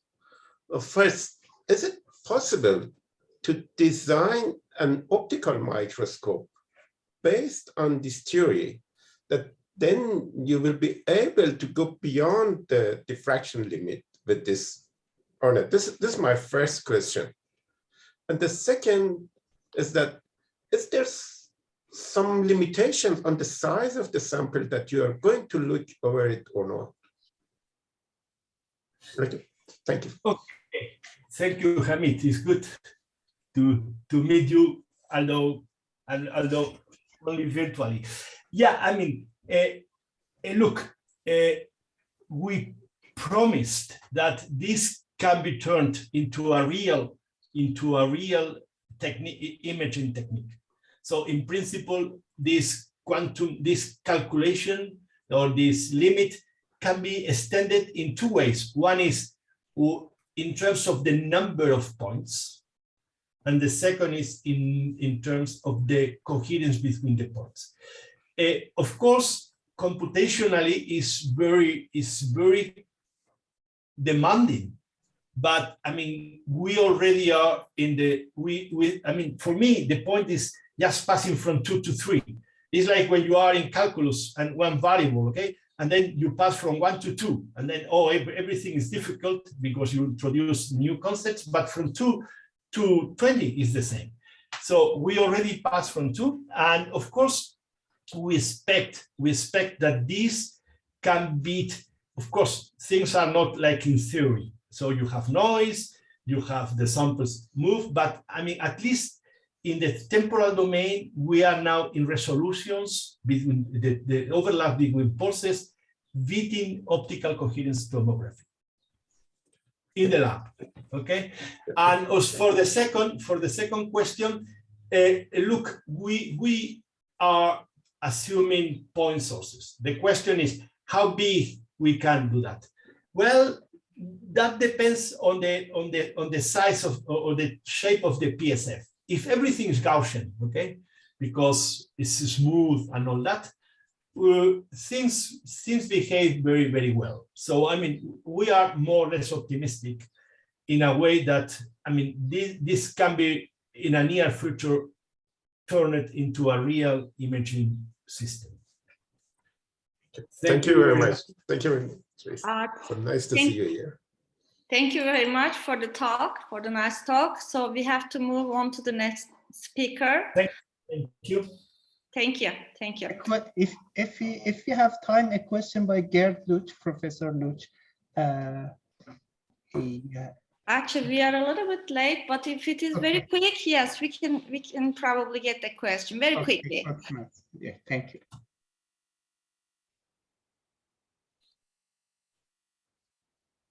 Are you asking? Oh, okay. If the question is coming from the chat, if the fission. Oh, now I can ask. Luis, thank you very much for the great talk. I was wondering, when the Fisher information is constant, you can determine ultimately small s, and as you just said, the limitation will then be given by the amount of light which is coming. So maybe you have to look for a long time. But is it just that you can then say, is it for the situation whether you ask, is there only a single point or are there 2 points? Is this what you can answer this question, or can you actually ask the question, how big is S?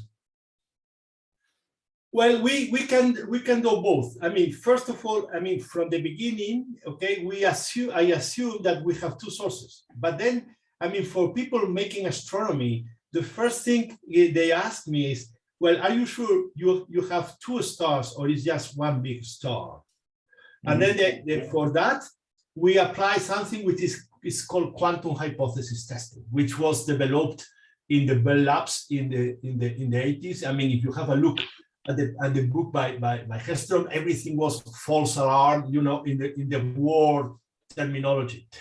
However, the separation right now, we with Christine, we are able to estimate separations which are 2 orders of magnitude, almost 3 below the Rayleigh limit. So in principle, of course, in the end, that depends of, you know, thermal light, the character of the photons and all that. But from a fundamental limit, I think we are free. We have no fundamental constraint to the limit. Okay, thank you. Thank you, Gert. Okay, thank you. I'm sorry, we have to move on. Our next speaker is Dr. Frank Somhurst from Faculty of Science and Technology, University of Twente. Title of the talk is Integrated Photonic Quantum Information Processing. We are listening. Yes, first of all, I would like to thank the organization for giving me this opportunity to discuss the work that is done in our group on integrated photonic quantum information processing and applications. Actually, I just started my PhD a few months ago, and but we got some nice results, which are also partially obtained during my master's project, and I'm very happy I can share them with you. Let me see. Can you see my next slide, actually? Yes, we can see. Yes, okay, great. So, yeah, so first of all, I would like to thank quite some people who actually contributed to this work. Most of all, I would like to thank my thesis supervisors, Pepijn Pinkse and Dr. Janne Renema. Our research group, Quix Quantum, which is a spin-off company of our group, and they make integrated quantum photonic processors, which we will discuss on later. And the group of Professor Jens Eisert from the Berlin Free University, who collaborated with us on some topics which we will discuss today. So first, let me state, like, so we're working on quantum technologies, and why is quantum technology actually fun to work on? Well, as we all know in the media nowadays, quantum computing is quite a big topic. However, the things that I sketched about, like, the theory of universal quantum computing and the things we can actually achieve currently in our lab, before we can hack banks, computers, and whatever with quantum technology, there's quite a bridge which needs to be built because there's quite a barrier between those two, which cannot be crossed yet. However, the scientific community is obviously working on, like, crossing these bridges with making quantum technologies and finding applications in noisy intermediate quantum computing settings. And well, the aim of our group is also to contribute in well, bridging this gap. So today's theme, sorry, I hear stuff on the background. I'm not sure. Is there a question already, or? If not, let me continue. So today's theme is the linear quantum optics and what you can actually do with it. Sorry? Okay, let me continue.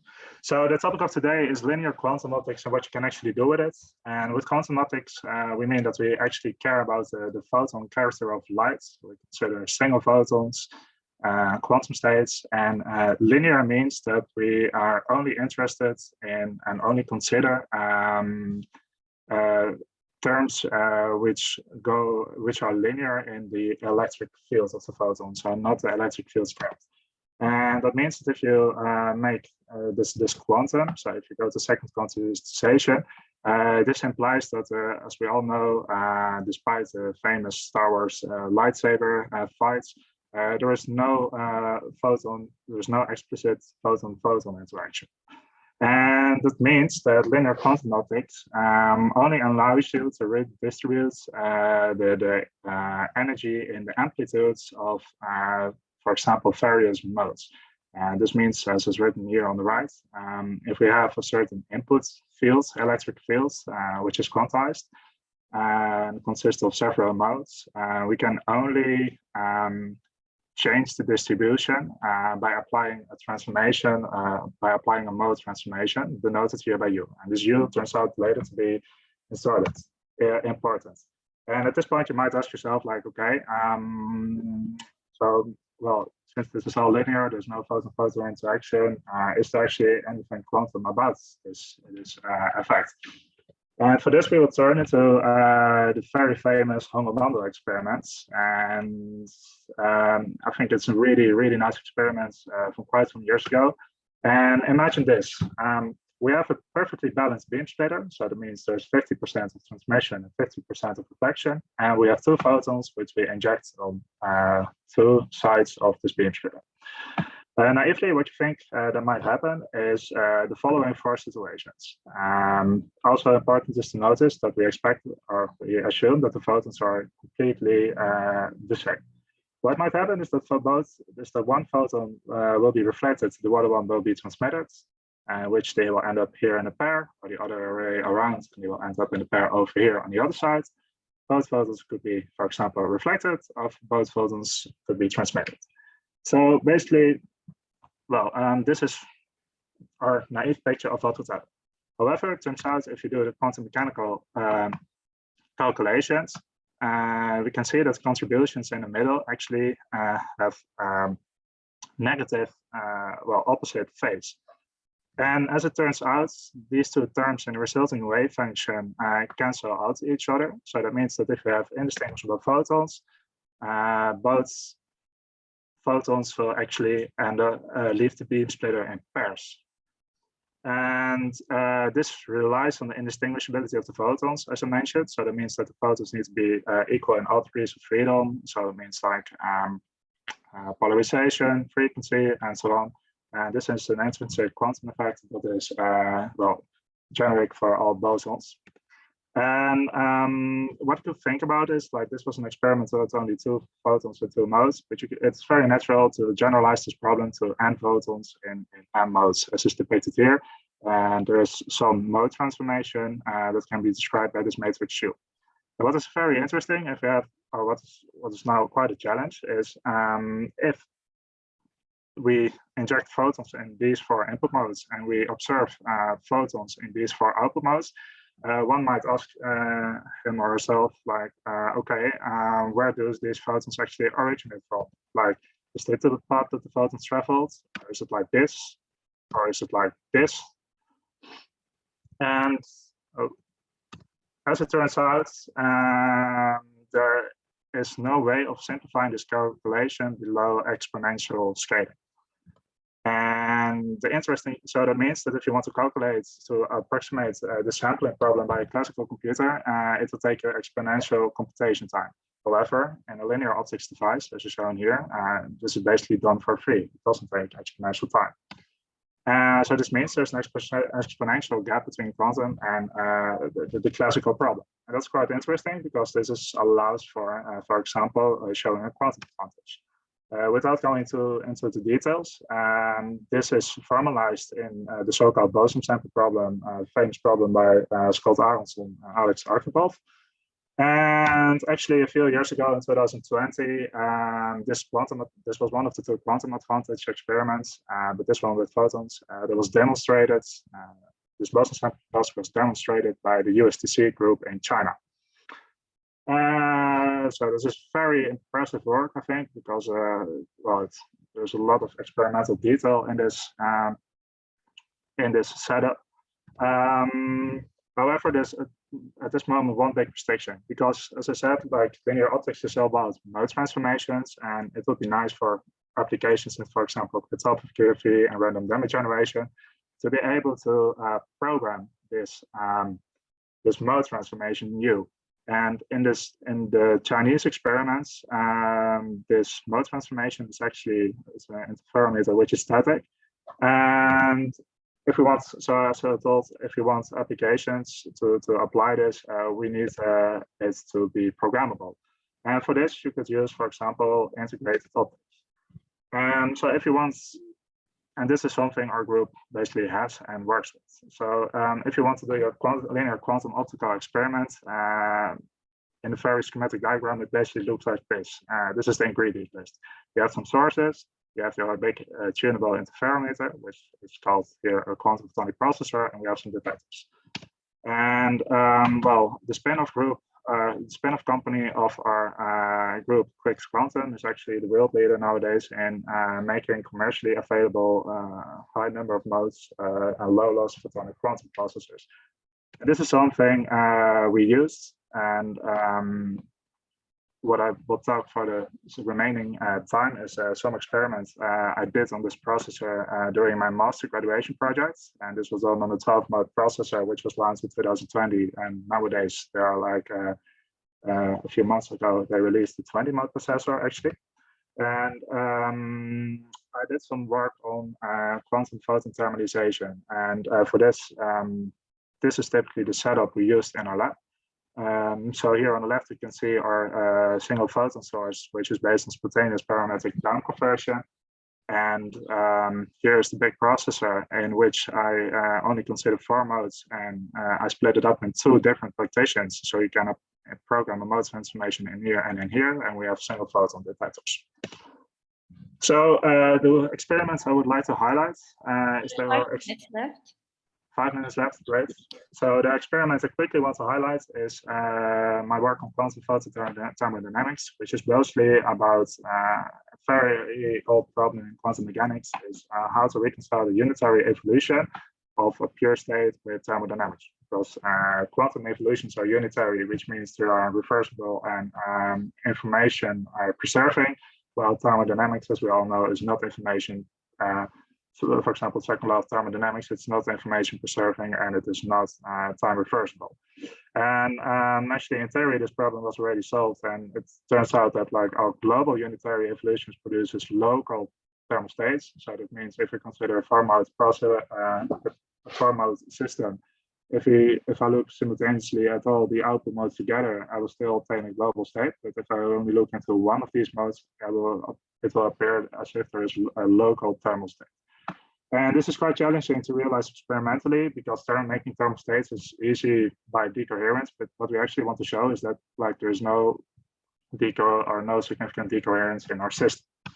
So this is something we did by effectively programming effective Hamiltonians on a processor and measuring the single photons output statistics.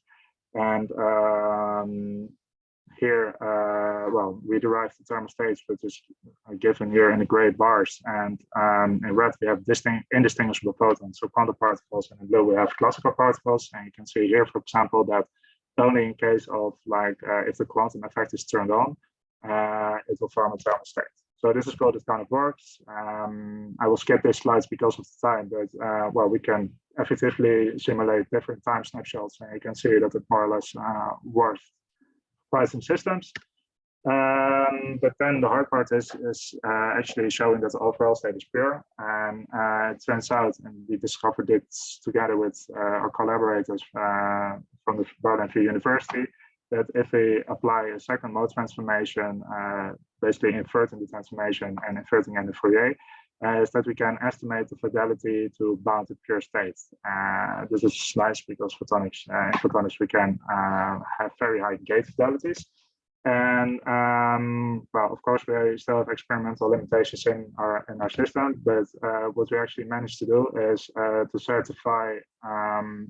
Well, we are able to certify fidelities, of course, but actually in 2 situations, we were able, for 2 time steps, we were able to certify entanglement because we crossed an entanglement witness boundary. I will skip this one. And for that, I think because of time, it might be a good time to conclude. So these were some of the archive papers, some references of the stuff I talked about. Yeah, well, if you would like to know more, please reach out. I can be contacted using this email. Thanks for your attention. Thank you very much. We can have only one quick question because we are behind the schedule. Is there any question? I guess not. Okay, thank you very much for the nice talk. So There is a question. There is a question on the chat. How critical is the precision in production making all beam splitters very similar, which is a condition, I think. Yeah, so of course, it's indeed important that you have well control, that you have good control of your production process. And but right now, with undertunabilities, we can reach amplitude fidelities of the mode transformation that we program of like 99 points. I think the latest one, maybe even 9%. So above 99% are currently the mode transformation. So that already shows that we have quite some good control over the thing we produce. I hope that answers the question. Thank you. May I have a question? Yeah, we are behind, so very quickly. Yeah, I mean, when you are assuming that your transformation U is unitary, so this means SUN. However, when you fabricate, you are splitting SUN in SU2s. Sorry, how do you mean? When you are making, you fabricate the network, you don't have a unitary transformation, but many transformations from SU2. The beam splitter is SU2. Yes, but I mean, eventually by post-selecting on losses and stuff, you effectively programs a unitary transformation. But indeed, it's like beam splitter is only limited to SU2. But there is no unique way of decomposing SUN in SU2. I mean, Seilinger and Reck, Ian Wonsley, there are many of those reductions, okay? And not all of them are equivalent. So this is, well, I mean, this is probably a technical question. I mean, we can discuss. We can discuss later if you want, but we used the Clemens decomposition. I mean, I didn't show the layout of like how we did, but indeed, I mean, for some application, well, in some sense, the matrix decomposition, I indeed believe is not unique.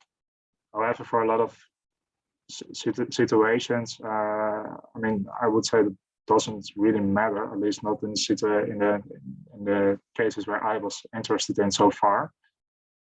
But I mean, we can discuss later if you would like.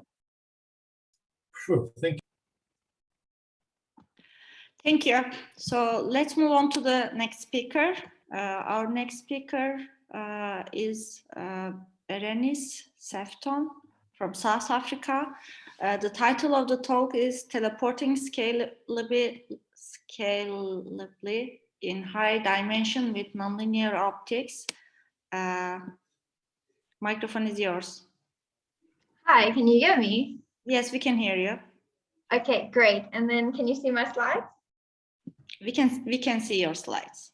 Fantastic, thank you very much. As you said, my name is Berenice Sefton and I'm finishing up my PhD with the Structured Light Lab at Wits University. I'd like to thank you for this opportunity to talk about our research, more specifically talk about how we can build a physical system to teleport high dimensional states by harnessing the power of nonlinear optics. We haven't done this alone, but in collaboration with several researchers. But perhaps we can take a step back and think about what teleportation is. Well, if you're thinking about science fiction, you step on a portal and find yourself at some other distance without traversing the distance between. If we go to quantum mechanics or the real world, let's not think about the particles actually moving, but rather the states that we use to describe the particles. And when we talk about states, well, we talk about information. And so with quantum teleportation, we move information from one point to the other without physically traversing the distance. And because we're using quantum mechanics, we have an extra layer of security with that as well. And if you look a bit further, you see that teleportation forms a building block for quantum networks, from a type of quantum computer, even to maybe a quantum internet. So how does teleportation work? Well, traditionally, when we want to send something, we think of encoding it directly, like Alice encoding some information, a state of 0 or 1, on a photon and sending it directly to Bob. With teleportation, it works slightly differently. Instead, Alice prepares a maximally entangled state with two particles. She shares one with Bob. And by maximally entangled, I just mean that we have non-local correlations. So if Alice measures a 0, Bob has to measure a 0.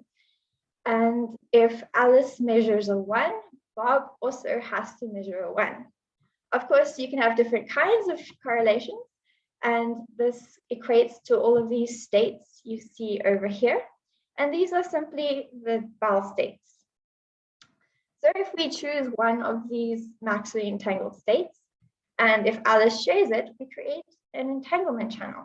When we bring in our information we want to send, we have another particle that is encoded in this state, and we don't necessarily need to know what it is.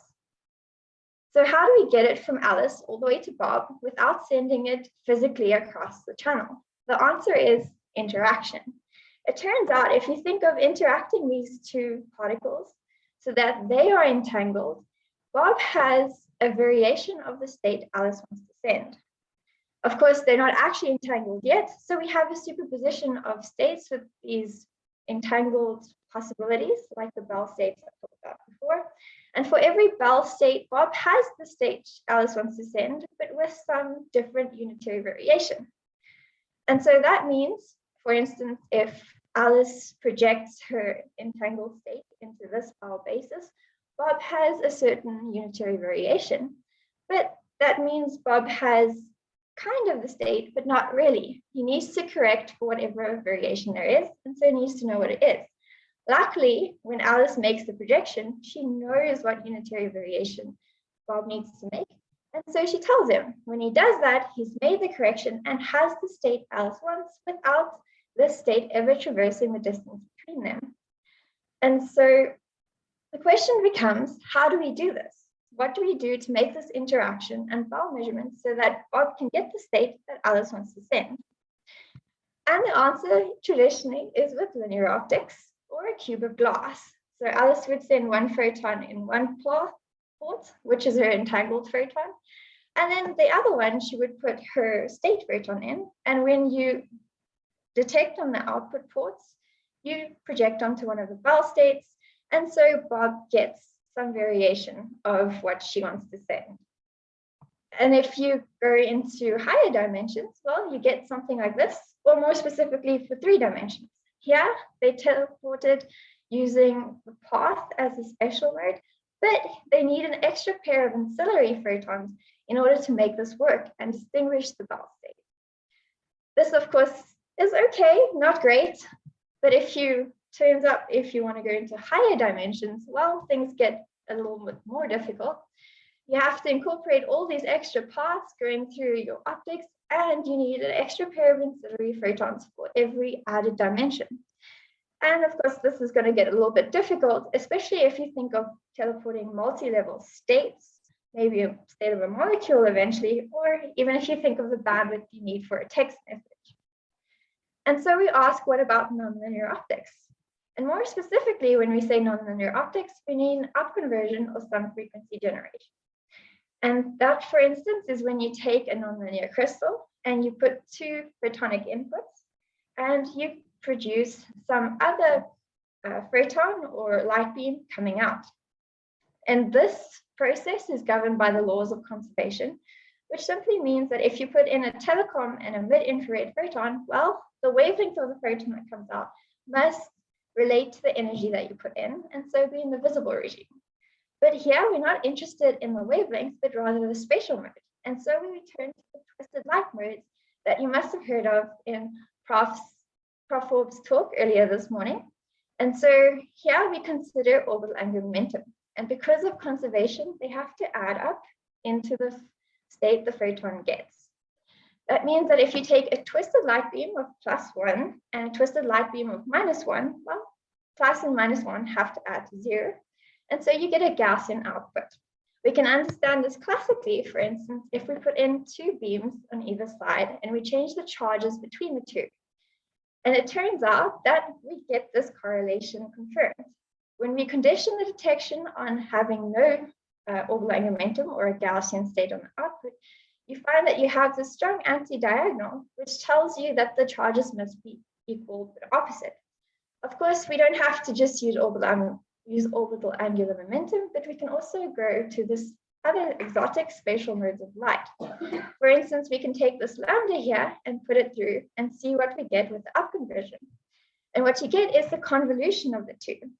So if you have some Gaussian and another Gaussian, well, you get a Gaussian out. If you have a Gaussian and a lambda, you get a lambda with a slight Gaussian modulation. The same for a J and a yin-yang.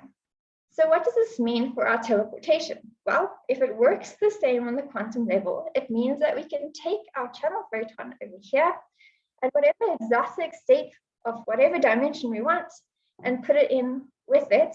And what's upconverted is a photon that shares the characteristics and allows us to project on that Bell basis, which has been so difficult to do with linear optics.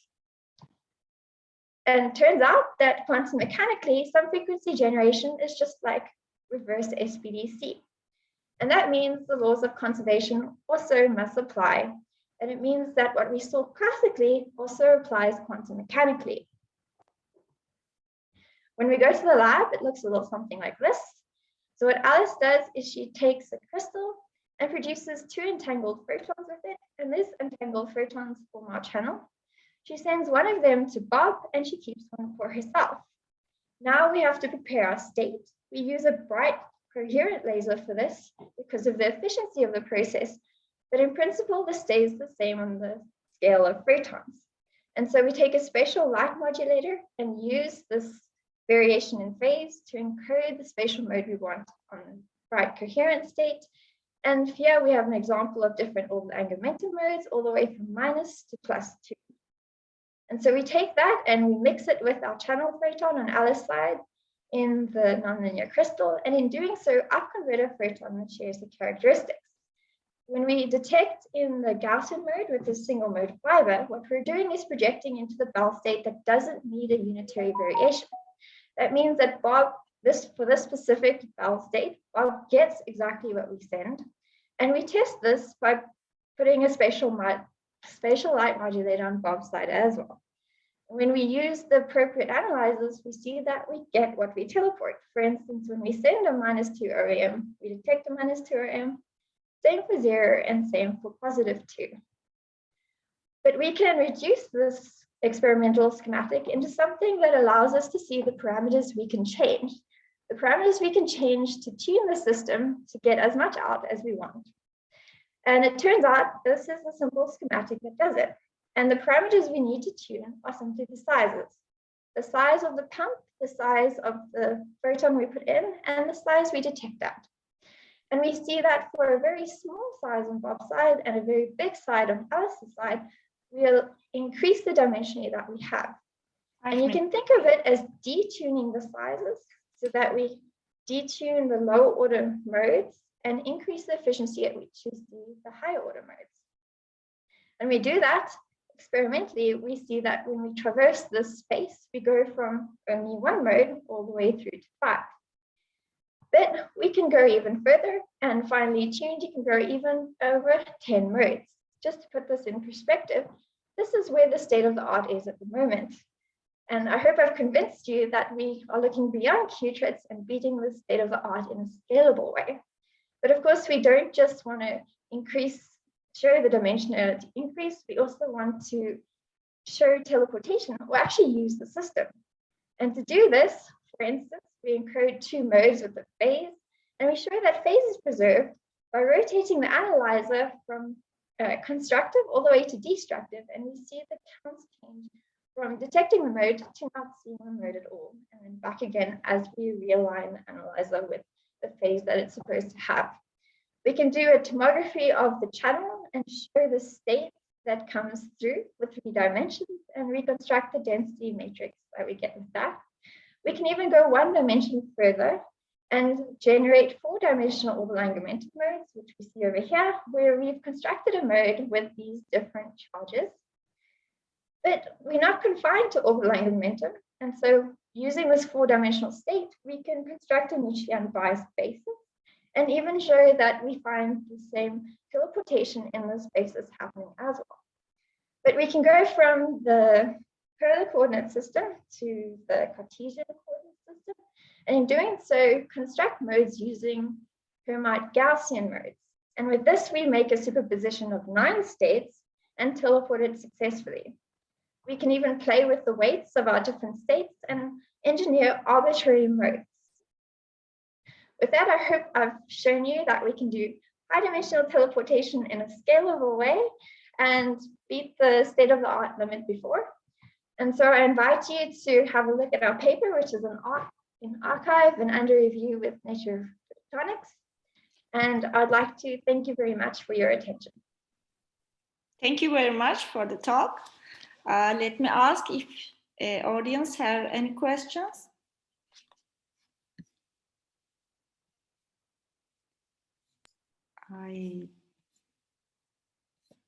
Okay, I don't see any question here.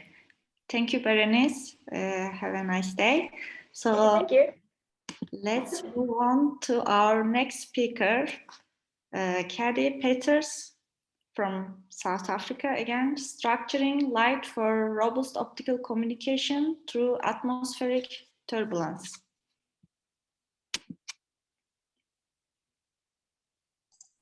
Okay. Good afternoon. Can you guys hear me? Hi, we can hear you. Thank you very much. Please share your computer screen so we can see your slides. I am sharing it. Oh, okay. Now. Yeah, I saw it. Sorry. Okay, it's all yours. You're listening. Thank you so much. Good afternoon, everyone. My name is Kate Peters, and I'm currently an MSc student at the University of Witwatersrand, currently in the Structured Light Lab. And today I'd like to talk to you about how we can use structured light for robust optical communication through atmospheric turbulence. So, free space optical communication has received a lot of attention lately. It has a lot of diverse applications, which include sensing, detection, defense, and long-range and short-range communications. And there's also been a need for much larger bandwidths, which free space optical communication can provide, and the need to bridge the digital divide in my home continent of Africa. Structured light is a very useful tool in trying to tackle this problem because we can use the spatial distribution of the light as another degree of freedom to encode the information. There is only one problem with this, and that is the effects of atmospheric turbulence.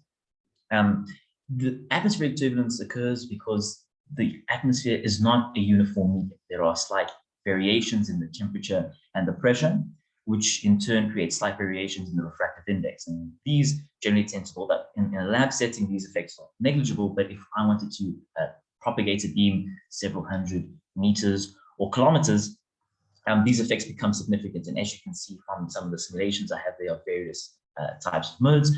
The modes eventually become unrecognizable, and we cannot use it for communication anymore. There have been several proposed solutions to this. A lot of people have looked at different kinds of mode families that we can use, like HG and LG modes, and their resilience through turbulence. But these have had mixed results, and none show a lot of promise. There's also been other techniques that have been employed, such as modal diversity and the use of machine learning and deep learning techniques, and even iterative routines. Ideally, though, what you would just like to do is create a mode and send it through the channel and just have it appear on the other side as you send it in. And in this paper, I'm going to take you through the approach that we use, where we find the true eigenmodes of the turbulence. So how does this work?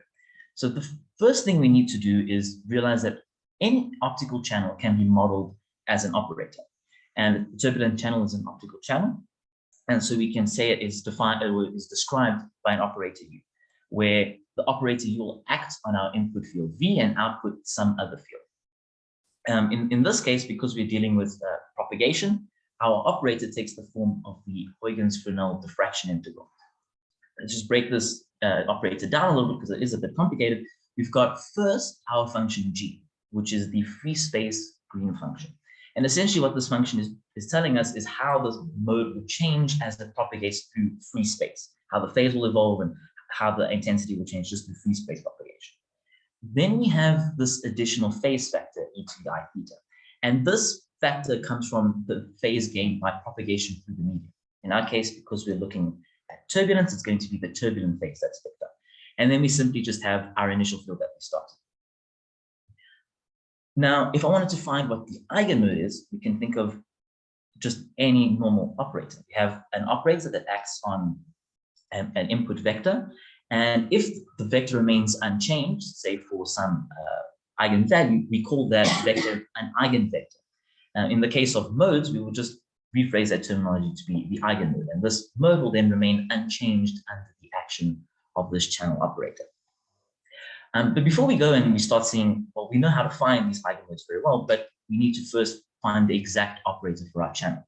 And looking at the form of the operator that we've got there, that you can see on the bottom of the screen, it's an integral, and there's a few aspects that and it only affects the phase of our mode. And so this is a very interesting time to look at, well, how does turbulence work in the real world? So if we have a short distance, turbulence perturbs only the phase of our mode. If we propagate something over the far distances, then it's going to perturb the phase, the amplitude, and the polarization structure. And so in order to compensate for this, we can then use something called the split step method.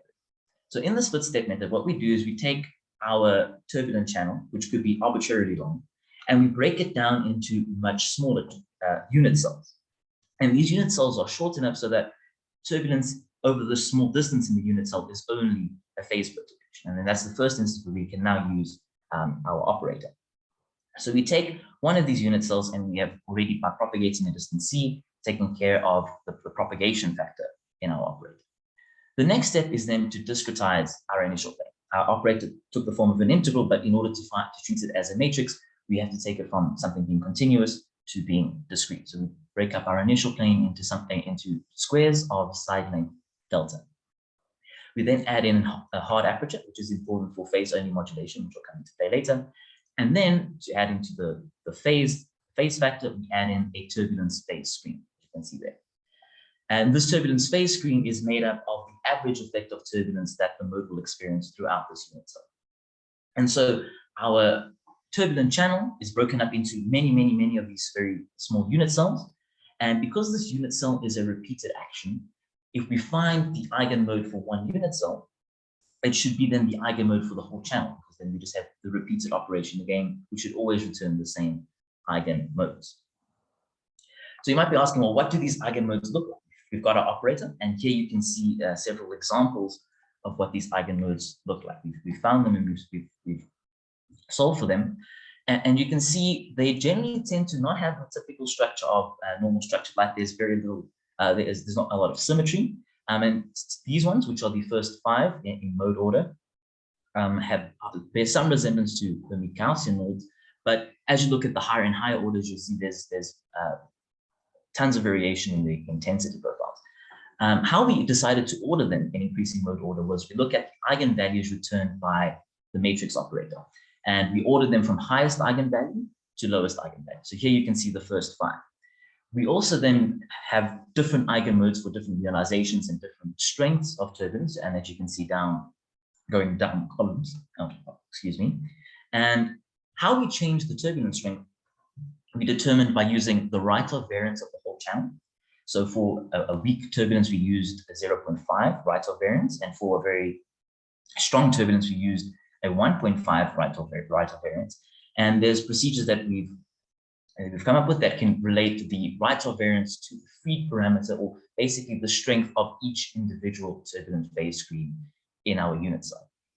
And it's also, I think, very interesting to note that the intensities of each of these loads is not very consistent in some of the modes. Some of them have very faint consistencies and very faint loads. You can see in these modes that I'm pointing out now. And generally, when you see a mode like this going through turbulence, you would expect even these regions of very low intensity to be ignored or disappear when they're final mode. But you'll see later that they are actually preserved. So to verify that these modes are in fact eigenmodes, we numerically propagated them. And we can see here on the left-hand side, in the inset, we have the mode that we calculated and inputted into our system. And then on the larger picture, we have the mode that was returned out of the system. You can see it's very clear here that the eigenmodes of turbulence remain almost unchanged through this turbulent channel, where LG modes, which are very common modes used in or have been suggested for using in free space optical communication, generally are maybe slightly recognizable in weak turbulence, but are still very perturbed, and through strong turbulence, they are almost unrecognizable. Again, like I said, we can point out there's sometimes very, very complex structures in our eigenmodes of turbulence, as you can see, especially in the strong turbulence case. And generally, you tend to get more complex structures of these eigenmodes as the turbulence strength increases. You can see even the areas of very, very low intensity are still preserved through this propagation through the turbulent channel. But this is also just a visual inspection of the robustness of these modes. So to be a bit more quantitative, we can perform a communication study, and we can see here that we take our LG modes, and what we do, we propagate them through our optical channel and take the overlap interval with them and all the other modes in the set. And you can see here for the LG modes that there is a lot of crosstalk, and it's not very clear which LG modes have been sent through, where our eigenmodes are almost perfectly preserved and identical, with a perfect identity matrix. So these modes, we've looked at them, we can see that they are they are very robust through turbulence, but they have very complex structures. So are we able to recreate them in the lab?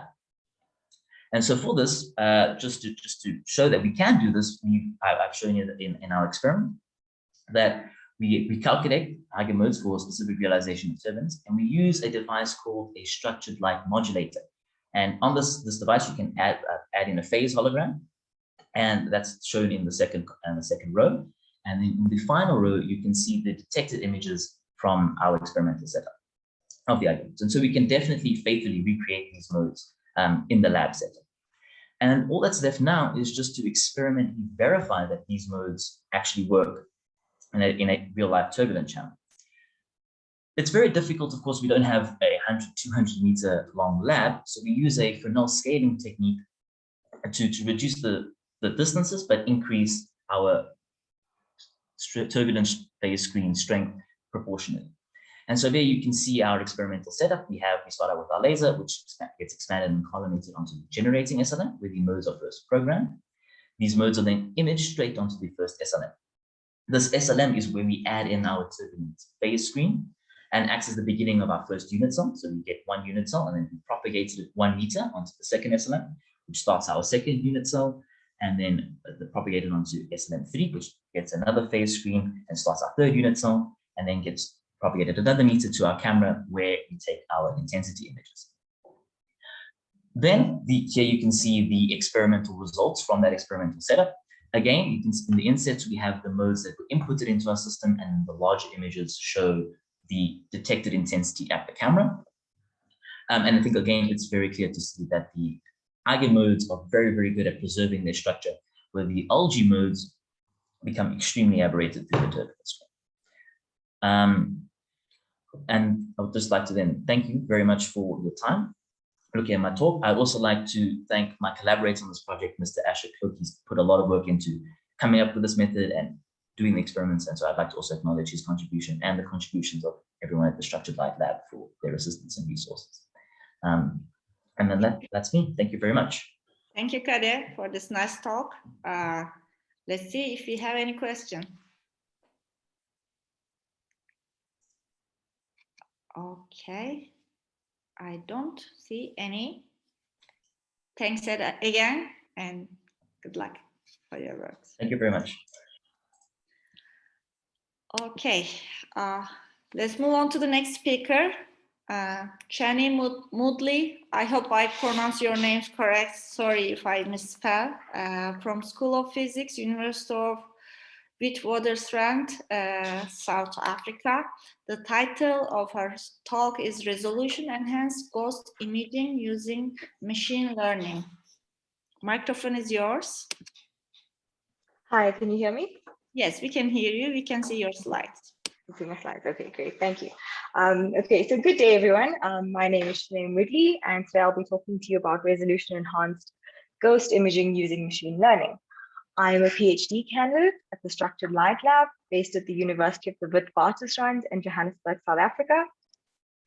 And just to give you a bit of an idea, this is where we're situated on the map in relation to Gazi University up there. Okay, so quantum imaging offers many advantages. Quantum ghost imaging offers many advantages over classical imaging including low photon fluxes and non-degenerate object and image wavelengths for imaging light-sensitive structures, but it suffers from lengthy image reconstruction times. So here I show a schematic of our all-digital quantum ghost imaging setup, where two entangled photons are spatially separated, each seeing either the mask or each seeing either the object or the mask. The object photon is bucket detected, while its twin photon is spatially resolved. We detect them in coincidence and use these counts to reconstruct the image, which we see happening here very slowly. Image reconstruction times depend on the resolution of the required image. So the number of measurements needed to reconstruct high resolution images actually scale quadratically with the required resolution, while imaging at low resolutions does not allow for finer details to be resolved. It is therefore a trade-off. While it is impractical to measure and reconstruct high resolution images in real time, we are left to reconstruct low resolution images in which the finer details are lost, as we can see here. So in this work, we introduce a neural network-based approach to super resolve quantum ghost images and a new image reconstruction algorithm to suppress any noise. So neural networks have advanced to the point where they are now able to resolve tiny features in an image acquired at a very low resolution. Here we see 3 images, but what are they? Are they pictures, letters, digits, maybe even letters of the Greek alphabet? What we're doing is we're guessing what they are, but the necessary information to recognize the image is already contained within the low resolution image, even though we as humans are unable to discern what that information is. Similarly, ghost imaging is inherently able to reconstruct images at low resolutions where all necessary information is encoded in the image, even if we are unable to recognize the image. And we've showed this in some of our previous work. But here we utilize super resolving neural network architectures as a tool to recover, the high resolution image, which is inherently embedded in the low resolution ghost imaging output, similar to what is shown here. So now we can in fact see that these are actually digits. So we know that image reconstruction times scale quadratically with image resolution. But in order to have more manageable image reconstruction times with enhanced resolution images, we introduced a super resolving neural network to clean up, denoise, and super resolve the images. We first built a generative adversarial network, which was trained to completely denoise the image while retaining the image resolution. Here we see that the GAN not only cleans up the image, but also manages to recover parts of the image that were buried deeply in noise. We then implemented a super resolving autoencoder architecture, which not only spatially upsamples the images, but also fills in pixels relating to the signal of the image and results in a better quality image of a lossless nature. The pixelation here lessens, and so information is gained rather than lost, resulting in a high resolution, denoised, and clear image. We built these networks as a pre-measurement step and run them in succession post-measurement to create one deep super resolving network. We varied physical parameters within the experiment, such as the object, where we used digits 2 and 3, the mask type, where we used random and Hadamard masks. We kept the mask resolution constant at 32 by 32 pixels each, and the number of masks depends on the type of mask. So for the random masks, they do not have correlations between them, so we let them run for approximately 2 times n squared masks, while the Hadamard masks form a complete n squared set.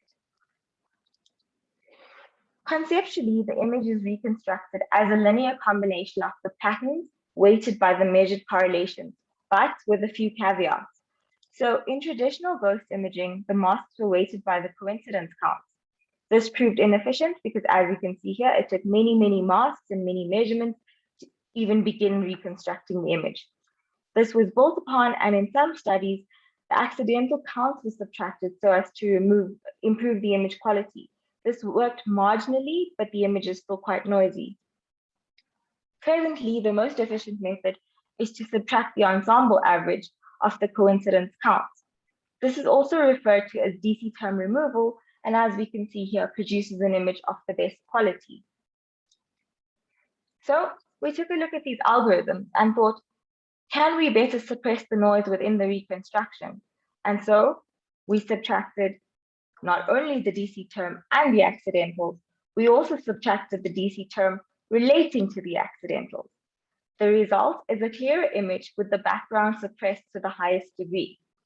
We see this happening here visually, but we wanted to test this quantitatively as well. So we use a measure termed the image fidelity. The fidelity is a measure introduced by Wang in 2002 and takes into consideration the normalized mean square error, the correlation, the luminance, and the contrast. But to get an accurate fidelity, we need a good enough reference image. So we simulate what the image would look like in a noise-free environment. And by keeping the resolution the same as the test images, we use the simulation as a reference image. We calculated the fidelity for all reconstruction algorithms and found that our reconstruction algorithm not only produces images of the best visual quality, but also reconstructs images of the highest fidelity, just falling short of 80%. Throughout this work, we use this new reconstruction algorithm for all further images, and we also use the fidelity as a quantitative measure. While we measured our images at a low 32 by 32 pixel resolution, we see that they have a large border around the image, which when cropped out does not change the information contained within the image. We then select the smaller area of the image, which we call the effective image resolution, which is a 12 by 12 pixel image. We use the effective resolution in our super resolving neural networks.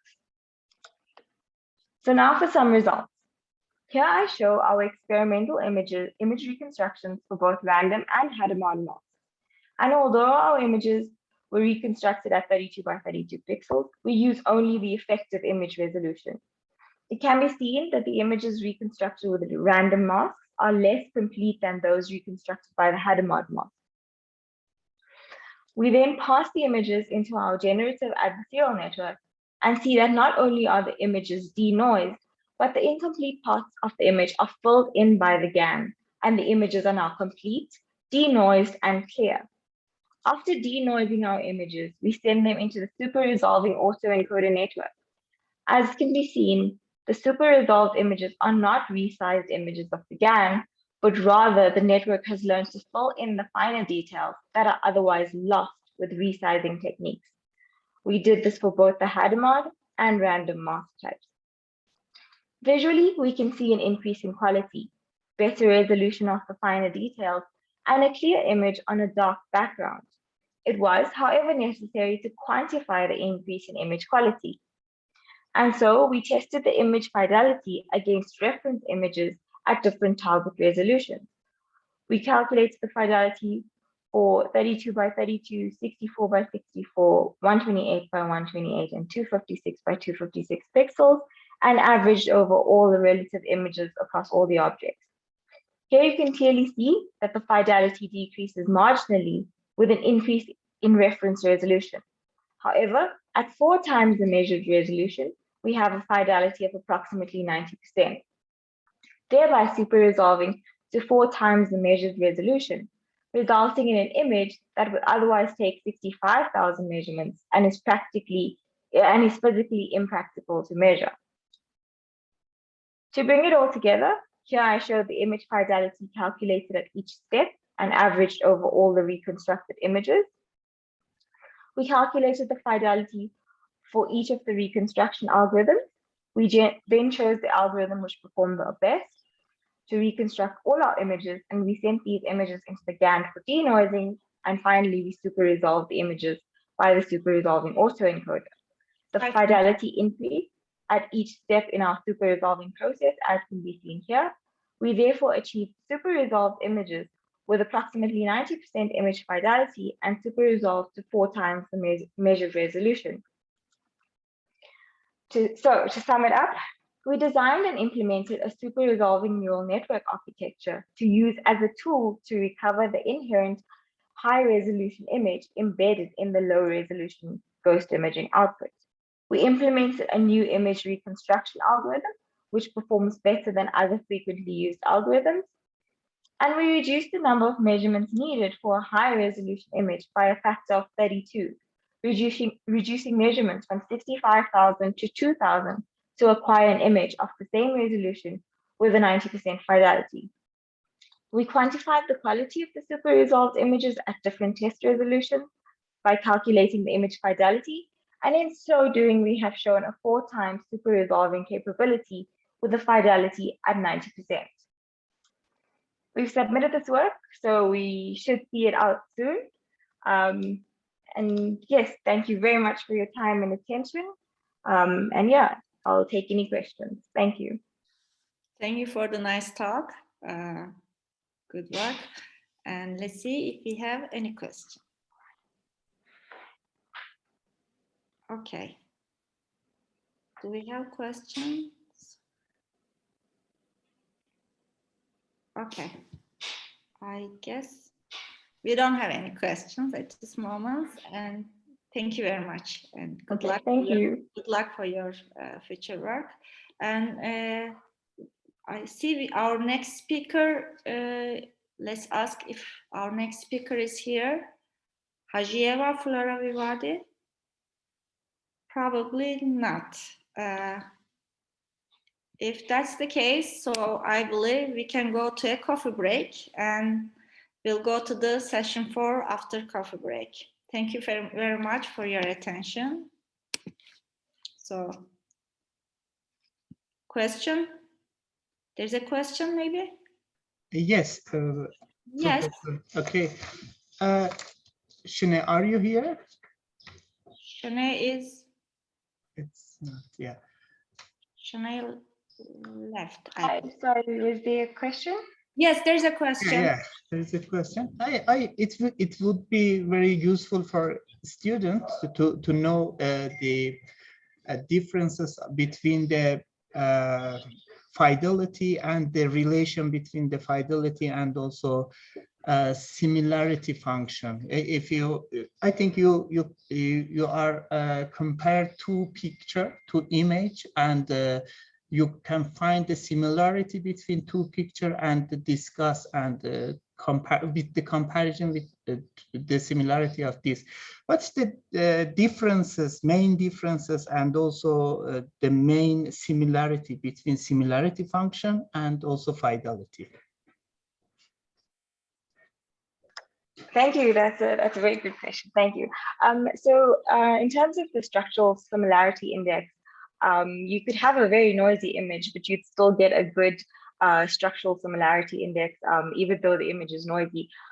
With this, you would need to have the same resolution images, and it wouldn't really work as a good test of image similarity or to quantify how close the images are.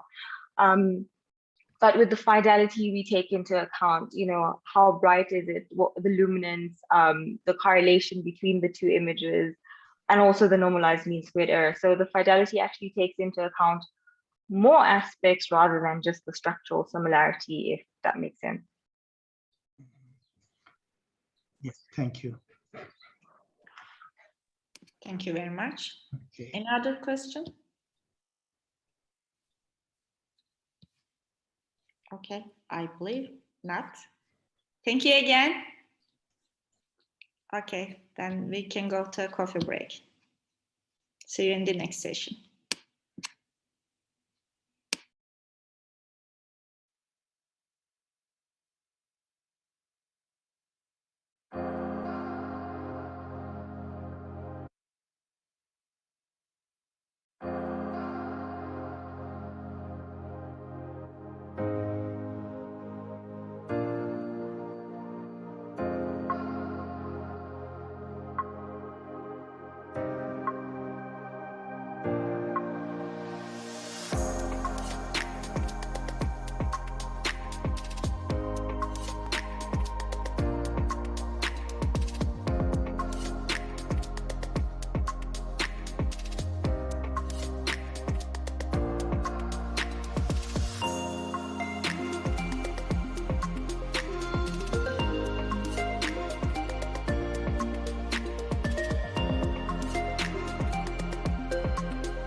Okay.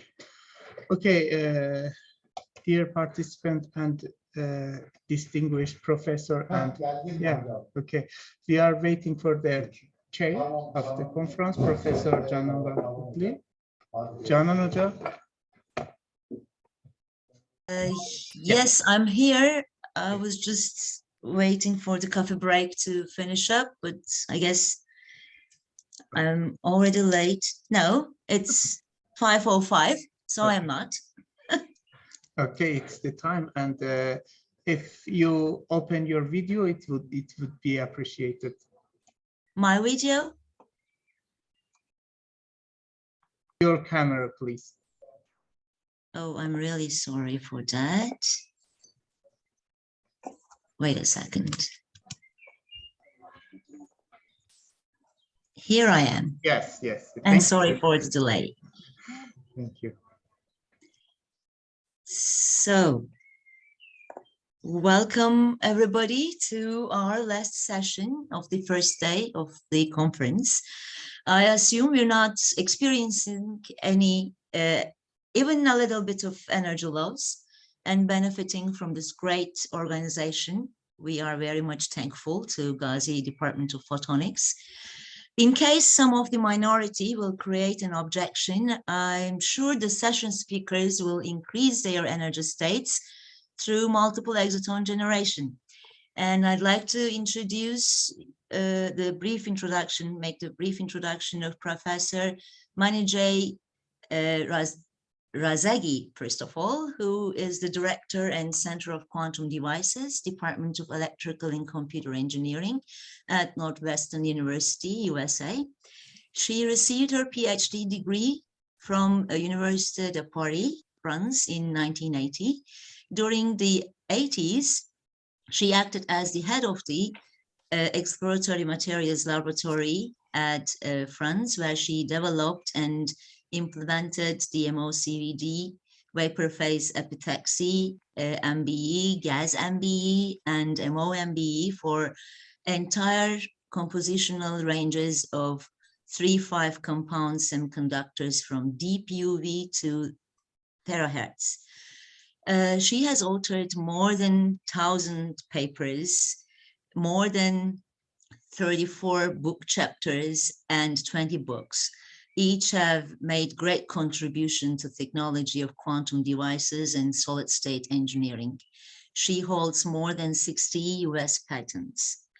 Her current research interest is in nanoscale optoelectronic quantum devices, and she's a fellow of MRS, IOP, IEEE, APS, SPIE, Optica, formerly OSA, Society of Women Engineers, and International Engineering Consortium.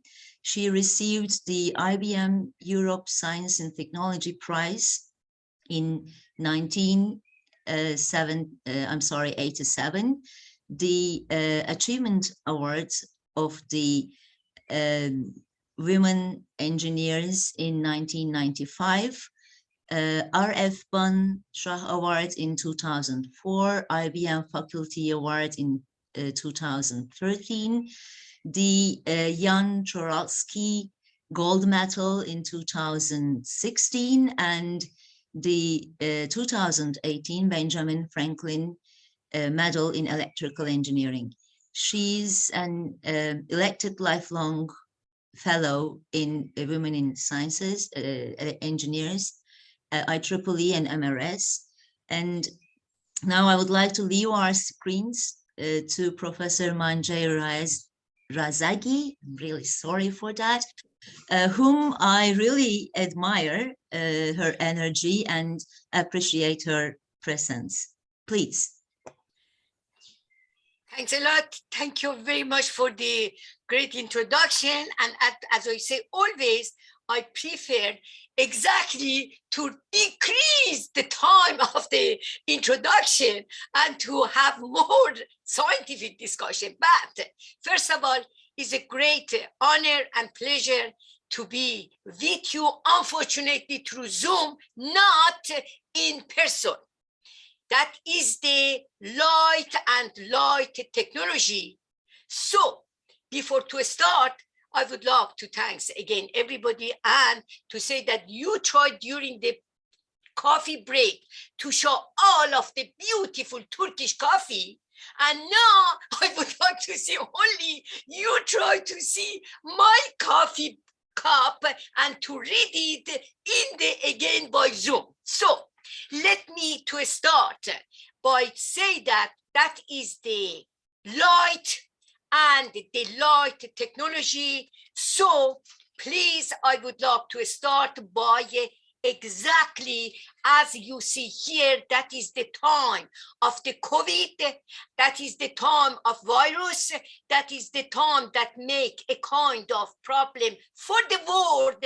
And as all of you, the young at the same time and the great scientists, I want to attract not only the attention of all of you, but to make all of you to become much more motivated toward the future that I would like to start. To say that, let's start by atom. The building block, the nature provide us a full assortment of the atoms, that is building block of all of the material, that this atom give and emit the light. And one part, we can see that the wing of the butterfly, the feather of peacock, the sheen of pearl, all of the arrangement of atoms then can capture and recast the color of rainbow with the beautiful iridescent. But at the same time, if we come to see this structure of atoms, to say that thanks to quantum mechanics, we try to understand the structure of atom to say that how is create the light and what is the mechanism. So we understood from the quantum mechanics that this atom, the most important achievement of the last century in physical science, it was understanding of the atom thanks to quantum mechanics. And as Niels Bohr, that one of the inventor of the quantum mechanics, say that anyone who is not shocked by quantum theory has not understood it. But on the other hand, in electronic, it was again thanks to the electronic that we discovered computer, internet, and at the same time in bio life science, it was genetic. But all of that is based on the structure of atom, and to understand that, and the color of this atom, color of this light that atom is creating. So the light that the photon that is creating is come from the gamma, X, UV, up to the terahertz, and at the same time far infrared and the RF. But our eyes can see only a small part of this electromagnetic light. It means that only RGB, red, green, blue, only between 400 nanometer up to 750. So our eyes, the nature gave us a kind of opportunity, the brain, the potential to discover, follow the nature, because the nature our eyes can see even one photon, and give us the opportunity to follow, to be sure that we can do with the light and with the quantum technology to be able to see and detect any virus and to be able and to not only to detect, eliminate at the same time. So that from the quantum mechanics, we learned one thing, that this atom, that the smallest one is the atom of hydrogen, by fluctuating, by oscillating the charge of the electron and at the same time the proton, one part is the electronic based, that all of the transistor is based on that electronic device, and this absorbing and the energy and emitting, that is the basic of the exactly detection and emission. So by manipulating that with following the quantum mechanics and nature, we understood that in the different atom in the periodic table, there is a kind of the properties that we say semi-conducting, and with the semiconductor conducting, that now again with the quantum mechanics and with the 2 days all of the discovery, we understood that any atom with a very small layer can have the semiconducting behavior. So by many three basic component, that is transistor, lasers or emitter, and detector detection, we can make all of the different necessary elements that can help human body and mind today for the need of each individual in the society, from food, energy, transportation, entertainment, medicine, exploration of the space and undersea, needs one of these, again, all of these basic quantum optoelectronic devices. And now I would talk today, the subject exactly as I explained, how we can use that against not only to detect, but eliminate the virus. So for that, I would like to come and to start my talk. Today will be concentrated on the UV quantum device material, and at the same time to explain what we have, what is the problem, and which direction we have to go. And you have to know exactly when you're coming here, application of UV quantum device, but you have to know that the application of the quantum device from the gamma X up to infrared, each part is important. But today, I would like only to concentrate on a small part, and you are going to see the reason, and the reason is exactly for the coronavirus, for the pandemic that we have at the present time in the world. So if we look only in this view graph that I showed you, why UV quantum device? Again, I'm repeating, we are following the nature, and we are mimicking the nature and following the science and quantum mechanics. The ozone is opaque between 280 nanometer up to 320 nanometer. So nothing can pass through. One part is important. If we have the optoelectronic devices, it means that to have the emitter and detection, because that's the basic of all of the telecommunication. Everything is these three components: electronic, transistor, and emitter and receiver. And for that, we can do again, above the ozone, we can do exactly of the astrophysics and all of the different things.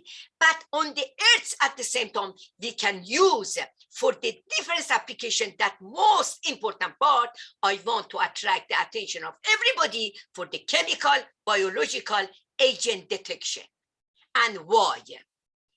Because if we look here, the UV light, especially the deep UV, can deactivate the DNA of the bacteria, virus, all of the pathogen, and destroy their ability to multiply and create the disease. On the other hand, if you have the UV difference part, difference wavelength, and difference exactly spectrum and color, Most of the biological agents, they fluoresce when they are excited by UV light. So if we have the emitter and detector with the difference exactly wavelength that we can put them together, we can make the very small and compact system that can detect and at the same time identify different biological agents, including coronavirus, including anthrax, in a short time, and with the exactly using their fingerprint, this fluorescence, the wavelength. So that is the subject of my talk that I want to attract to attention of all of you. And exactly that it is, and is continue forever to be the hot subject of the science. And that I would like to show you here the absorption and fluorescence spectra of some of the very important biological agents, NDHA, tryptophan, trypsin, and at the same time phenylalanine. That one of them, anthrax, is one of those at the same time. And as we can see here, you have the absorption and at the same time the fluorescence, the spectra and the wavelength. So if you look here, what we need to detect and identify and eliminate them, one part we need UV emitter to have at 250, 260, 280, and 340 nanometer wavelength. On the other hand, we need the UV detector with the cutoff between 280 up to 470 for this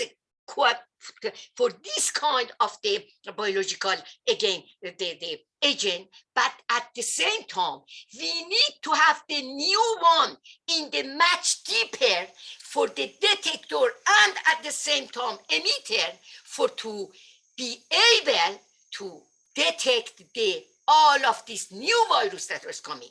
Why? Because most of the virus, they have the protein, that this protein, most of them, they fluoresce for the different wavelength. So if we have not, again, all of the difference necessary, UV and deep UV, up to even match shorter wavelength and higher energy, if we have not the capability to have this simple system of the diode, detector and LED or lasers, we cannot find them and we cannot fight with them. So please, if you look here, what we can do is a very simple, we can have exactly as you can see on the top, you have to have the UV detector, UV, LED, and to put exactly to make the system very simple, but with the difference wavelength that unfortunately at the present time we have not, and all the human energy, human science and everything is from the many decades is how to fill up the gap between gamma and up to the infrared and up to the microwave, and to fill up all of the gap that exists in order to be able to follow, to mimic the nature and to follow exactly to do the things that is important for the human.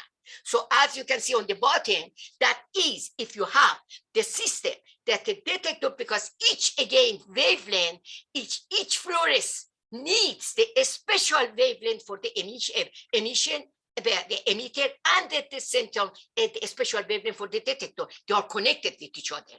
And as we can see, that is the way that we can come and to fight that. So for that, I would like to attract the attention, especially some of the students, that is the trinitride-based biosensing, the trinitride-based that I they did what, of course, always with the genius student, with one of my students, Ryan, that is published already, and you can have all of this information in detail here.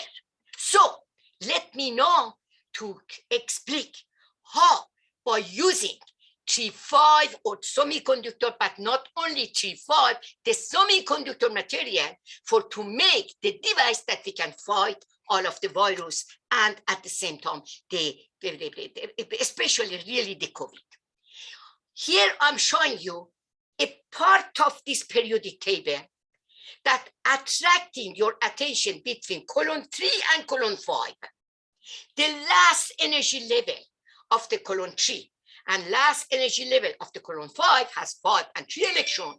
So they have a strong, when we put them together, when we can make the binary, ternary, quaternary alloys and the artificial crystal that the nature didn't give to us, but gave us exactly the knowledge and background to see RGB and to have from that and from our eyes to learn how to make that. So these 3-5 semiconductor, when we put them together, we can make exactly the crystal, as I explained and repeating again, binary, ternary, quaternaries, doing the gap and atomic engineering, and to make them together. In this case, they have direct bond gap. They have most of them, they have the covalent, and at the same time, most of them, they have zinc blende structure. And with most of them, we can make the bulk material. So that is one part that we can use to make the UV up to the, of course, the terahertz, and at the same time beyond the optoelectronic device. But on the other hand, we can exactly the column 4 that they are silicon and the carbon, that is the basic of life at the same time. Unfortunately, they are in direct gap. They are not good for the optoelectronic device, for the laser, because in direct gap, but in opposite for the electronic and make the transistor and make equivalent of the brain, that they are excellent. And especially I would like to attract the attention of everybody, silicon, that is the gift of really God for the semiconductor. Why? Because we have two, the dielectric silicon nitride and silicon oxide, that they are lattice matched to silicon, and that is the best way for to make the transistor or the microprocessor or readout integrated circuit, etc. So we can combine that together in order that to make the optoelectronic device to go against virus. But today, I would like to explain to you that the nature, the perfection is only for God. Nothing is perfect in this world. And God make us to work hard and to use our brain and the potential that God gave to us, and to come to create and to mimic the nature. And for that, I would like to explain to you, with the unfortunately the 3-5, if we want to do the UV, LED and detector, I'm going to show you exactly what we have, what we are going to do. But unfortunately, there are some problems. We cannot make the substrate, the bulk material with that. So that is and the wavelength again is going to be a kind of, for the short wavelength, is going to be a little not enough. So that is here another 6-3 oxide, gallium oxide, that I would like to introduce to you and to everybody to see that that is the future, and that can come and to combine with the 3-5 can give us again the solution to have the detector and the laser and the possibility to be able not only to detect any virus, but at the same time to eliminate them. So for that, what we need? Exactly, we need one part to mimic the nature, and at the same time to follow the quantum mechanics. Nature, what give it to us? When we see the nature, we understood, and we are saying that the 5 human sense, all of that, they are multi-million, the quantum sensor, very small, but at the same time, they have with the little energy of the exchange of the charge, bring the information to the brain, and brain try to play the role of the microprocessor. It means that to analyze and to detect everything.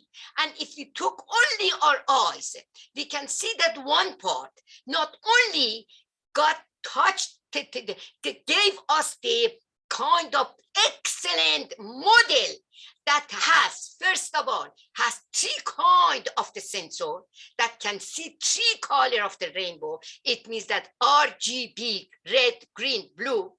And with that, at the same time, that all of the information go to the retina through exactly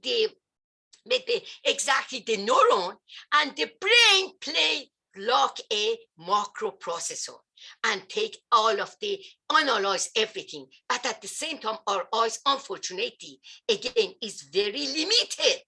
We cannot see beyond or above. So that is the reason we are using the mimicking the nature, using the technology. And here, first we go to the bite material. Why? Because if you look, we try to have artificial eyes. And with the artificial eyes, what we did, as function of time, we try to decrease the size of the detector that we say that focal plane arrays. The arrays of the detector, we decrease the size and increase the number.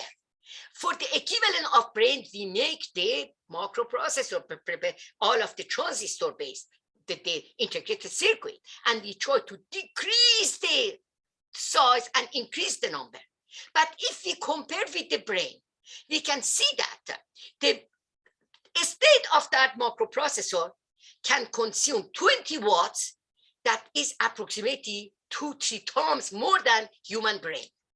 And at the same time, the human brain has more than 20 times more at the same time the neuron, and the 20,000 times more connection.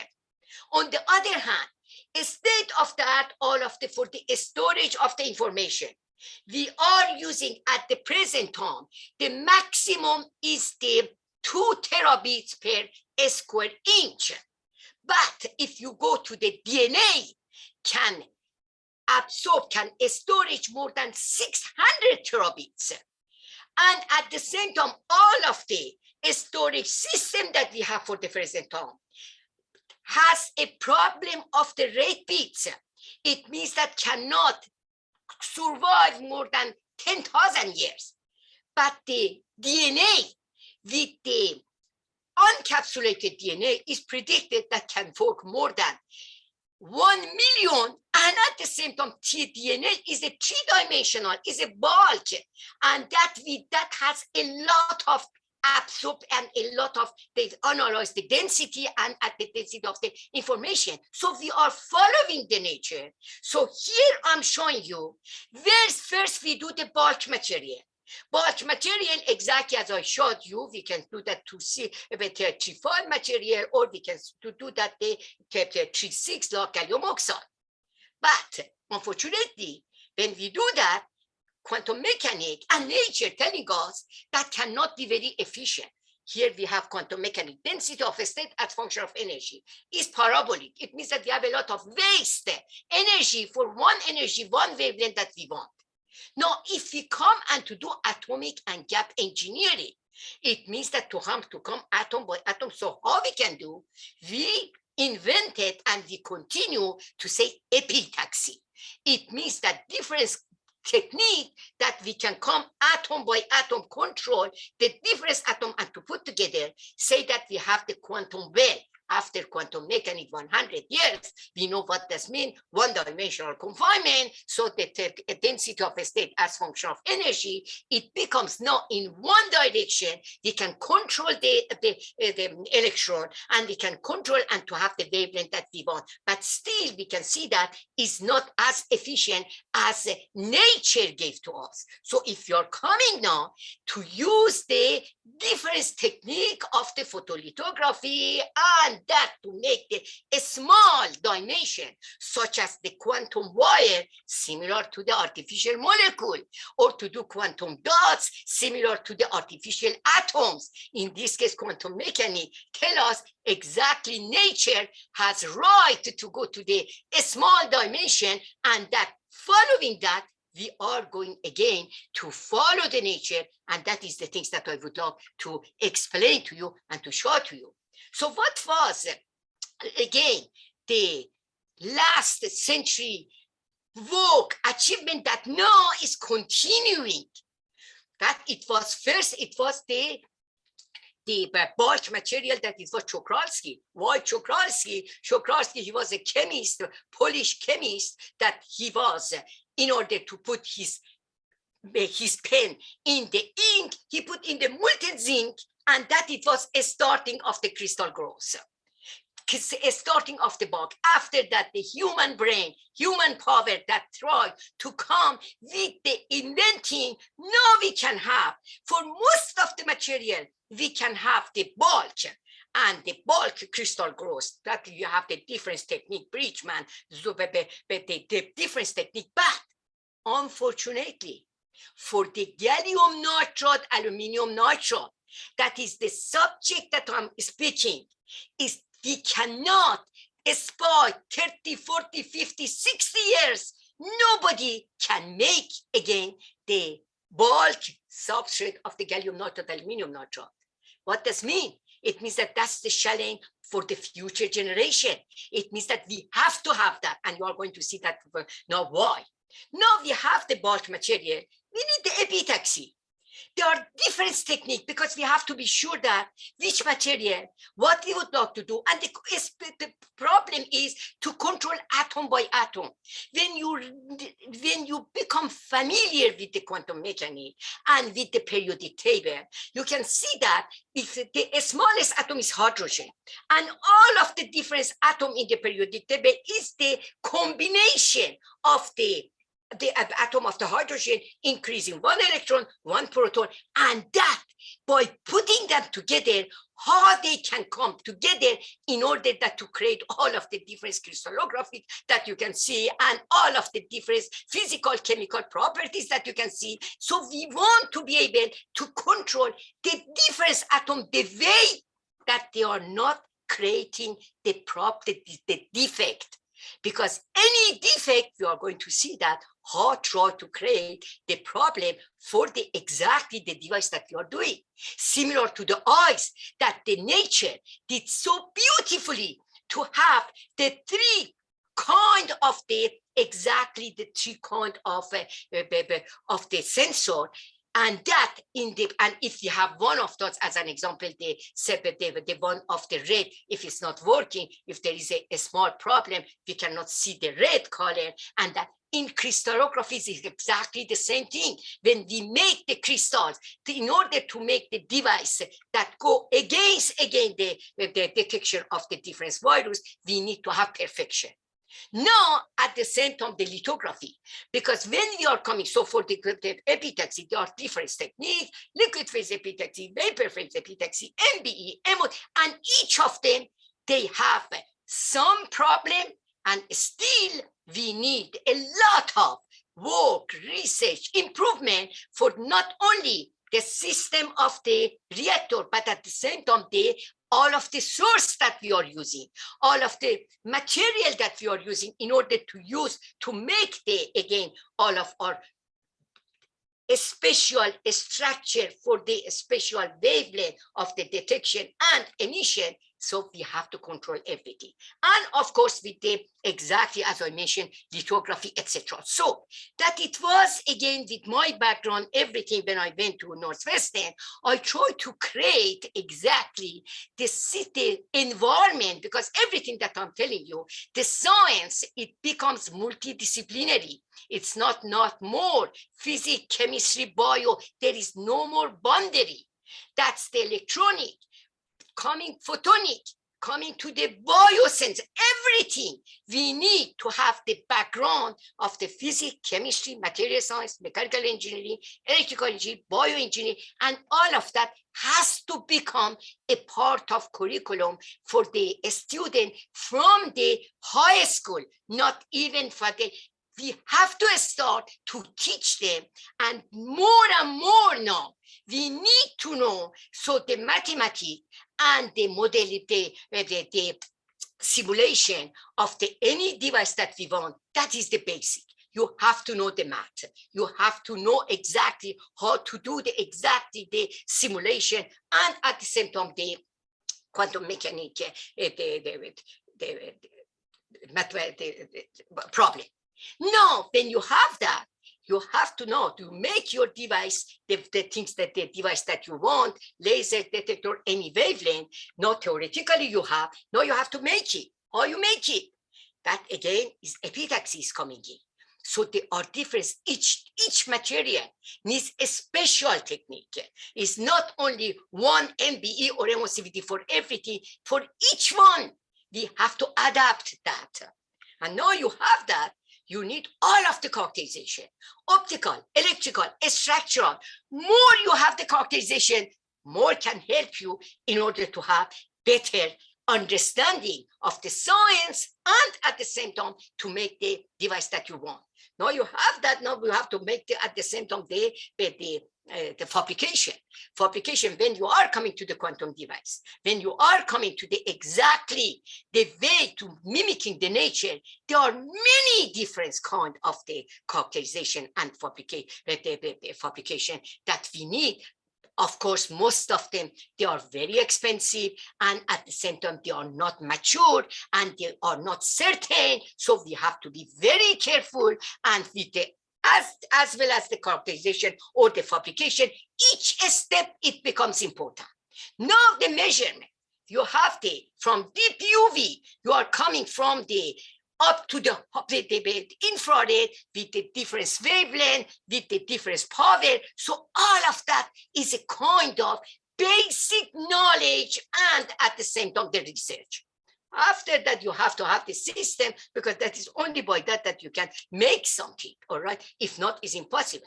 So all of that, I put that together. Exactly what I did, exactly, and I wanted to say I did to my student and all of you, if I did, everybody can do, but that is exactly the way that I tried and we tried to come from deep UV up to terahertz, all of the optoelectronic, because that is again many gaps, and we need to fill the gap. As an example, when you have 6 to 10 micron, that is the area that you have the absorption of all of the DNA and all of the explosive material. So we need to have, again, the detector, lasers, and artificial eyes to detect that at the same time. So in any area, but today, my talk will be only in the UV part. And for that, what I did at Northwestern, I tried, because in all of the textbook, there is not any new result of the 3-5 and the things that I'm explaining. Everything is about the more silicon or maximum gallium arsenide. So that it was the reason I created the curriculum for the undergraduate, graduate of the solid state engineering. That is the basic, and to put all of the class courses that it was necessary. And I created at the same time the textbook, and you have to know that the fundamental of the solid state engineering, that is the 4th edition. Just last year, 2 million copy of the different chapter is downloaded through around the world, and I encourage, because that is everything that you need, exactly that the way that I learn, and I want to know that is the material that is here. And on the other hand, so I would like to explain now to exactly the subject that I would like to give to you for the exactly coronavirus and all of the pathogen that create all of this problem for us. So I'm coming here again in the column 3 and 5, the 3 difference, group 5, group 3, aluminium, gallium, indium, with the nitrogen, that is the group 5. By doing atomic and gap engineering, we can make again the quantum device from the 200 nanometer, but with the interband, inter-subband, we can go even up to terahertz. But the objective here today is for the solar plant. It means that between aluminum nitride and gallium nitride, you have the energy gap as function of that is parameter. And as you can see, there is, again, I'm telling, God never gave everything perfect except for God that is perfect. So that we have one part, they are 3-5 semiconductor. They are direct gap. They have many excellent properties, but unfortunately, there is no any substrate that is matched to this gallium nitride or aluminum nitride or the ternary quaternary based on that in order that we can make the device, because any defect, any lattice mismatch create the defect, and the defect, one defect in the laser in active layers in continuous wave can kill the laser, and any defect in the detector part can create the dark current, and we cannot again follow the things that we want, because we would love to create again to see even one photon. Similar, we say that APD, avalanche photo detector, we would love to have exactly to control everything in order that my objective, I tell to my student and to all of you, to see the virus, to detect and to eliminate at the very short wavelength. So for this material, when I came to Northwestern, it was the same thing that I started. Why? Because when you have aluminum nitride, gallium nitride, there is no safety, the problem of the arsenic, phosphine, and all of that. So it was the first. And that the reactor, and some of you that you know that with the blue laser and the Nobel Prize that came at the same time for the blue LED and some of you that you're young, you don't remember that, but if you remember 30 years ago, 25 years ago, the situation of the reactor for the nitride, it was everybody has the different ideas, and it was everything confidential, nobody is speaking about, but that it was the reactor that I developed with the Extron at the time, and that since 30 years, and everything that I'm explaining to you that we are doing, and it's continues in this reactor, because it's not only the reactor, you have to know what you are doing, and at the same time operator that is on the reactor. And that, unfortunately, again, as I mentioned, this material, aluminum nitride, gallium nitride, they are woodside. So the best substrate that we can use for this material is in general sapphire. Why? Because sapphire is woodside, but on the other hand, we can have very large area to do that with the Czochralski, the crystal growth, and to have excellent performance, excellent quality, and very cheap. But on the other hand, we have silicon.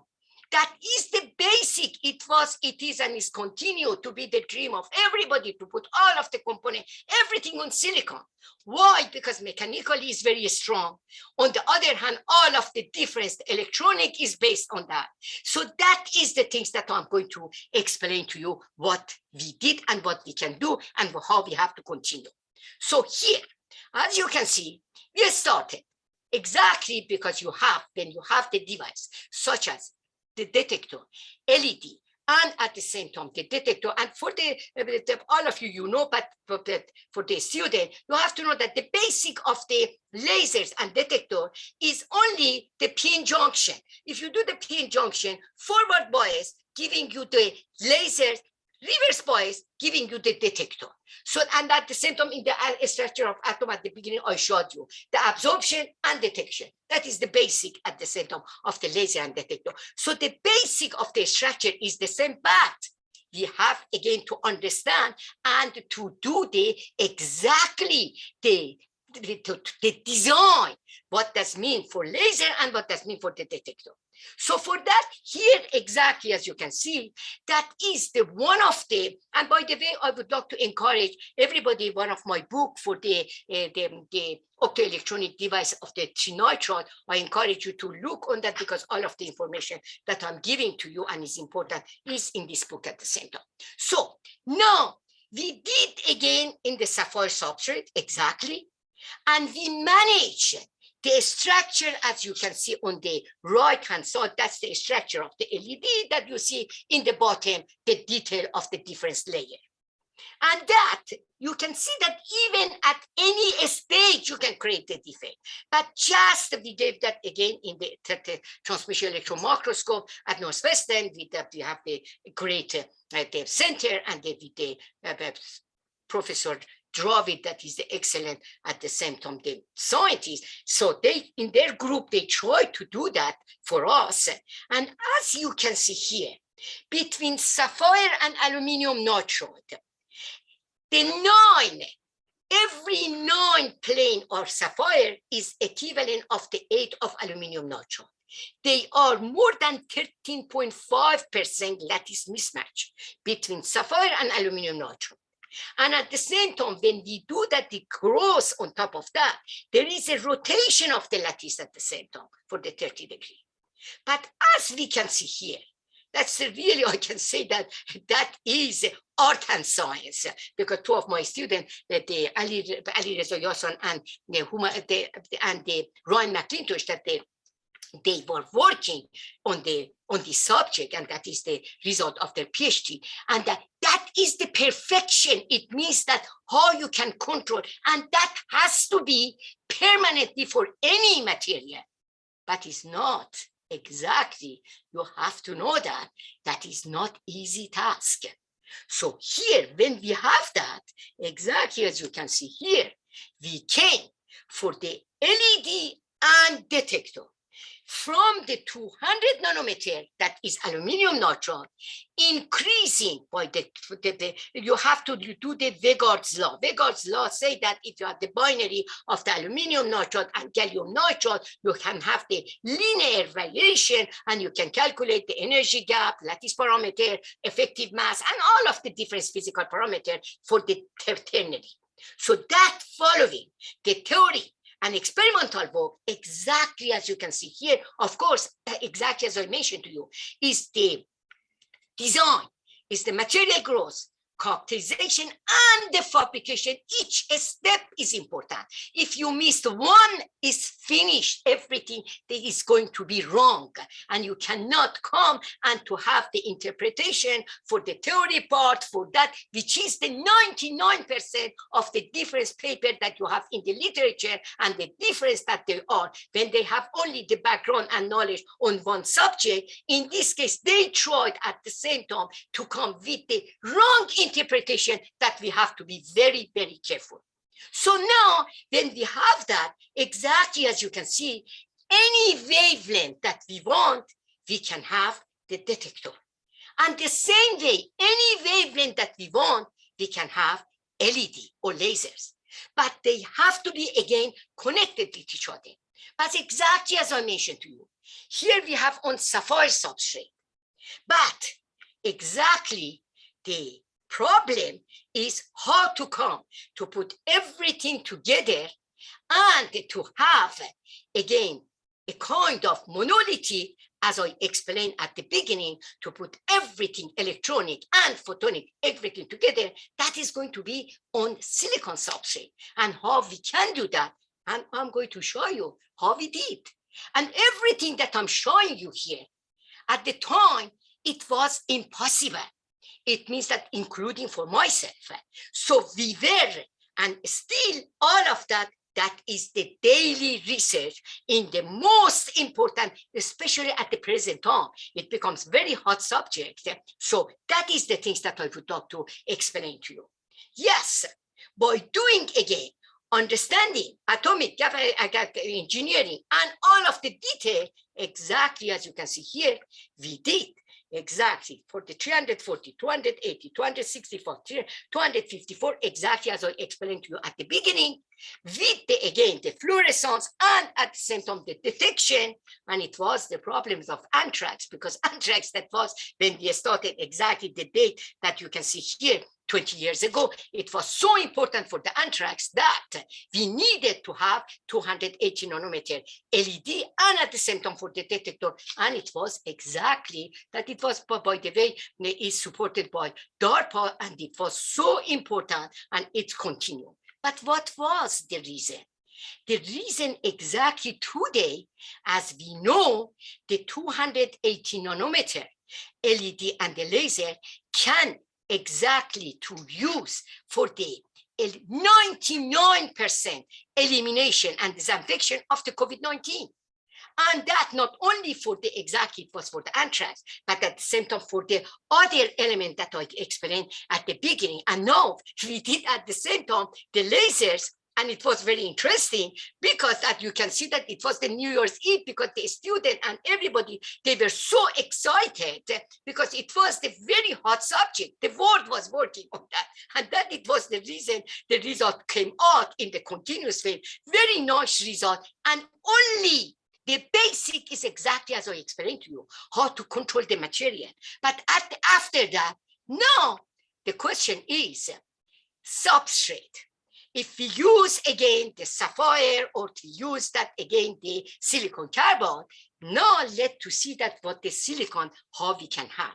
That again, it was the contract, that was the by the always, you know, most that in everywhere in the world, but in US at the same time, the most important subject is when you have the great program manager in the government and they are driving force. So it was again to come how to eliminate the dislocation with the lattice mismatch material, lateral epitaxial overgrowth.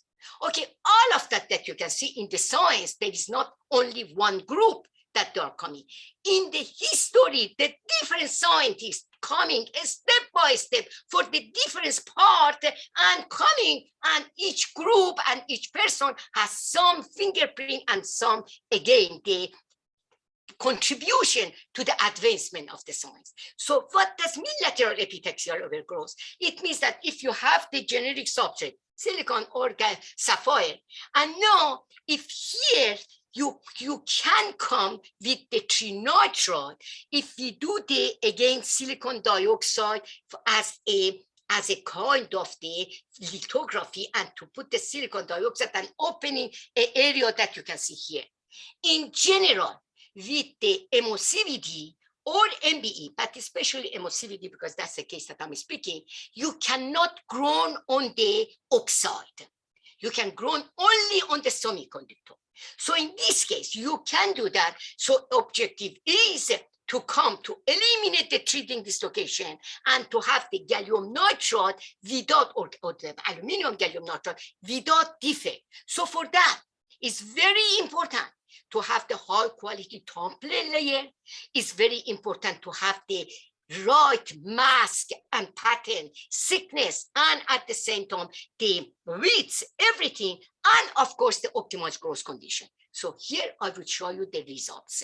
That it was gallium nitride grown by emissivity.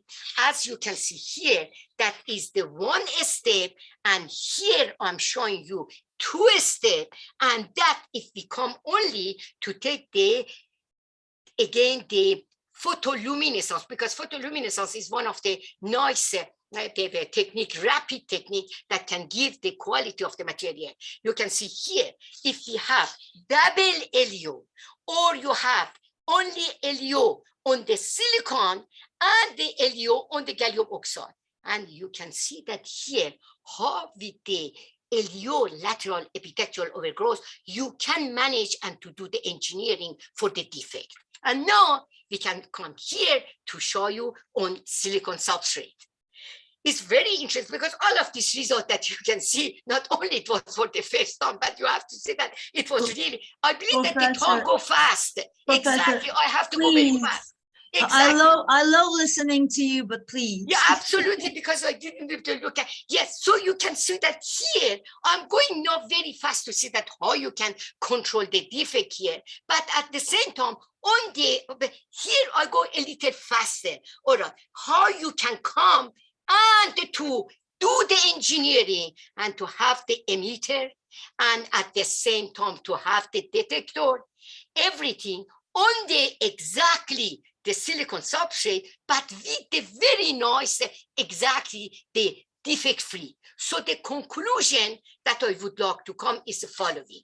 At the present time, we are using this material for the SARS and the COVID, but we need to go further, and the further is only the solution will be gallium oxide. That for that, I would like to stop here and do not go further, only to give you ideas about that and to see what's the future. So that is the here I would like only to go. Let me to come to the only one thing to say that is very important for everybody to say that yes, the conclusion is this conference, I hope that is going to help against that to bring everybody, the science, everything for advancing the quantum semiconductor technology to move and agitate in the generation of the off or response to the photon, illuminating our mind toward the next revolution, understanding ourselves, universe, and eliminating all of the virus. Thanks a lot. Thank you. Okay. Now, Thank you. Thank you very much for that great talk and also for the understanding. And I love to have a coffee chat with you sometime. And I'm sure I'm not the only one. So we can have one question. Anyone who would like to shoot one? I guess no. So thank you very much again, once again. You're very welcome. Okay, thanks a lot. Now I'd like to invite our next plenary speaker, Professor Federico Capasso Robert from Wallace. He's a Wallace Professor of Applied Physics in Harvard University. Federico Capasso is the Robert Wallace Professor of Applied Physics at Harvard University, as I said, which he joined in 2003 after 27 years at Bell's Labs, where his career advanced from postdoctoral fellow to vice president for physical research. He has made contributions to optics and photonics, nanoscience, material science, including the band gap engineering technique leading to his invention of quantum cascade lasers, research on metasurfaces, including the generalized laws of refraction and reflection, flat optics, such as high performance metal lenses and quantum electrodynamics, including the first measurement of the repulsive Casimir force. He's a board member of MetaLens, which he co-founded in 2016 and is focused on bringing to market metal lenses and cameras for high volume markets. He's a member of National Academy of Sciences, the National Academy of Engineering, the Academia Europea, the Academia de Lindsay, a fellow of the National Academy of Inventors and a fellow of American Academy of Arts and Sciences. He gained very well-deserved appreciations on the field of optoelectronic and photonics from many scientific research engines and many awards, which not limited, but some of them are Eves Medal of Optica, formerly OSA, Balzan Prize in Applied Photonics, IEEE Edison Medal, Photonics Society Scientific Achievement Award, the American Physical Science Prize in Laser Sciences, Enrico Fermi Prize, European Physical Society Quantum Electronics Prize, Jan Chorotsky Award for Lifetime Achievements in Material Science, and he holds honorary doctorates from London University, Diderot University, and the University of Bologna, and the University of Roma. Now I would like to leave our screens to Professor Federico Capasso Robert, whom I do believe that is a very good role model for the young generations of photonics society. Please. Can you hear me? Yes, we can.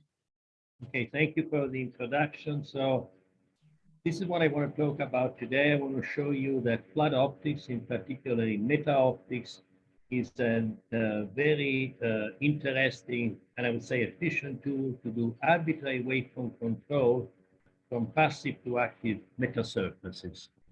And here are the various funding agencies that I want to acknowledge. So let me tell you why I started in this area of metasurfaces. You know, the field of bulk metamaterials has been now active since the pioneering work of Dr. Veselago back in the Soviet Union in the 1960s. There's been very exciting research in terms of the science coming out for many years, but what struck me is that after so many years, that really hasn't taken hold in terms of a technology for large-scale type of application. And there's a pretty obvious reason why. If you want to make a bulk metamaterial, you have to structure the volume of a material at a sub-wavelength scale. That, for a fabrication point of view, is actually difficult.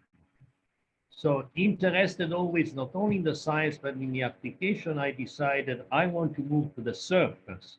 So I'm going to be talking about metasurfaces because there, and this is truly, and it's no exaggeration, I think this will bring a revolution to optics, and it's happening now because one can use the same technology that we use to make chips, ICs, to make optics. And that is going to impact on a large scale markets. Now, this talk is more on the science, and I must say that on the technology per se, although I will say quite a few things also about meta lenses and cameras. So what is a metasurface? A metasurface is an array of sub-wavelength spaced elements, okay? And the key, as you can see here, the simplest is pillars. You can see these are phase shifters. They are tiny waveguides. And essentially what you can do by changing the diameter, keeping the same height, you can control the effective refractive index of this waveguide. So you can literally achieve dispersion engineering. It's like controlling the dielectric function, the refractive index locally point by point. Why is this good? Because now you can engineer using this phase control, these wavelets here, and by Huygens principle, you can construct arbitrary waveforms. In general, as I will show, you can not only control the phase, you can control the amplitude, of course, and the polarization. Now, the key point, metasurfaces that can be lithographically defined, in fact, using deep UV lithography, the key fabrication technology for chip making. They are optically thin, small footprint, and the alignment is actually easy compared to, let's say, refractive optics. I talked about the control of dispersion. You can control the aberrations in a very direct way, I would say in a much simpler way than in the refractive optics. And there is also the multifunctionality. And so this is my vision of this flat optics. Okay, this I already said. And the key point is that the same foundries that will manufacture the camera sensor lenses using deep UV lithography will fabricate basically CMOS compatible flat optics. This is happening, starting to happen now in real time. And you are going to see products, in fact, this year for high volume markets using flat optics because of this capability. And I'm concentrating here also on demonstrating how you can create very interesting capabilities and in fact, even not only passive, but active metasurfaces. Now, I don't have time to really go in inverse design, but in the future, a powerful trend in optics is the co-design of hardware and software. So whether as a physicist I like it or not, it's not that important because, you know, physicists like a direct approach with intuition and so forth, but artificial intelligence will have a major impact in optics. I'm telling my students, get on with it. We need to become expert in using these tools that give powerful design capabilities to optics. So this is the simplest way I can explain a meta lens. A meta lens, again, what does it do? In the simplest thing, I'm trying to create a diffraction limited spot here. So I have to design the phase locally in such a way that all the rays constructively interfere in this point. So that means now, because the propagation phase, let's say here, is greater than the propagation phase for the chief ray, I have to compensate this phase difference here. You see this phase difference by phasing the metasurface fxy locally so that I compensate for these phase differences and so that all the rays will arrive in phase here and I get a diffraction limited spot. That's a simple physics.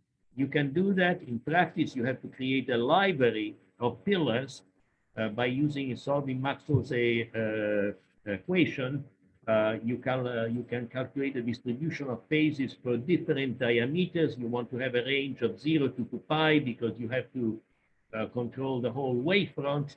And if you do, and then you have to use pillars so that the phase that you calculate goes as close as possible to the target phase.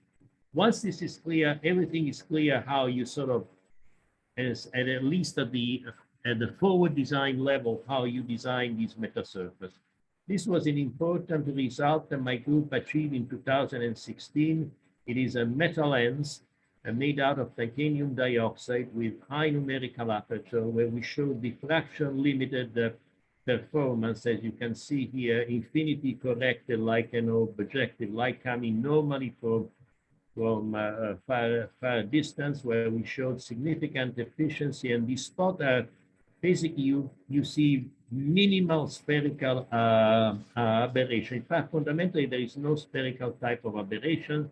So it's very close to the target eye function. These are 3 different meta lenses for 3 different colors. The next challenge, he says, can we make now an achromatic lens where all the wavelengths are focused in the same spot, diffraction limited? Now, let me remind you, if you try to do that with refractive optics, you have to use very complex optics.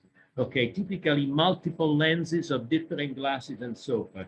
Here you can actually do that with a single lens using dispersion engineering. So again, we like to think using the language of waveguides here. You want to design a phase that is dependent not only on the radial coordinate, but on the frequency. You can write it as a Taylor expansion up to arbitrary order here. The second term you see is the group delay. The group delay is simply the length of these pillars divided by the group velocity, basically.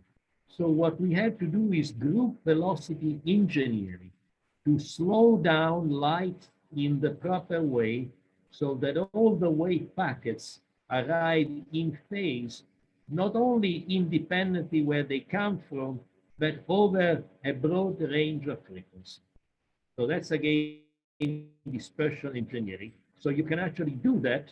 For example, here these pillars are actually, as you can see here, these pillars are different sizes here, precisely to control the actual group velocity. And these are the results here. We've made an achromatic lens from the blue to the red to the, in fact, almost the near IR here, where the spot basically doesn't move. Okay, so it's achromatic. There is no chromatic aberration by design, I want to stress. But we can design the dispersion in such a way to make a meta lens behave as a refractive lens, so that a shorter wavelength is focused closer, or as a Fresnel lens, so that at longer wavelengths, the focal length is actually shorter. We can also do white light focusing. The limitation of this approach here in forward design is actually the size of the lens, because you can see you have to compensate large time differences between light that goes from here to the edge here and from the center. They're using inverse the design. We are on the path to produce millimeter, in fact, centimeter scale meta lenses that are achromatic, and I'll show you some preliminary results of this work. We can do white light focusing, as I said. Now, I want to go now to the DQB lithography. We have demonstrated using DQB, we can make centimeter scale lens. Okay, this was made at the Cornell facility. Each lens has 160 million nanostructure per lens. You can see that the spot is diffraction limited here. And recently we reported a clear and actual meta lens that is 10 centimeter in diameter. That is very significant in fact, because it shows that, and those we are then at a level of pillars, of 1 billion per lens. Still, it's highly controllable. You can control the main aberrations and so forth. Now I want to talk a bit about inversely design, because that's the way of the future. If you try to optimize a relatively large surface and so forth, you would have so many parameters. You know, if you have a library, start to have, you know, of over 1 million units, over 1 billion, with forward design, which is basically brute force, as I described before, it will take forever. So you have to use an optimization scheme. And essentially, you are deciding and solving a physics problem in a mathematical way. So you define an objective function that depends on all the actual parameters of the actual library here. Will depend on the wavelengths. In general, it depends on the electric and magnetic field. For a lens, it could mean the following: create a lens that has maximum intensity in a certain focal spot with certain characteristics.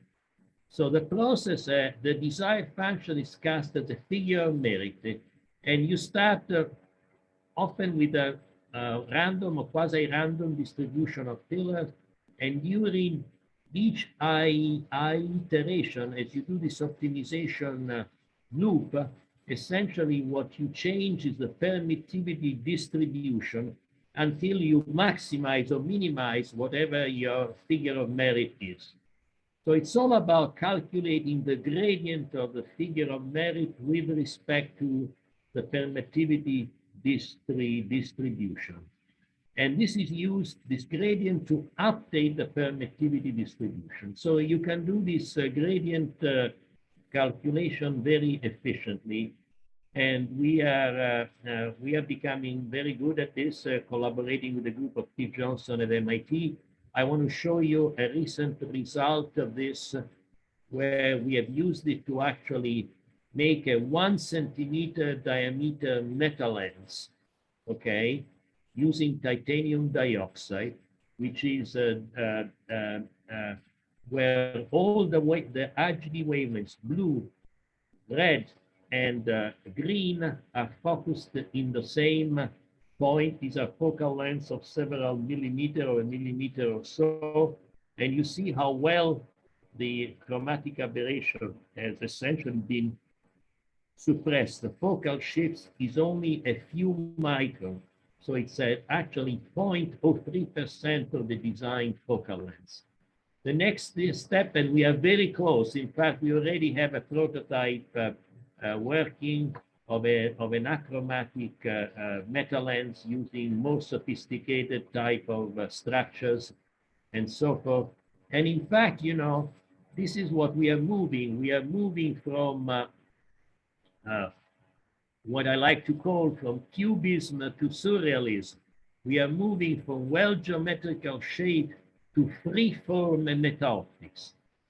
In this optimization, you need some constraint, but you can eliminate the constraints of precise shape and optimize this. Now, if you think this is impossible, never say no, because metasurface optics will lead to very powerful free-form optics, much easier to realize than the free-form optics that is typically used with bulk optics. You are familiar with toroidal gratings and all this kind of stuff.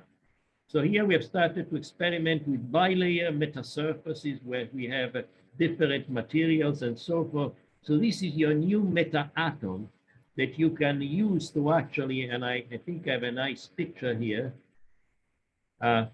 You see, this is it. This is in fact a bilayer metasurface that combines titanium dioxide and fused silicon. This is a cross section here that shows the alignment, how well it is. And so really the sky is the limit of what you can do. And I stress, these are state-of-the-art material fabrication-wise. Both titanium dioxide, glass, we only use state-of-the-art material. We don't try to invent some new fancy material that will take years to develop. So we use also the amorphous silicon, we use crystalline silicon, glass, titanium dioxide, and so forth. And now I want to give you the big picture of the industry. Years ago, I started with my former student, Rob Devlin, who is the CEO. This company, Metalens, that is supported by key companies that are in the IC business, you know, like Intel Applied Materials is the main maker of equipment for integrated circuits and so forth. So we are fabless. We use foundries, major foundries, to do the fabrication, and we target high volume markets, smartphone, consumer electronics, and so forth. And so there was a revolution when plastic entered in actual cell phone. In fact, without the plastics, plastic lenses, we wouldn't have the cell phone. I think a next revolution is in the making with meta-optics, because you can have thinner lenses, you can control the aberration in much easier way. The optical alignment of the camera module is easier, is actually easy compared to a standard cell phones and so forth. And so I want to show you an existence proof of what I said. I cannot tell you the name of the foundry, but it will be announced in the first product that will become, will be announced, I think, within the next few months and so forth. So instead of, this is the equipment to make ICs, right? It's a standard deep UV lithography tool, only we enter an optical design file. And here I can show you the realization on a 12-inch glass wafer of 10,000 meta-optics, meta lenses.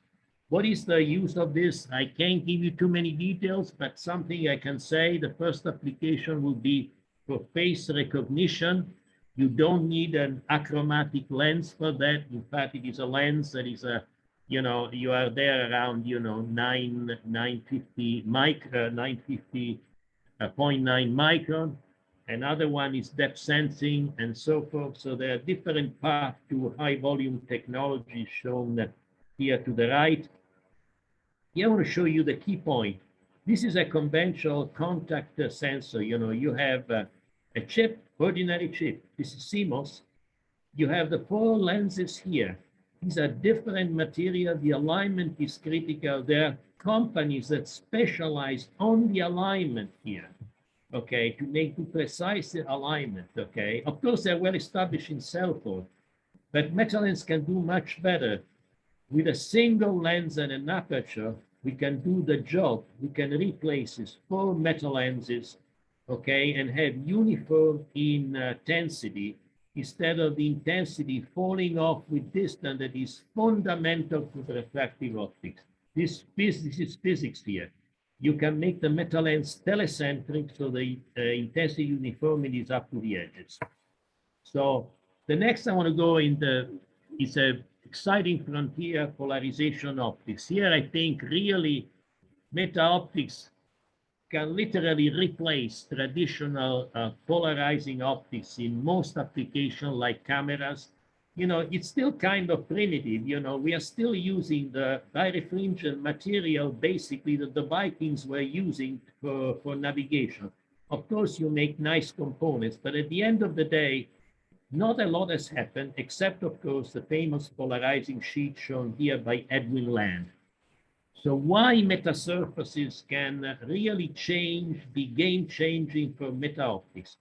Well, first of all, I want to introduce based on how you describe polarization. Polarization is described in generally light is partially polarized. So you have to describe it in terms of the Stokes parameter of light. Basically, through 4 intensity measurement with analysis, you can uniquely characterize the actual polarization. So you have analyzers that are oriented along the X, the Y direction at 45 degrees, and you have analyzers that can analyze for circularly polarized light. So you can use these essentially through a basically 4 intensity measurement. That's the minimum. You can completely characterize the polarization, including partial polarization. So you can tell the shape of the ellipses, the azimuth, the eccentricity, and also you see the handedness, but importantly also the degree of polarization. If I have partial polarization, the field wiggles along the elliptical trajectory. So, and you need special cameras, which are quite complicated to actually characterize polarization point by point of a scene. So now let me tell you what a metasurface can be used for. I can have an element here point by point that I can use to control the polarization. Here I do not use material birefringent, but I use shape birefringence. And intuitively it's obvious, if light is polarized along the long axis of these fins here, you will see a different effective refractive index because it has a different overlap factor than if light is polarized here. So you can literally control locally the polarization point by point, right? Right at the metasurface.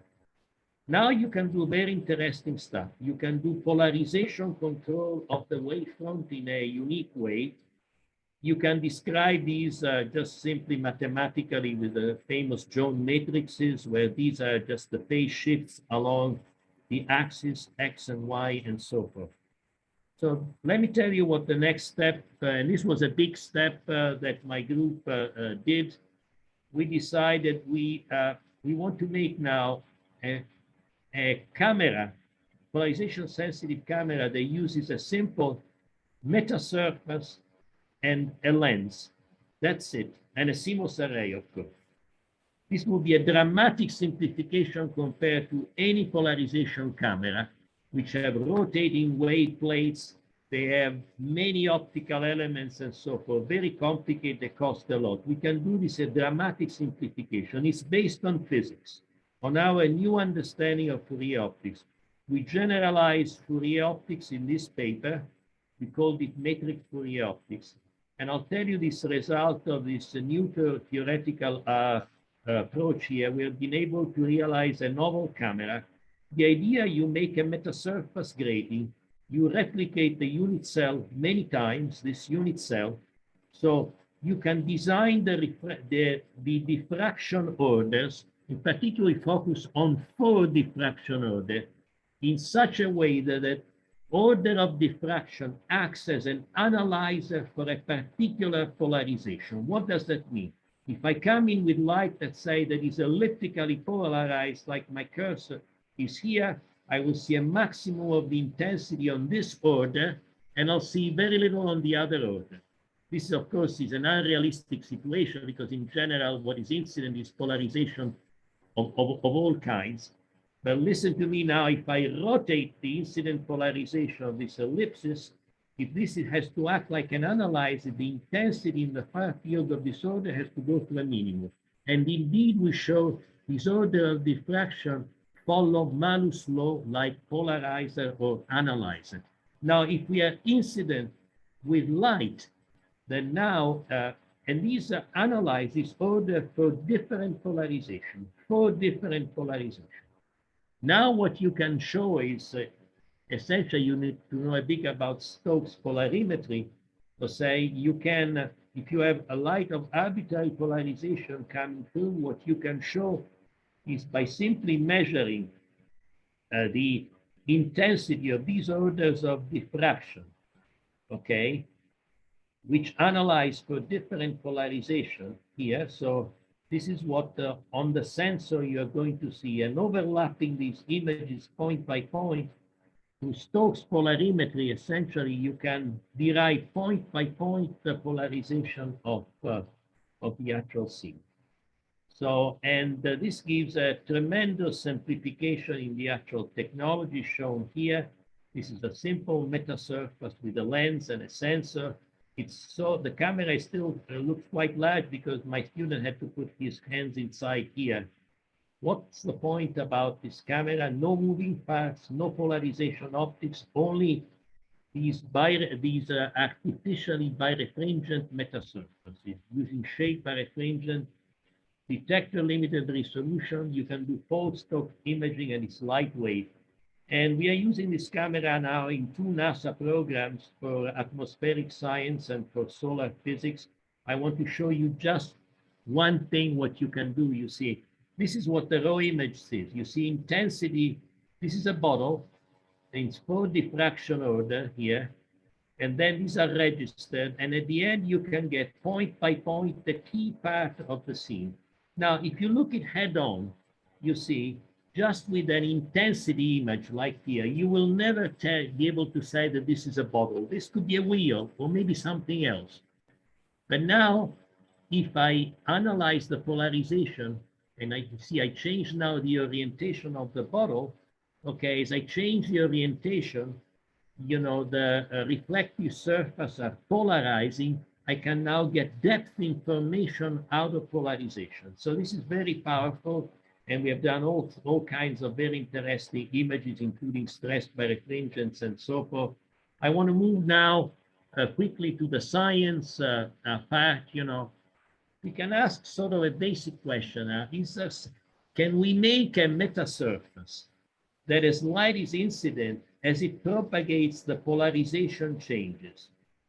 Now, this is a very interesting question that you can ask, right? And you can also ask another question. Can I make a metasurface that if I come in, let's say, with elliptical polarization, as the light evolves here, it develops vortices and the optical angular momentum changes?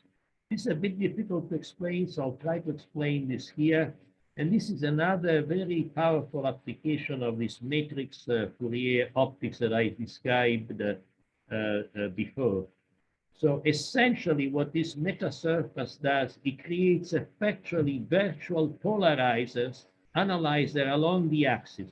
So as light propagates, the intensity changes with distance as if there were real analyzer along the actual path. This is all encoded in the metasurface here. And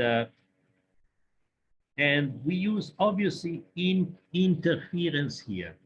We arrange the metasurface to implement a superposition, if you like, of vessel beams that are low diffraction beam, almost diffractionless, with different cone angles.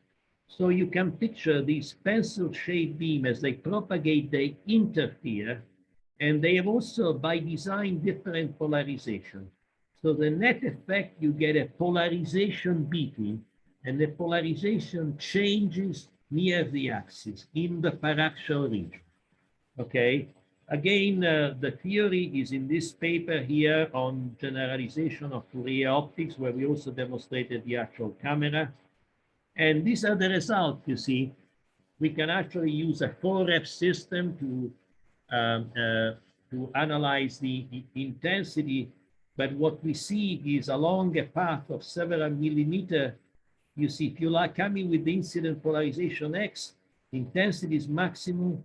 As you move along, the intensity beam, as if you had an analyzer, and of course, in the Y polarization, of course, by design done this way, it's the opposite behavior.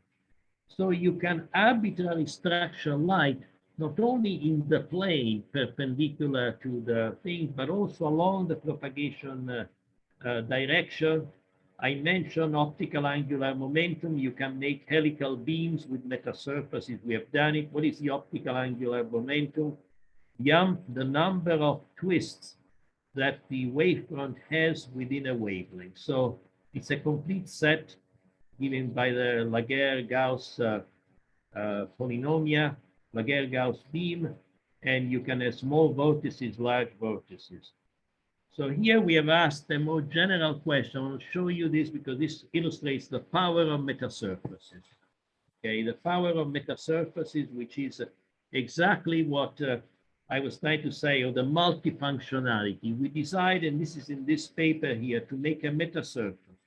That given an incident beam, a Gaussian beam, you can generate different functions, all with basically equal efficiency, around 30%. That is important.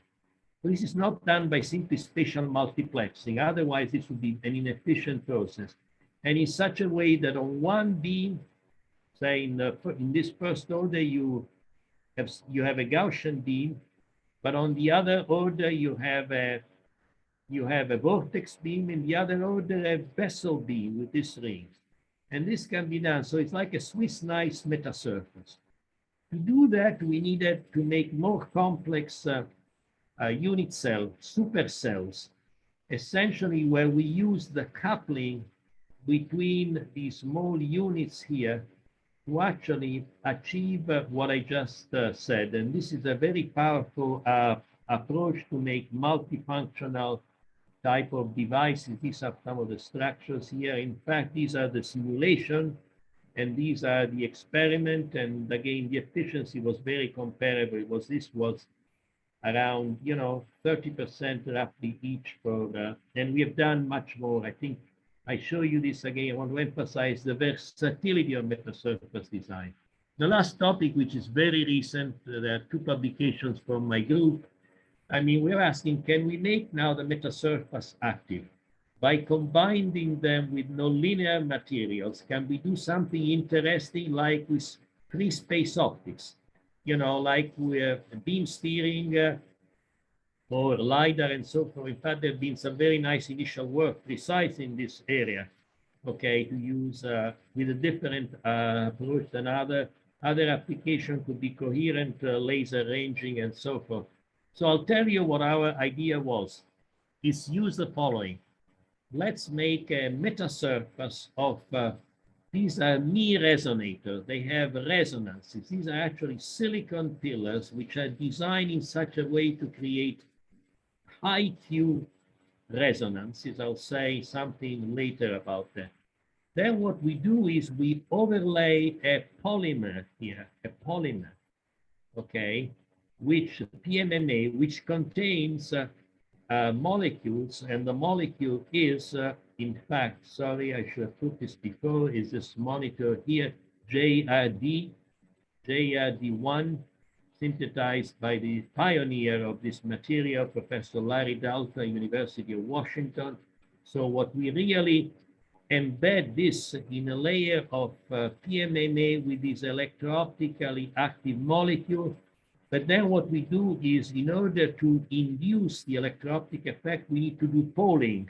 Polling means we apply a field, a static field between these electrodes here, and we actually create a very large component of the electro-optic tensor, and it's around, around 200 picometer per volt.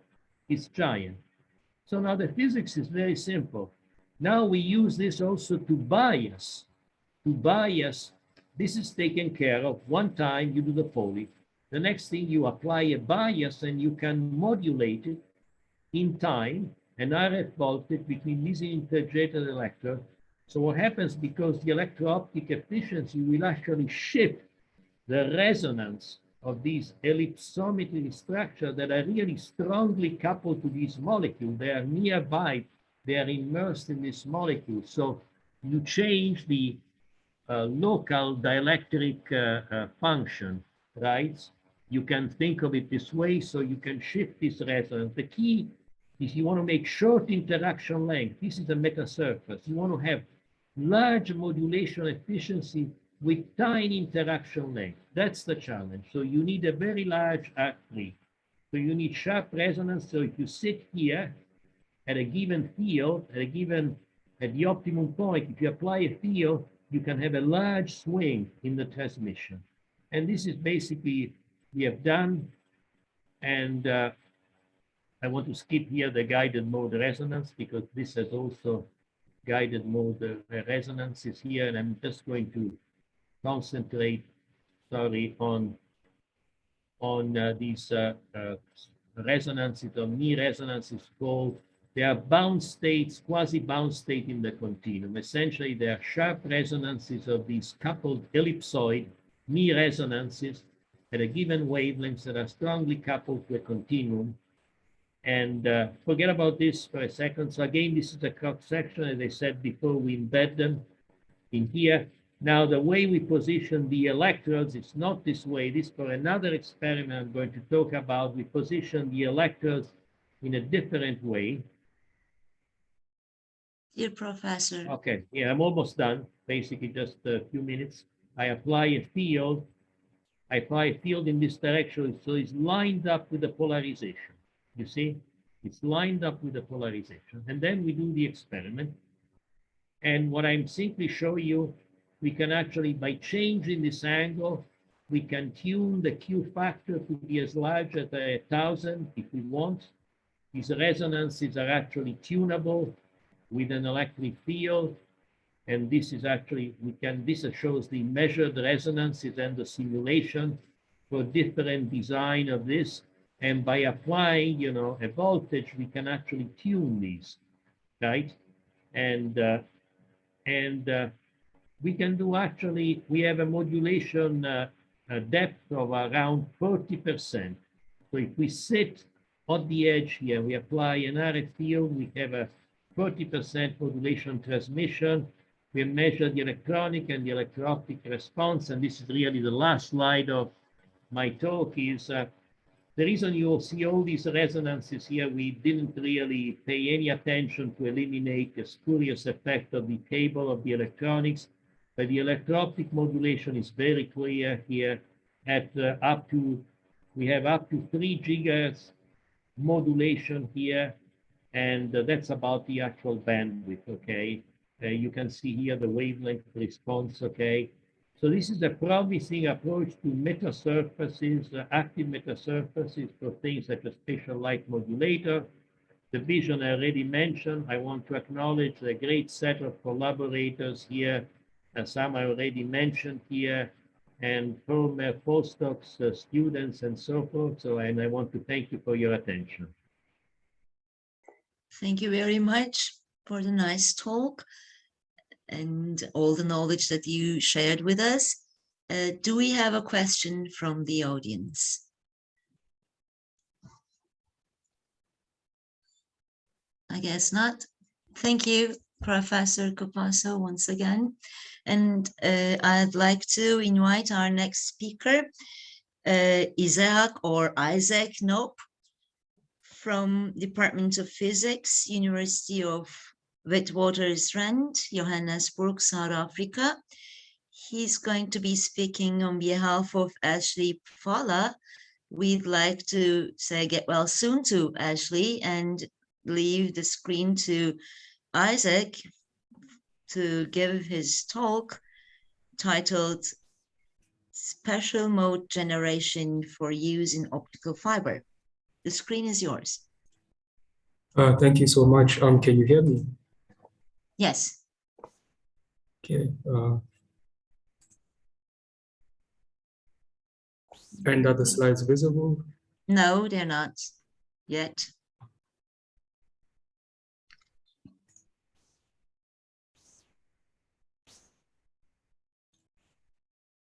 Okay. Yes. How about now? Yes. Yes, please proceed. Okay, great.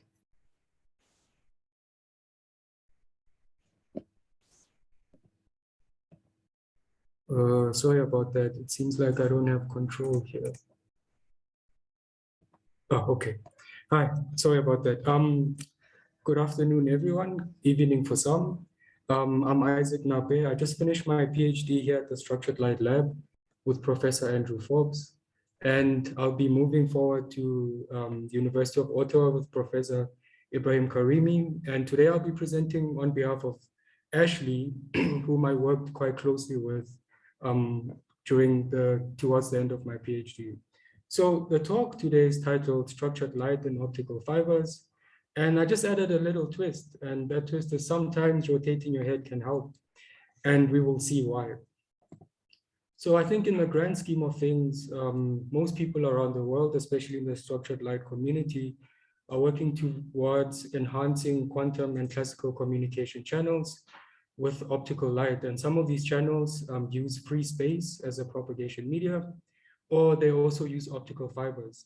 And in both cases, there are some inherent challenges and in some cases advantages. But in general, people are finding ways in order to enhance these communication channels, mainly for increasing the amount of information that we can transmit between different locations. Now, if we look at an optical fiber, which is what I'll be the main channel that I'll be focusing on, if you take one of these fibers and strip them, you find that you get a coating, a cladding, and a core. And the core and cladding can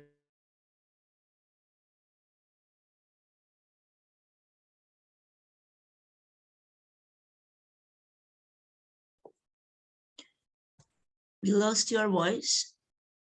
that function. So the refractive index is high in the middle, but it's small, so it's high in the core, but is lower in the cladding, or it can be a graded index fiber where the refractive index profile just follows a simple parabolic function. Now, if we solve the Helmholtz equation, well, in homogeneous equation for either one of these fibers, we find that the solutions have this structure here. You have three separable terms, one which is the spatial part, so that gives us the spatial profile of the fields. The other part can be the polarization, that just tells us how the electric field changes orientation in space. And we also have a term which tells us something about the frequency and wavelength. And these are associated with the color of light. Now, in all three cases, we can use this as a technique for encoding information in light fields, either at the single photon level or in coherent laser fields. Now, if we look at maybe, say, the step index fiber or the graded index fiber, solve it assuming cylindrical symmetry, you find that the solutions have this structure here. Okay. Firstly, you have a radial term that tells us how the profiles look radially, and then you have an azimuthal term which tells us something about the phase of the field. Now, if you look on these plots here, as I move down the rows, we get the different rings which are forming, which come from this P parameter. And then if we look across the columns, you see that you have this vortex forming, which is an indication of the fields carrying orbital angular momentum. You've had plenty about these orbital angular momentum beams today. Now, inside the fiber, you actually get what we call linearly polarized modes, and they look something like this. And these are actually very similar to the Laguerre Gaussian modes, which I showed you in the previous slides. And they actually have a very strong overlap. So we can represent the modes in the optical fiber using either the LG or the linear polarization fields, simply because of the similarity between them. Okay, now let's choose one of those modes and send them into the fiber. And what you normally find is that you get crosstalk. Ideally, if you look at this plot A here, you should get a strong diagonal, which tells me that when I send in a mode and try to detect it, I'll only detect that mode and not any other mode.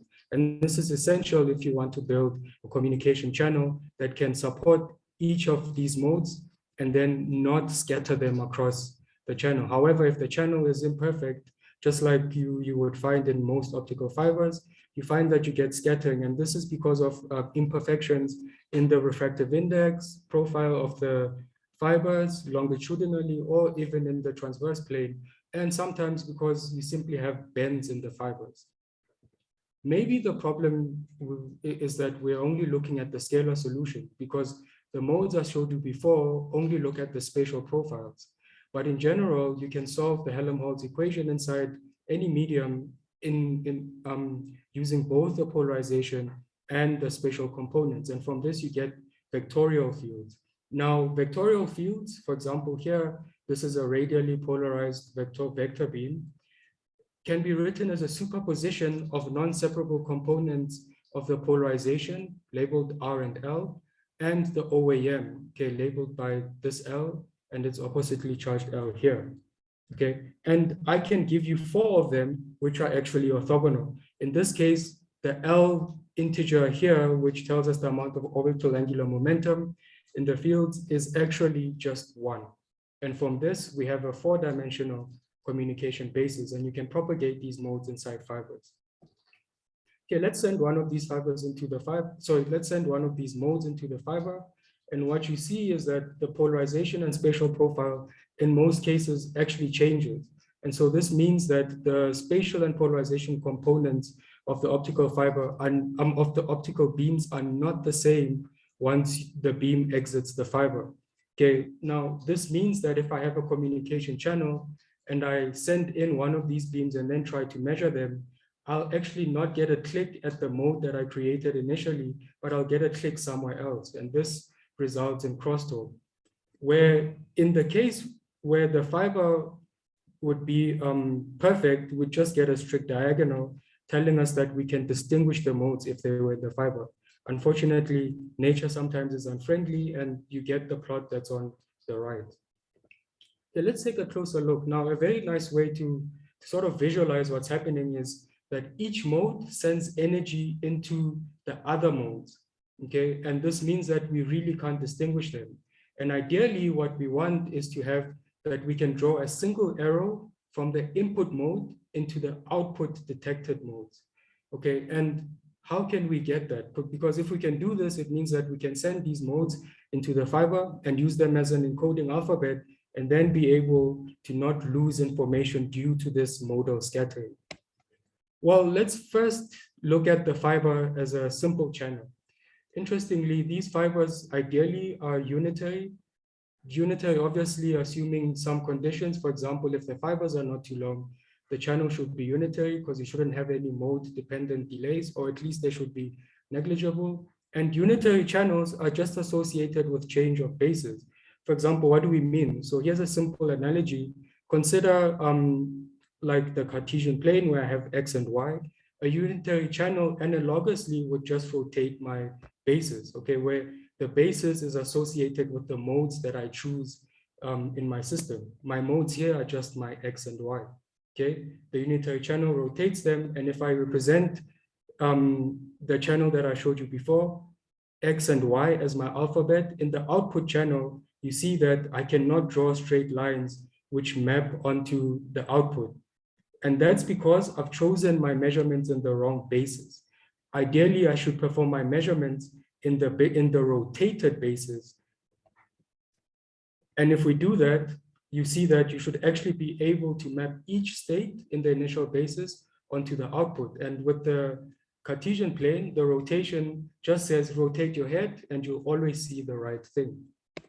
Okay, in the optical world, in our four-dimensional space, it means, well, if I send each mode into the fiber, I just need to go measure which mode it maps to, because if I assume that it's unitary, the unitary just maps me onto a new basis. So all I've done is I've performed a change of basis.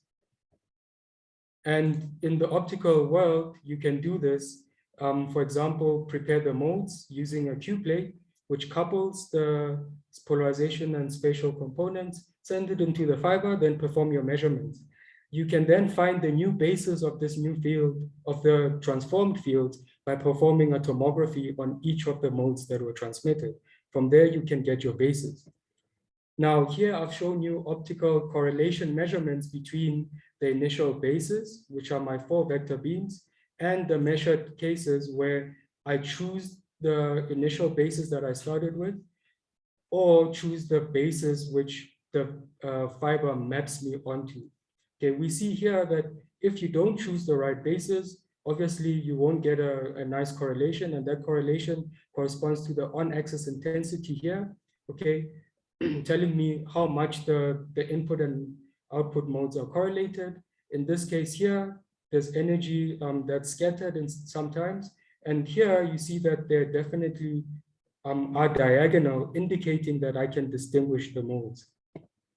And here's a simple example. In the first case, these are the measured intensities, which you saw in the previous slide. When I measure in the wrong basis, clearly some scattering. And when I adjust my measurement basis, I find that I should get a strict diagonal. Well, this work here forms part of a bigger project, which is actually studying some interesting properties of vector beams when they're transmitted through unitary channels. And we actually show that there's some invariance that you gain from using vectorial beams in a variety of channels. You can hear more about that from Kishan's talk. With that, I'd like to thank you all for your attention, and thank you so much. Thank you, Isaac. Do we have a question from the audience? Guess not. So we can proceed with our coffee break and hope to meet you all at 7:00.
the meeting point of the roads between Europe, Asia and Africa, and a perfect interweave of cultures, Ankara.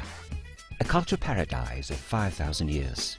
These lands, which hosted many Western and Eastern civilizations, became the center of the Turkish War of Liberation, launched with the downfall of the Ottoman Empire, and became the capital of the Republic of Turkey.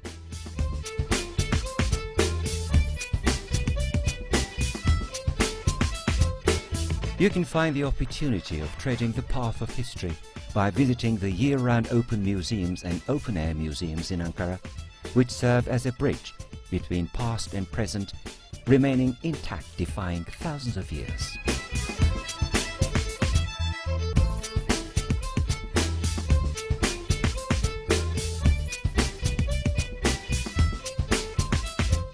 There are many historical and modern mosques in Ankara. The roof of Hacı Bayram Mosque was built in such a way as to embrace the wall of the Temple of Augustus, as if to prove the centuries-old coexistence of religions in fraternity. You should never depart from Ankara without seeing the traditional Ankara houses.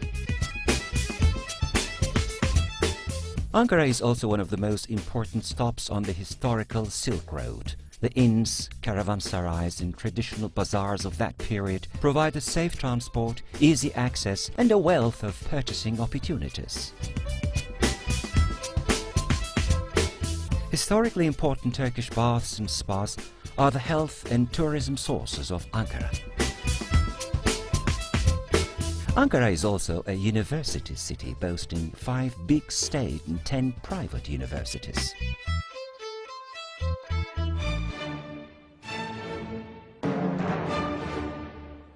Ankara is also a city of art, life and entertainment. The state opera and ballet performances, the plays staged by the state and private theatres, the concerts by the Presidential Symphony Orchestra, as well as national and international festivals keep its people occupied for a whole year. Seymens. The swashbuckling heroes and traditional dancers from central Anatolia may show up in all corners of Ankara.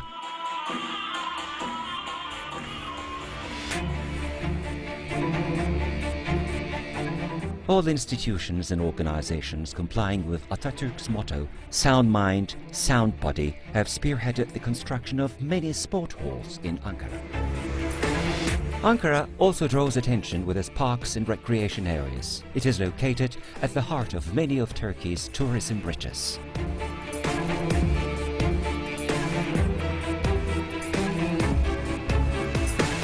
Ankara is the easiest city in terms of transport. Ankara is also easily accessible by air, land and rail from any country in the world.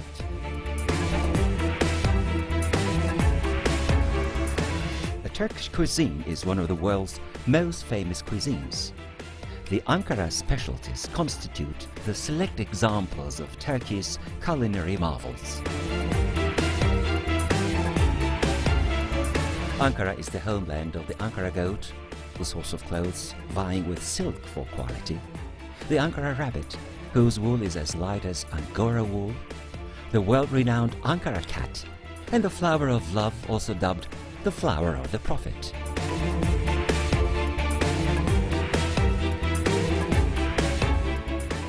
Its shopkeepers, the carriers of a tradition of 1,000 years ago known as Ahilik, the Guild of Turkish Craftsmen, are sincere and hospitable. They are generous, alms givers, and like guests, with their tables open for everyone. They are, in short, humanists. Ankara, of which Atatürk voluntarily became a fellow townsman, is a monument of peace, with its cultural foundation and a center of tolerance. With its history and natural riches, eating culture and tourism, agriculture and animal husbandry, its politics, sports people, art, and its residents is a leader capital breathing life into Turkey. A culture of paradise of 5,000 years. Ankara, the heart of Turkey.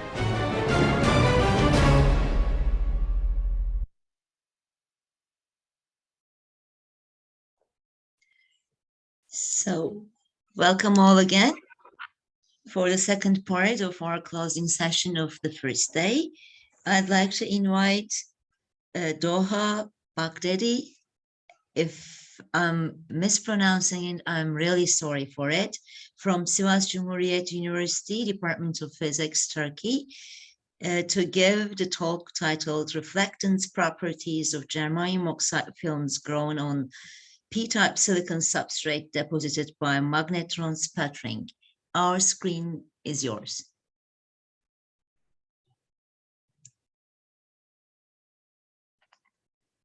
Hello everyone. You look my screen.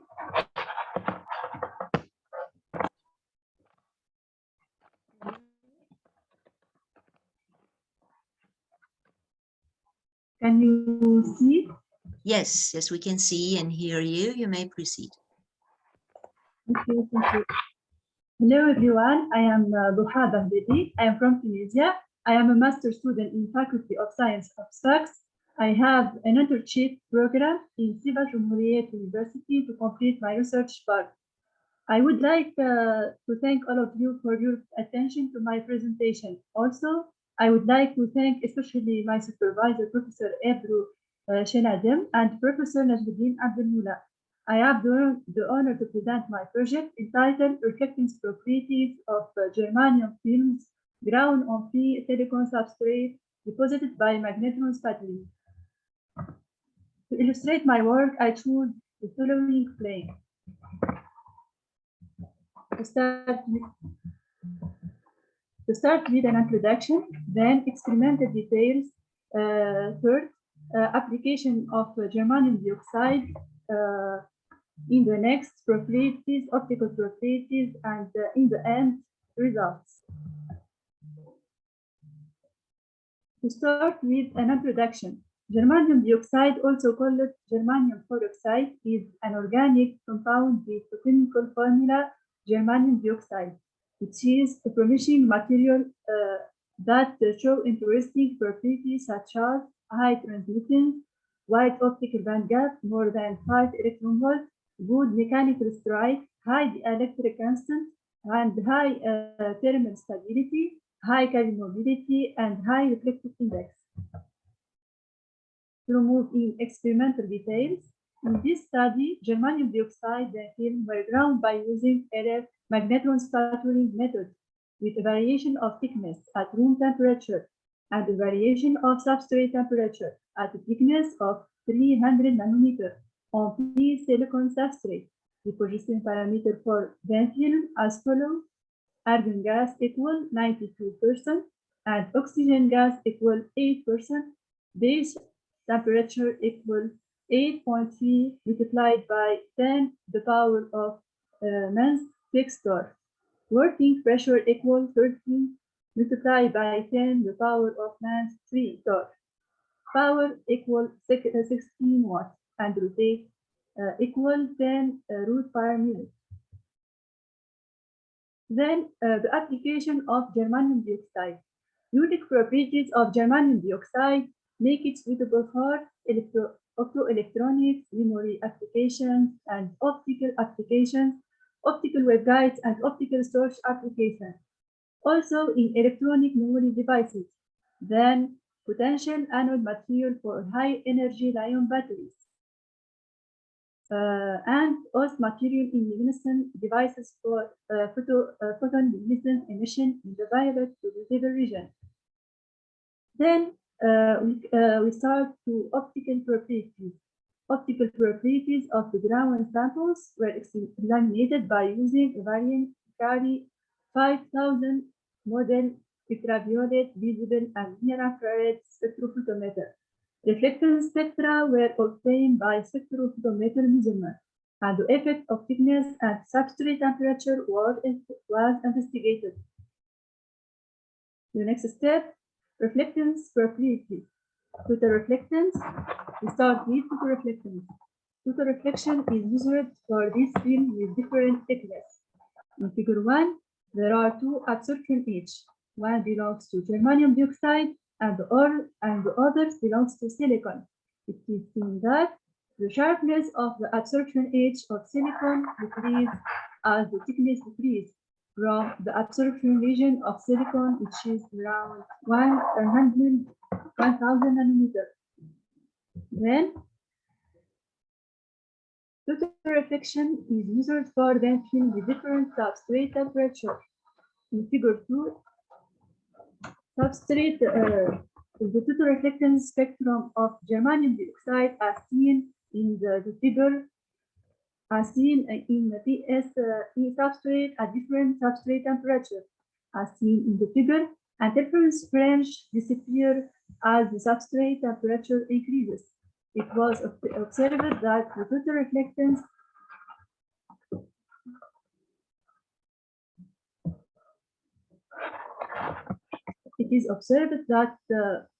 that the total reflectance increased with the increase in substrate temperature in the region of ultraviolet and visible.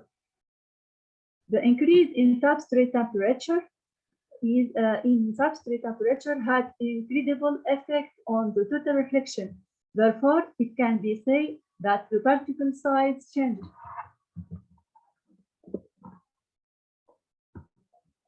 To move to diffuse reflectance. Diffuse reflectance is used for thin film with different thickness, also with different substrate temperature.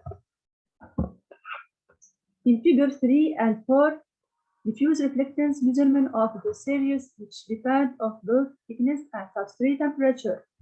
Diffuse reflection measurement is essential for us to find the energy band gap.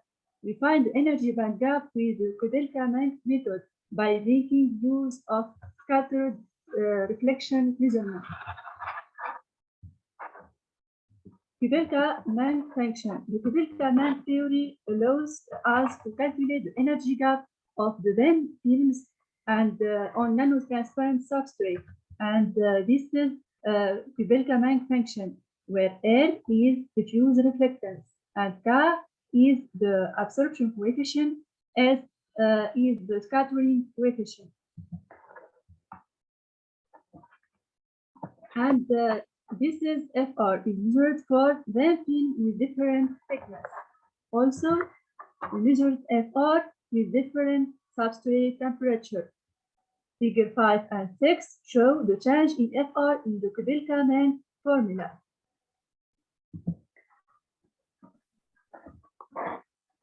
Absorption coefficient of iodide band gap semiconductor is related with Stokes equation, where alpha is the linear absorption coefficient of material, and A is the proportional constant, H is the photon energy, and N equals 0.5 indicates direct allowed transitions.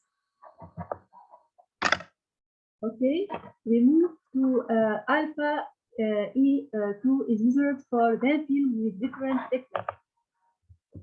Also, the same grapher is measured with different substrate temperatures. The figure 7 and 8, the plot of alpha E2 as a function of the energy of incident radiation. The energy band gap is obtained from intercept of the extrapolation linear part of the curve with the energy axis. The optical energy band gap of the films decrease as the thickness increases. The corresponding values of energy band gap given in these tables.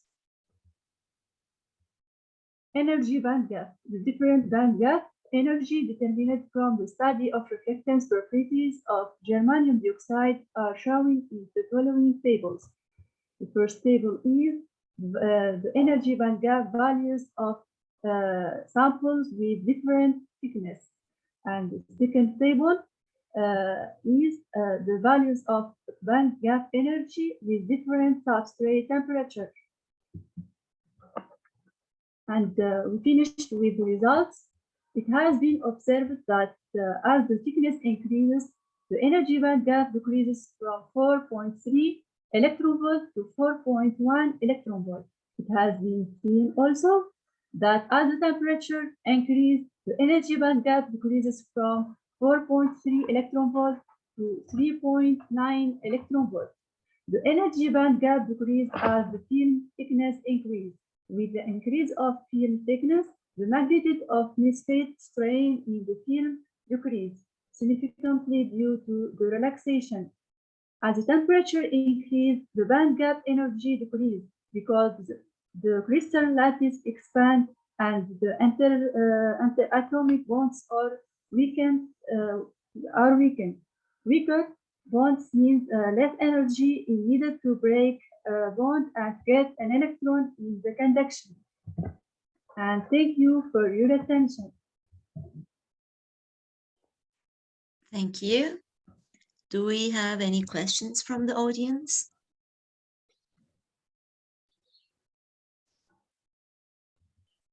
Thank you very much for sharing your results regarding the reflectance properties of germanium oxide films. Thank you. And our next speaker is Pedro Ornelas from South Africa, University of Witwatersrand. And yes, the title of his talk is Embedding the Skyrmionic Topology into the Stokes Field. Our screen good evening. Can you hear me? Yes, we can. Okay. Okay, good evening, everyone. Thank you for having me at this conference. My name is Pedro Ornelas. I'm an MSc student at the University of the Witwatersrand, studying in the Structured Light Laboratory and supervised by Professor Andrew Forbes. And the title of my talk is Embedding the Skyrmionic Topology into the Stokes Field. So first of all, let's first discuss what a skyrmion is. In a general sense, a skyrmion is a quasi-particle formed by a field configuration of twisting field lines into links between said field lines. Now, this field is generally topologically stable, and this essentially, in terms of these linkages, means that we cannot create or destroy any of these linkages. Now, the Skyrm field is a unitary field with unit determinant, which gives us the normalization condition below. The Skyrm field can also be considered to be a mapping between spheres, or more specifically, a spatial sphere and some parameter sphere. And because of the nature of the elements of the Skyrm field being complex scalar fields, we have that this mapping is a hypersphere. Wrong screen.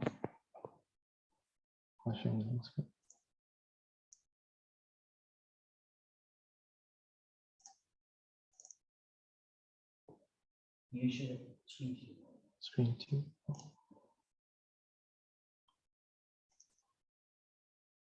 Ooh. Apologies for that. Can everyone see my screen now? Yeah.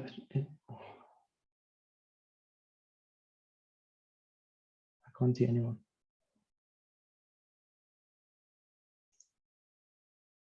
Sorry, Chair. No problem. Please proceed. Okay. Sorry about that. Okay, so as I was saying, the Skyrm, most importantly from these slides, the Skyrm field can be considered a mapping between spheres, and yeah, the Skyrm mapping can be considered mapping between spheres, and these spheres are four-dimensional spheres, just depicted here in 3 dimensions. The Skyrm number associated with this Skyrm field is the number of times, if we move around the spatial sphere, we wrap around the parameter sphere.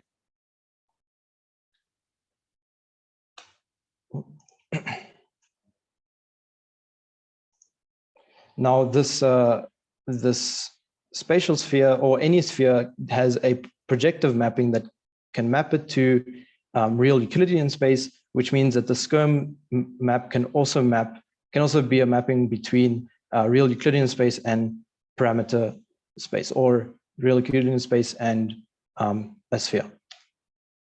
Now, that was rather abstract. Let's bring in some actual examples. So if we consider magnetic skyrmions, these are skyrmions, or rather the transverse plane, we would find every possible effective magnetization vector, which can then map back onto the Bloch sphere.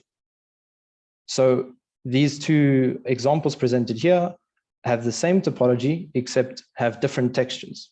The one is Bloch and the one is Neal, and one can continuously deform between the two. However, they still possess the same topology. Now we endeavor to create the same system we endeavor to create the same configuration in an optical system, and we will speak about what parameter sphere our field maps to. So the Skermion topology is not new. It has appeared in many fields of physics. In nuclear physics, it's appeared, or it has been used to model interactions between nuclei. In condensed matter physics, it's a promising candidate for information transfer in low power technologies. And it has been created in various optical fields, such as freely propagating optical fields and in lattice structures in the form of evanescent electromagnetic fields. So how do we go about embedding this Skermion topology into the transverse Stokes polarization field? Well, we can start by defining an arbitrary polarizing beam as follows, where ER and EL are scalar complex fields. R and L are right and left circular polarization states, and theta is a relative phase between these components. With this normalization condition, we have that the electric field vector lives or parameterizes a four-dimensional hypersphere. Now, it's rather hard to measure these field components directly, so we can perform a convenient Skerm number preserving map called the Hopf map, which reduces our space to a usual three-dimensional parameter space. And conveniently, this brings us to the Stokes vector, where every possible polarization state can be described in terms of some unique Stokes vector. Now, the parameter space we're dealing with here is what is known as the Poincare sphere, where every possible polarization state in the transverse plane sits on. So now how would our structure look like? If we look below the intensity, we have the polarization ellipses overlapped on an intensity profile, and we can see that we find every single polarization state in the transverse plane. And so the transverse plane in this case can be completely mapped onto the Poincare sphere. And also we can show this in the same way that we did the magnetic skermions with some field vector configuration. So how would we construct such an exotic mode? Well, we could superimpose algae modes, one with a non-zero OM, in this case, just a single unit of orbital angular momentum, and the other with a flat phase. And we can actually reproduce the Skerm field that we saw before. In this case, the Skerm number is 1. And importantly, and rather simply, the Skerm number is simply equal to the difference between the OM of our two superimposed modes, given that the OM of the superimposed modes are asymmetric. Now, what if we add some phase? Well, our entire structure just rotates. And in fact, we stick with the same topology, in other words, same Skermion number. However, we've now moved between textures.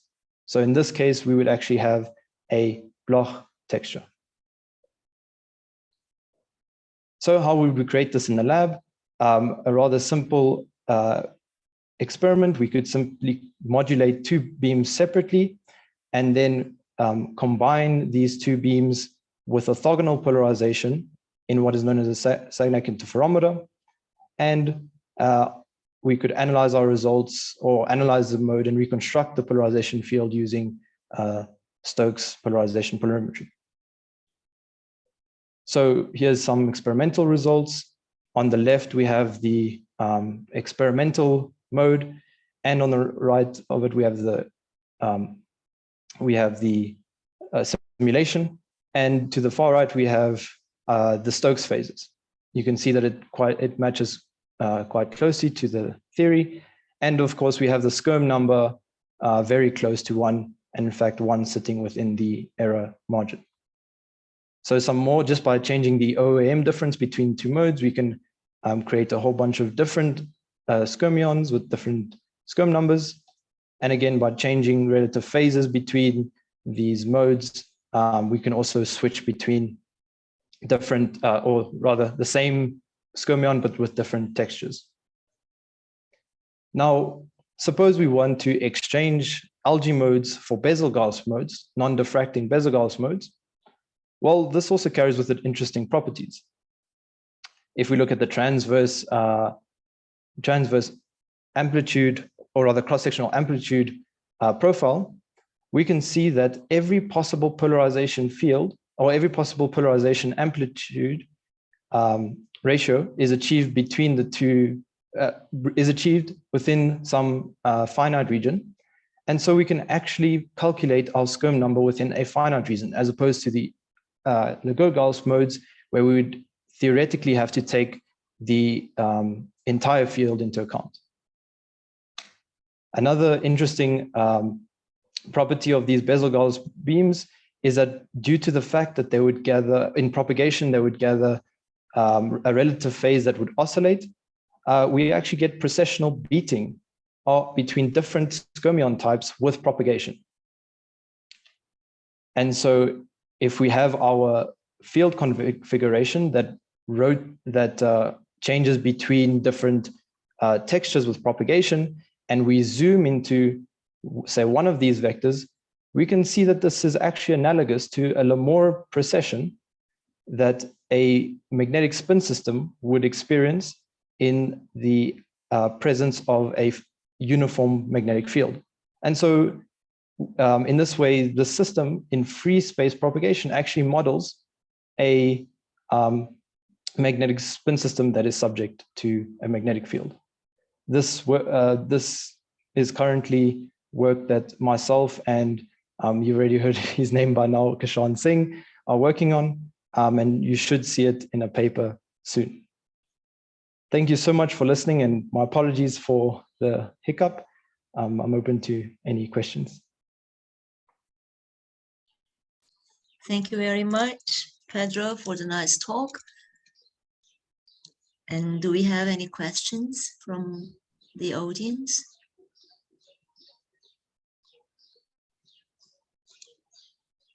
I guess not. And thank you very much once again. Thank you so much. So I'd like to invite our next speaker, again from South Africa, from Forbes Group, I assume. Wagner Tavares Buono, with the title of Nonlinear Optics with Structured Light Model Selection Rules. So the screen is yours. Do you hear me well? Yes, okay. We can.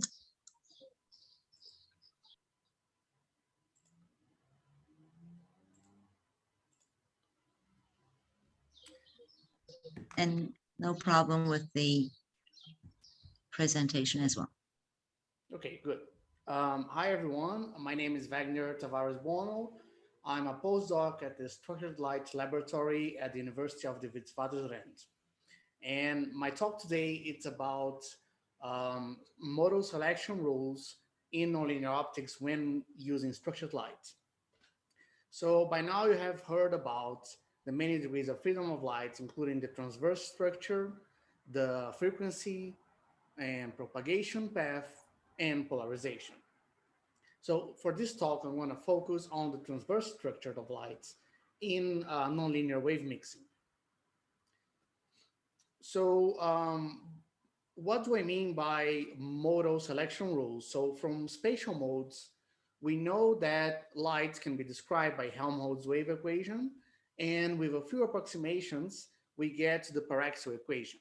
Now, the solution to this equation, depending on the coordinate system you use, can give rise to different families of modes. And these are the modes that I'm going to talk about, the Laguerre-Gaussian, Hermite-Gaussian, and Incy-Gaussian, which are the solutions for this equation in Cartesian, cylindrical, and parabolical coordinates. So, but why is this equation so important? Because every solution for this equation describes a field that doesn't change in propagation. Now, there's a very important feature of those modes, is that they don't change their transverse structure on propagation. They just scale with the waist of the beam. So the first family I'm going to talk about is the Laguerre-Gaussian family.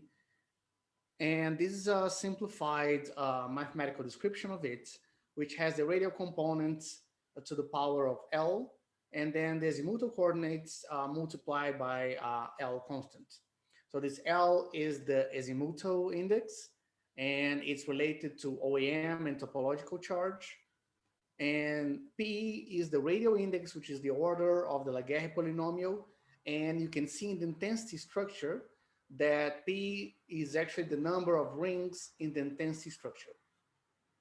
And these 2 degrees of freedom are somewhat independent in the sense that I can choose any L and any P and construct a beam with an azimuthal phase with any topological charge and any number of rings. Now, if the same equation is solved into Cartesian coordinates, we have the Hermite-Gaussian beams, which distinguishedly have their coordinates very separated. It's only X in here and only Y in here. Now, we have a vertical index related to the Y component, a horizontal index to the X component, and they are also independent degrees of freedom. So they make it look like a square, like a rectangle. And lastly, we have the Incy-Gaussian beams, which also have an azimuthal index, which dictates the number of dark fringes in the azimuthal direction, a radial index, which dictates the number of rings, but also has an eccentricity parameter, which dictates how eccentric is your parabol where you're solving this equation. So basically, it's a parameter that goes from cylindrical coordinates to Cartesian coordinates. And if this parameter is 0, you're back to the LG modes. If this parameter is 1000, then you're in the HG modes. But the most important feature that I want to talk about of these beams is that they are invariant through propagation. But the superposition of them can also be propagation invariant. For example, here, if I have 2 beams of same orders and then I superimpose them, in this case, I have L3P0 and L-3P0, and they have the same order, which is the modulo of L plus 2P. That is equal to a given structure on the near field, and then as it propagates, this structure remains the same. But that cannot be the case if the orders are different. In this case, I have L3P1 and L2P2, so that gives me orders of 5 and 6. And if I superimpose those beams, immediately they look like this, as in intensity and phase here. And then as it propagates, it changes its profile. In this case, it's a rotation by 90 degrees. So this is a very important aspect that I'm going to return later, is that the spatial modes are invariant to propagation, but the superposition of them cannot be. Now, moving on to nonlinear optics, the most common feature in nonlinear optics is frequency manipulation. So that means if I have 2 different beams of different wavelengths, I shine them onto the crystal, then I generate a third wave that the frequency is the sum of them. And the most common phenomena is actually second harmonic generation, where the 2 input beams have the same frequency and it generates a frequency which is double the input one. So these are some frequency generation and second harmonic generation. Now, what would happen if those beams were structured somehow? So we can start with the simple cases. So second harmonic generation can, in many cases, be described as just taking the input field and then squaring it and multiplying by the constant of the medium. So if we have a Gaussian beam, that just means that we have e to the minus r squared, and then the square of it's just a factor of 2 outside. So it just means that we have an original beam with an original diameter, and then we generate another frequency, a beam with a smaller diameter. So we kind of squeeze it spatially. It's kind of the diffractive effect. Now, if we have Laguerre-Gaussian beams, now this is a simplified version for Laguerre-Gaussian of P0. If we just square it, you see that the power of R just becomes, instead of L, becomes 2L. And then this L here just becomes 2L as well. So this is just the same LG beam again. We've just doubled the L. So we get the same Donald's profile with a different, half the periods in the azimuthal coordinates with what we call OEM doubling. So it's an effect that conservates the amount of OEM per photon, because it's 2 photons being absorbed to create 1. So these are very old phenomena, quite well understood, but it gets a bit more complicated as you put more degrees of freedom.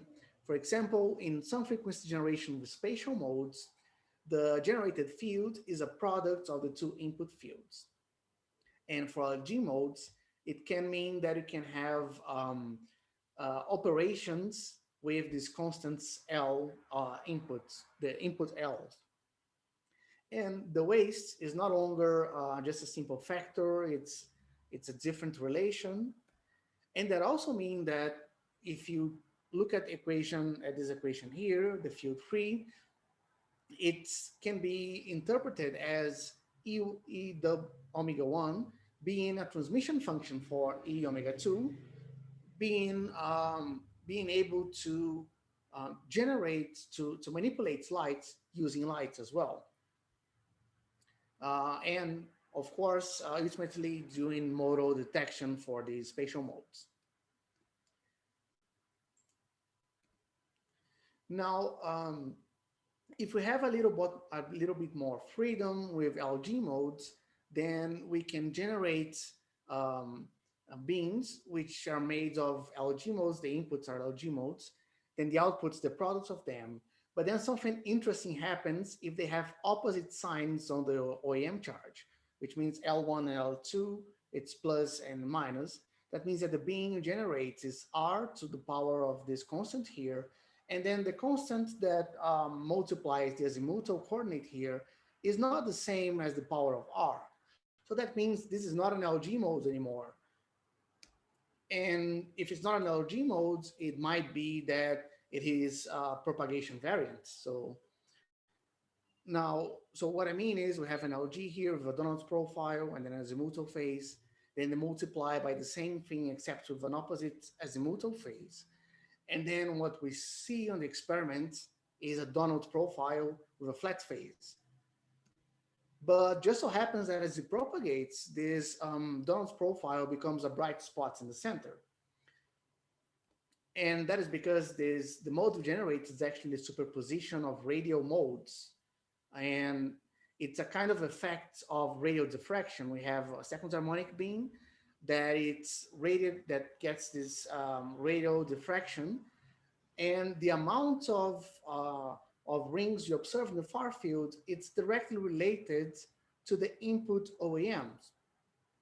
So this gives rise to a selection rule that couples R and phi in a very non-intuitive way. For Hermite Gaussian beams, the situation is much simpler because the coordinates are independent.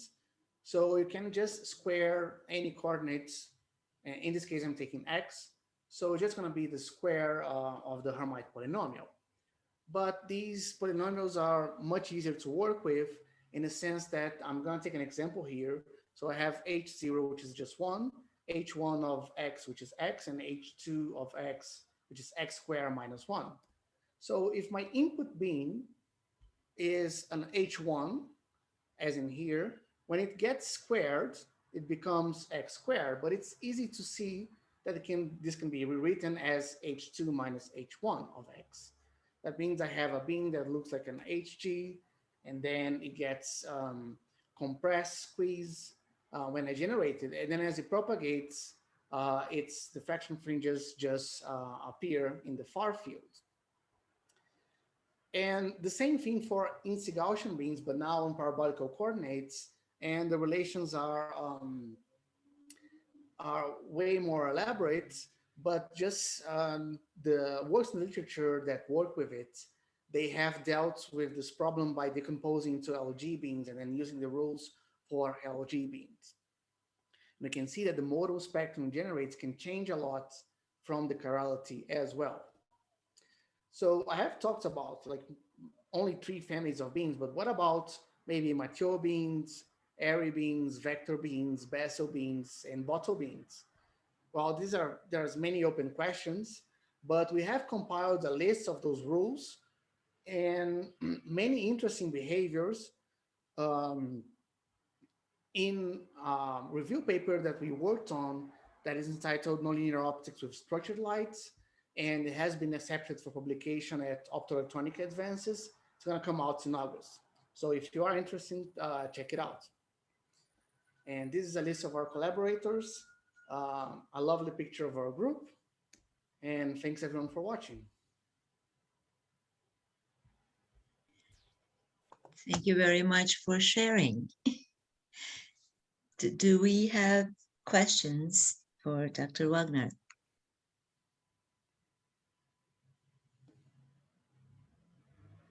I guess not. So thank you very much. And I'd like to invite our last speaker now from Tabriz, Iran, University of Tabriz, Yashar Delir Golesh Juhi. I hope I'm not mispronouncing it. And the title of the talk will be Maximal Entanglement between Double Quantum Dot via Vortex Beam.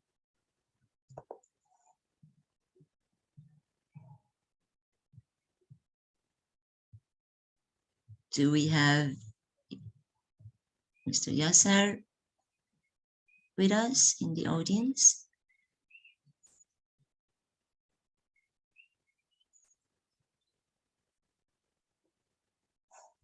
Professor Azizian, do you have any information about the last speaker?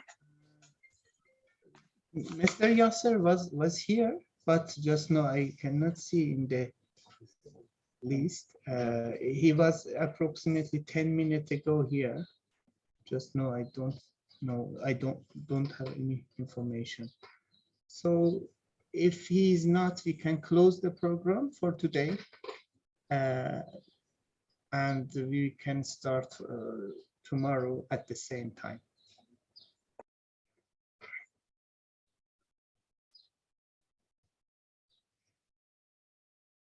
So I'm closing the session and hope to meet you all tomorrow morning. Okay, thank you very much for now, and we will continue for tomorrow.